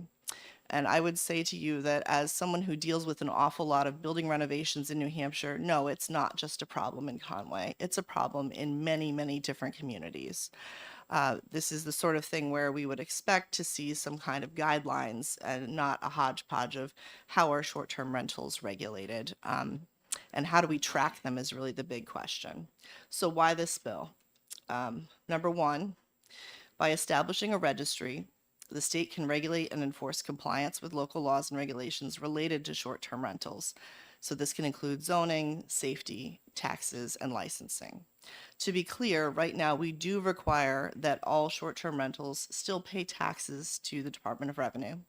And if you're using a large vendor like Vrbo or Airbnb, they are collecting the information about all of their properties and submitting the taxes to the state, but they are not submitting that individual data about the property owner's name and the address of the property to submit to the state. And I think that that's really where the gap is when we talk about the Colorado law, where there was concern where local law enforcement would really like to know when they respond, is it a short-term rental or is it owner occupied? So this is about data transparency and making sure that when you're responding to an incident, you have all the information. So enhanced safety measures. A registry enables authorities to ensure that short-term rental properties meet safety standards. Obviously, Conway is doing inspections, and I'm not proposing inspections across the state, but I'm telling you that's where we're headed. In terms of life safety, there needs to be at least an egress window from every residential bedroom. Short-term rental properties need to meet safety standards, fire safety, building codes. So having this information helps protect renters and neighboring properties from potential hazards. Also, nuisance concerns. Local law enforcement can use the registry to address concerns related to noise complaints, parking violations, other nuisances associated with short-term rentals. Having a centralized database of rental properties makes it easier to respond to these issues promptly. It also improves tax collection. Property owners who rent out their properties through platforms like Airbnb or Vrbo are often required to pay occupancy taxes, as we do in New Hampshire. Registry facilitates tax collection, providing a comprehensive list of all, not just the big vendors, all of the rental properties and their owners, even if it's individually owned. It's a protection for renters. Renters benefit from a registry by having access to information about the registered rental properties, including contact information for property owners or managers. This helps ensure transparency and accountability in rental transactions. Also, fair competition. A registry can help level the playing field for property owners by ensuring that all short-term rental properties operate under the same set of rules and regulations. This prevents unfair advantages for unregistered or illegal rentals. And finally, data collection and planning. Our state government can use the data from the registry to analyze trends in the short-term rental market, town by town, year by year, and assess the impact on housing affordability to make informed decisions about future regulations and policies. So that's my quick down and dirty explanation about the bill and the intent of the bill. I'm happy to answer questions, and I know there are people after me that will likely testify on this. Thank you. Representative Sullivan. Thank you. I'm just kind of curious about the enforcement. So it's pretty easy. It's pretty easy for a municipality or even the state to identify, say, a hotel or something like that. But if I just wanted to rent out my house short term, what is what's the enforcement for somebody who A, doesn't know about this, or B, who consciously chooses not to enroll in this system or register? I mean, it seems like it seems like it'd be really hard for the state to actually monitor it, unless, particularly a bad faith actor. So we currently require everyone who's renting out short-term rentals to pay tax on that. And if you're doing it under the radar or illegally, then you're avoiding paying tax on that. And when you get caught, then you're fined for failing to do that. So it's the how you get caught is the piece that, you know, generally it's law enforcement responding to a noise ordinance multiple times to one property till they figure out, oh, this isn't owner occupied. Gotcha. Further question? Further question? So my other question is kind of related to that. What are the requirements? Like, how do we define that exactly? Because let's say I have my house and I live in there, and then I just want to rent it when I go on vacation twice a year to help pay for my vacation. Does that have to be registered as well? That's an awesome question, and I have a bill to follow up on that after this bill. New Hampshire has not yet defined short-term rental across all of our different sections of RSAs, and so I have a contiguous We'll bill hear that that in a addresses minute, that in about 20 minutes. Stay tuned. Yes. Representative Burrows. Thanks for taking my question. My question is this: Town of Bartlett is looking closely at what Conway's doing, and they're in the process of putting together something similar to that. So a lot of the towns are going to say, this is our job, not the state. So I was wondering what your thought is on that. I think that I'm trying to split this so that licensure goes under the state, but inspection goes under the town. So things that have to do with life safety, like I said, making sure there's a means of egress from every bedroom would still be the town's responsibility, whereas the state is really focused on licensure because they already have this data anyway when it comes to receiving the tax money. They just don't have it split out by individual property and owner, but they could. It's just a different way of tracking it and parsing out the data to share with the municipality. Representative McHugh. Thank you, Mr. Chairman. Thank you for taking my question. What sort of inspections do you envision the state or the municipalities doing on what are essentially many people's private dwellings for the most part? That's an awesome question. So I mentioned earlier, that I'm an architect. So one of the things that you need to do in order to get a building permit is to have an inspection. So every time you do a renovation to a building, you're going to need to get that inspection to get your final certificate of occupancy. Unless it's a really small renovation and it doesn't require a permit, but generally you're going to need a permit. So if you're talking about getting a license through the town, so Bartlett, Conway, they're going to require as part of the licensure process, you're getting licensed to have short-term rentals, you need to have an inspection by the code official, just as if you were having some kind of certificate of occupancy following a building permit. Okay. What was the fee to be registered with? I don't see any fees in here. I did not put a fee in here. I left it up to the Department of Revenue Administration. Okay. So I'm going to shock you. I think this is a great bill, except I want it locally. I don't want the state involved. The state, right now, it's more complicated than you know, because there are people like me who've been renting long before VRBO and Airbnb made the deal about the tax. So I have a state ID tax number already. I've had it since 2009. Okay, and I still have plenty of renters that come in on that. And I hate the Verbo, because I'm a Verbo, because I have to pay the credit card fees for the tax.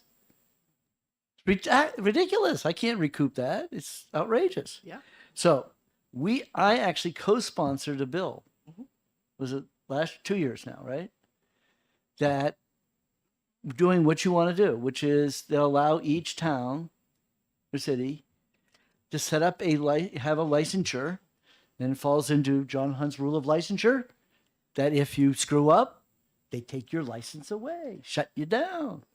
And in that licensure, because very important, the town needs to know who's the contact person, and in it is a requirement that contact person has to be a New Hampshire resident, has to be in New Hampshire. Yeah. So that person in Massachusetts who bought that ski lodge, they've got to find somebody locally. So that's good for the realtors, that they get somebody local who will be the person who will respond and go shut that rowdy crowd down. Someone who's responding to keep an eye on it. My fire department absolutely came in and they measured all my windows to make sure they were big enough for people to jump out of.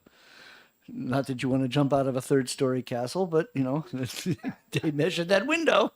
Okay, so I think it's fine. Are you okay with just converting this into a local municipal one, rather enabling legislation for municipalities to implement rather than have the state?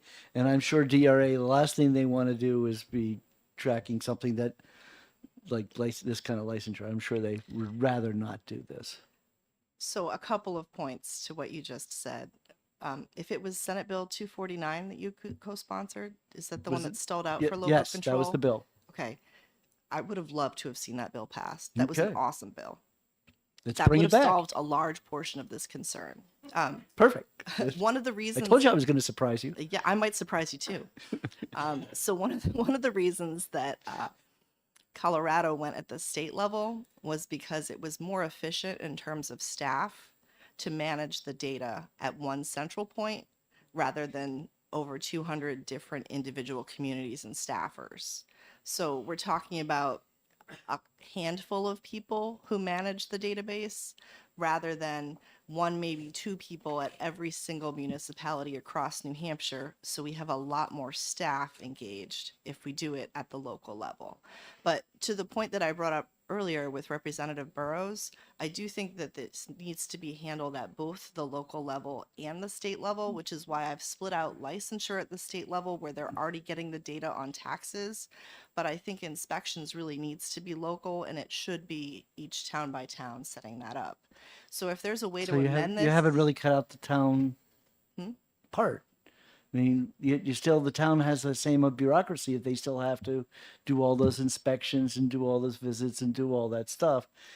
Did you visualize there was a computer database that people could access to see that list or something? I mean, I don't understand what you're, because I envisioned that each town, a person applies for this, and the town would have a file box and have you alphabetically in that file box, and then they would have to make sure that the fire department's checked you off, make sure you're all up to date in your files, and maybe, you know, on an annual basis require you to, you know, update your file. So I don't understand how that's any bureaucracy to a town to implement. So I agree with you. I'm thinking an Excel spreadsheet. I think you and I are No, just Excel, different yeah. generations for No, organizations. I know so- Excel better than you do because I don't know I about was that. with Microsoft. I was actually, I was with Lotus 123. Oh, boy. Or how about VisiCalc? Wow. I was the original spreadsheet. Okay, so don't tell me you know more about spreadsheets. Right. We're not going to compete on spreadsheets here, but the idea is that nonetheless, there's a centralized manager of the database, which in my mind is DRA, because Yeah. someone has to manage that database. And if it's just one manager of the database rather than 200 some odd communities, right? Because they'd I- all be inputting into a shared database Let the otherwise. town figure out what they need for their town. Let them. I would assume the town right now had, you know, in terms of the spreadsheets, whether they do it through their planning departments. In my case, I no doubt in my town, it would be the fire department Mhm. will be maintaining it. Right. And that makes sense for life safety. You know, yeah. and because they do the life safety. Yeah. And they got to know where the property is. They got to know, you know, and they'll know who to call if there's a problem. So maintaining a spreadsheet's a brilliant idea. So I think we are very close to a consensus on what could work with this bill. It probably needs a bit of an amendment. Yes, But I a think in bit. Yeah, we'll pull principle, up we are 230. very We'll pull up that similarly original bill. aligned. Yeah, but I think we'll take out Let's the look at most that Senate Bill, controversial 230. piece in that bill, Yeah. which was that towns would be that they couldn't ban it altogether. That's why it died in municipal and county government. But now that we have this Supreme Court decision, We do. we don't have to sweat that issue, do we now? No, it's been resolved. So now it's our job as legislators to promulgate this. Yeah. Perfect. Okay, cool. Okay. All right. Thank- Any other questions? Thank you very much.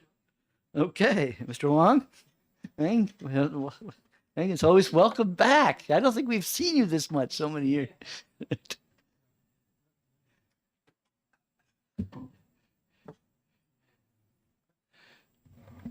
Good afternoon, members of the committee. My name is Keen Ming Wong, Tax Policy Counsel with the New Hampshire Department of Revenue.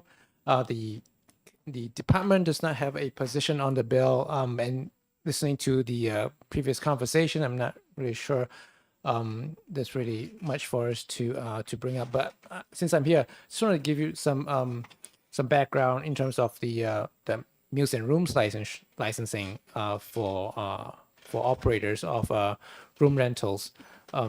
Essentially, so if you're talking about room facilitators, something like a Airbnb or a VRBO, they are required to obtain a M&R license with the department.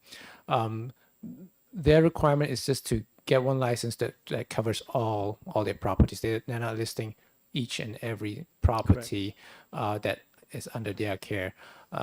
It looks like it's going to be a administrative burden on them because every time some property comes into their field or leaves their field, then they might need to reapply for the license. So, currently, the owner operators who do not use a facilitator will have to obtain an M&R license on their own. The room facilitators would obtain an M&R license.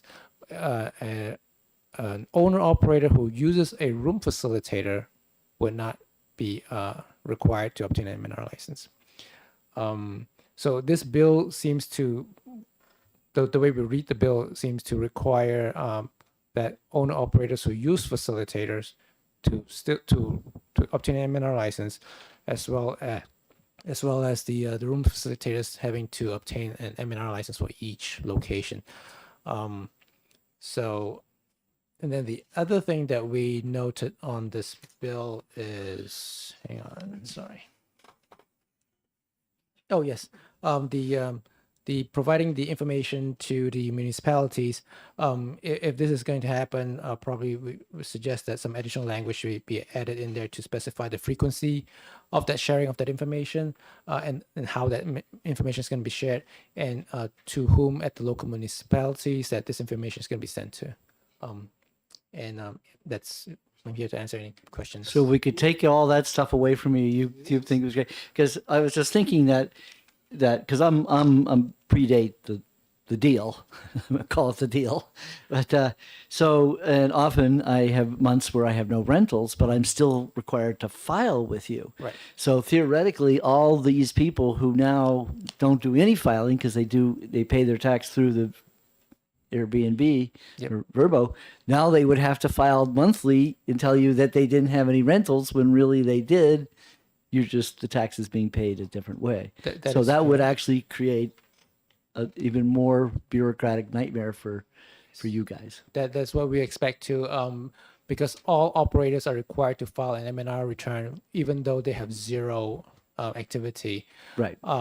So those owner operators who are using rental room facilitators, they are an operator, and then they have an M&R license. The room facilitators have a license as well, so there'll potentially be two M&R returns, one being a zero return and one with value in it.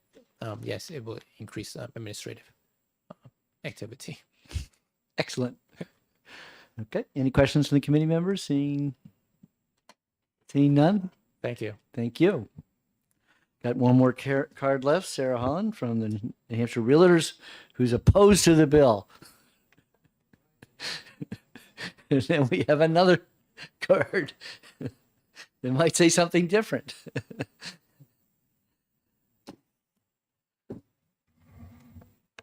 Thank you again, Chair and committee members. Sarah Holland, New Hampshire Association of Realtors, opposed to the bill in its current form. We're not entirely clear that the bill achieves the sponsor's intent. And I think that there, as previously discussed, that there are some other bills that we could probably bring back in form of 249 that would accomplish what it is that she was looking to do, but on a local level. Several years ago, the legislation amended RSA 78A7 to require room facilitators to demand and remit rooms and meals tax. Room facilitators are those entities like Airbnb, VRBO, and other similar internet platforms. We believe that the compliance of this has increased, and with it, state revenues. We estimate that over $40 million in the current state budget comes directly from short-term rentals.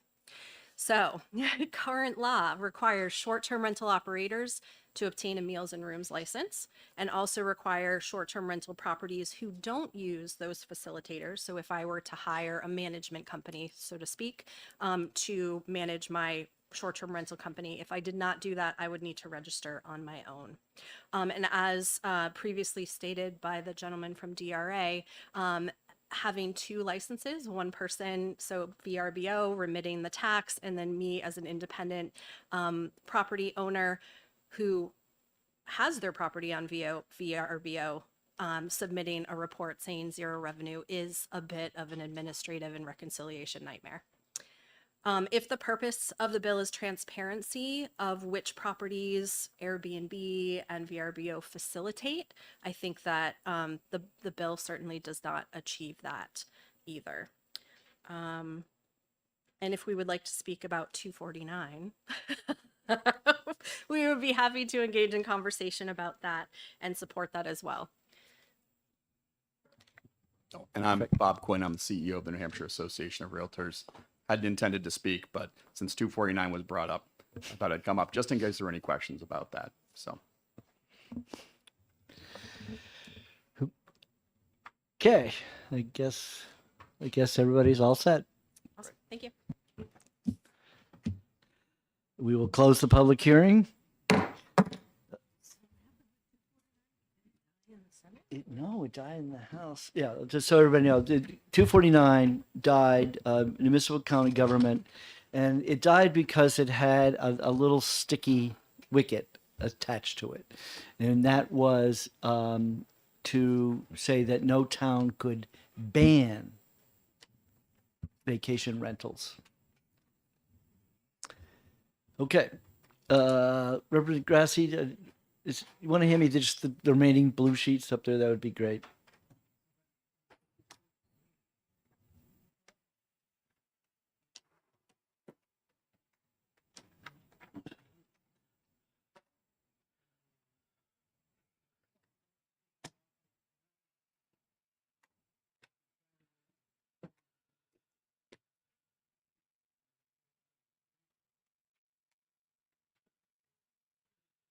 You don't have to sign the blue sheet. You fill out a pink card, you don't have to sign the blue sheet. Okay. This We belt close and that public suspenders. hearing, 1498. We'll open the public hearing in 1635 and hear from Representative McWilliams. What a welcome opportunity to see you again. Thank you so much, Chair Hunt. It's a pleasure to be back again. I'm the prime sponsor of House Bill 1635 relative to the definition of short-term rental. So Representative Sullivan preempted me on the previous bill, but now we're here to discuss coming up with a common unified definition. And I think that this may have been a piece of the argument in the Conway case, and certainly something that we are probably past due creating a unified definition of short-term rental. Big picture, we want to make sure that whenever there's a lawsuit, whenever people are questioning is or is not my property a short-term rental, it's very clear based on our RSAs, it is or is not a short-term rental. So the language that we're proposing in this bill is that it's offered for a fee, right? You've got a group of units, condominium, cooperative, timeshare, owner-occupied residential home that's offered for a fee. So if your friend is living with you, it's not a short-term rental. And for less than 30 consecutive days in a building that is otherwise used as a residence. So vacation rental could have the same meaning as short-term rental. For purposes of this bill, a short-term rental is a residential use of the property that does not include a unit that is used for any non-residential use. So for example, if you have a mixed unit, downstairs is a cafe, upstairs is 2 apartments, then obviously the unit that is non-residential, the cafe, would not be considered a short-term rental. Meals and rooms tax is intended to encompass short-term rental, obviously, less than 30 consecutive days. And just to be super clear, hotels, motels, inns, tourist homes, and other dwellings rented as short-term rentals are meant to be excluded. And that's a long-standing, long-term practice that New Hampshire has done to keep hotels and motels and inns out of the short-term rental industry because they have a whole different deal with the state for how they're taxed. We also have longer-term rental. So vacation or recreational rental units are rented for residential purposes by persons who have no other residence during part or all of the non-recreational or vacation period, but are not short-term rentals defined above.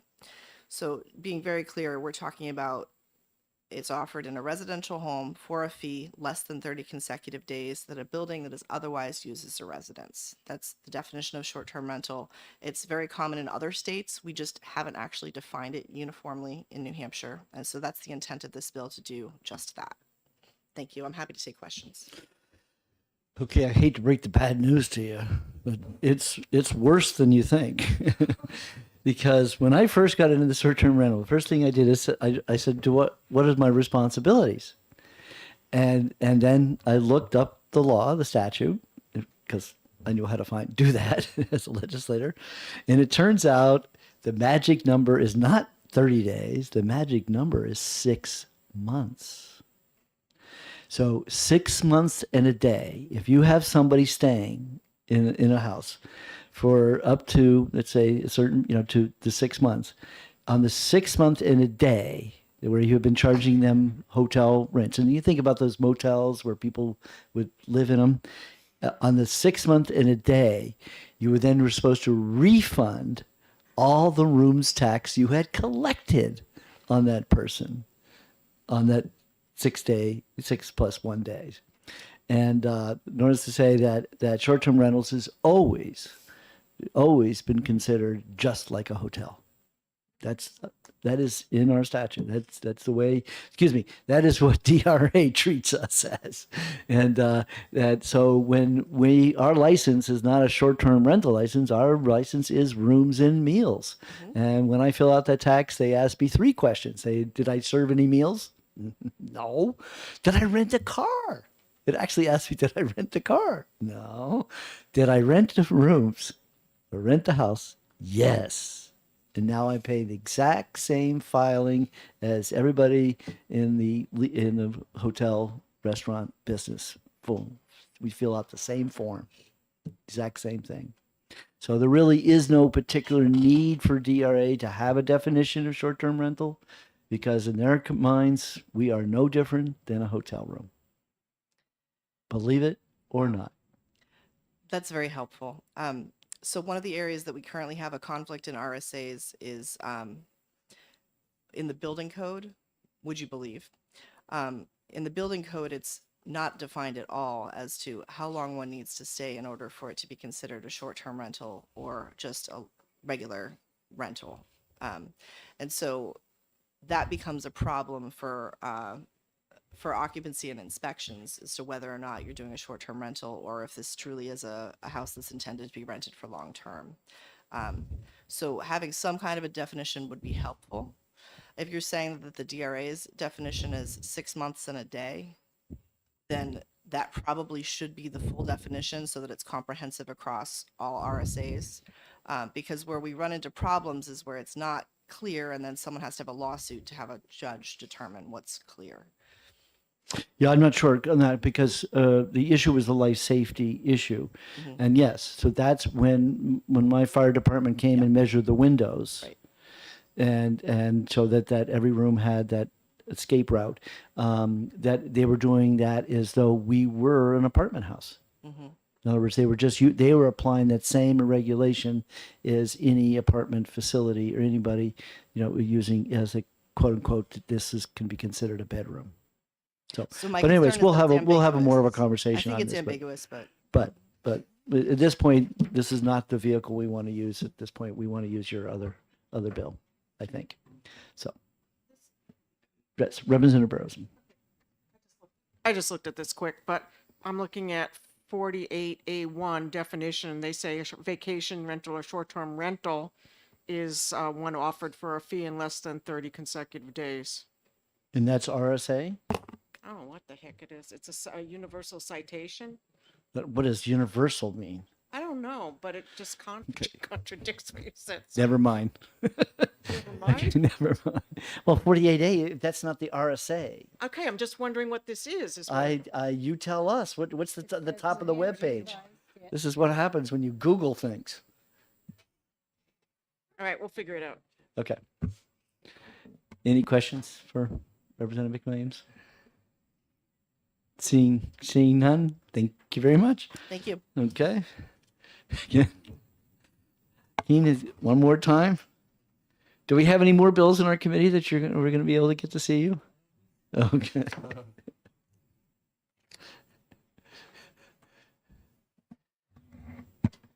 Good afternoon, members of the committee. For the record, my name is Keen Meng Wong, Tax Policy Counsel with the New Hampshire Department of Revenue.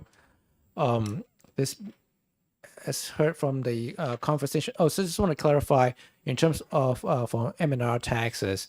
M&R taxes is collected on all room occupancy. The exemptions for the number of days is 185 days and above.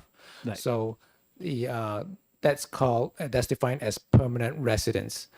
So anything less, Permanent residence, yes. that's right. So anything less than permanent residence, be it called a short term. There's also a definition for short term rentals in the MNR statute, Right. essentially it's less than the 185 days. Right.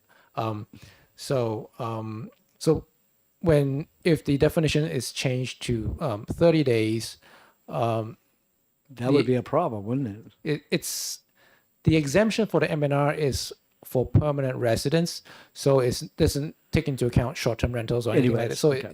the language in there, so whether you define short-term rental as something else, we don't expect it to implicate the and change to the MNR revenue. However, I guess I need to say that the department does not take a position on this bill. So But you might want to and say that you really don't like it because it could confuse people. that is one of the concerns that we might have is that when there's a definition for a short-term rental that says it's 30 days or less or less than 30 days, and then when somebody an operator reads through our MNR statute and says, okay, how is this applicable to the collection of taxes? Essentially, it doesn't really. It might actually confuse somebody. Say, okay, why is this definition here short term? How is this different from a permanent residence of 185 days and beyond? If the intent of the bill is more of standardizing the statutes for the other aspects of short-term rentals, maybe it for building codes or safety, maybe have that separate from the MNR statute. And since we don't, if it's not really broken, maybe don't. Great. Right. Meals in rooms. Yes, meals and rooms tax. Apologies. And that's a RSA It's one of those 78. insider terms. Yeah. Right. Yes. Okay. Yep. I'm here to answer any questions. Thank you very much. Thank you. And thank you for coming to visit us. Okay. Sarah Holland, you get the last word.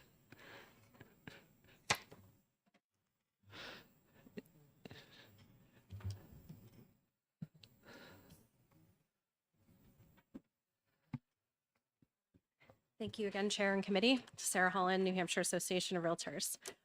Again, we do not feel that the language of this bill achieves what the sponsor intends. I'll go very quickly section by section as we've had, because I don't want to repeat what others have stated. Section 1 appears to only add the words "that is otherwise used as a residence." Does that mean if the dwelling unit is not otherwise used as a residence that it's exempt? Or is the intent to say short-term rentals is something not otherwise used for non-residential purposes? It's confusing to us, so it will be very likely confusing to others as well. Section 2, currently any rental under 185 days must pay the rooms and meals tax as previously stated. The only reason the definition of a short-term rental is in 78A is to deal with advertisements of short-term rentals having to display their license number. So we're not opposed to changing the license requirement from 185 to 30 days. We're not asking for the change to, but are not opposed. Section 3 and 4. The realtors believe the current definition is clear enough. Certainly not aware of any issues which have arisen which require a change. Generally, if something is working and not causing issue, then we'd like to have it stay as it is. Although we are open to discussion. And again, we are more than willing to work with the committee to discuss any of these bills here today. Any questions? I think we're all set. Thank you. Thank you. And the blue sheet, we don't have any, we're all set with the blue sheet, so I will close the public hearing. And so Tuesday, yeah. Tuesday. Yeah, Tuesday we're going to be in a small room, so you get to, for you newbies, get to see what it was like in the old days. Back in the old days. No. You know, I my very first term, I was on sci-fi, as I called it, and yes, I was up on the 4th floor. I was up there, and that was right after that. That's when the fire occurred. So my old plaque had burn marks on it.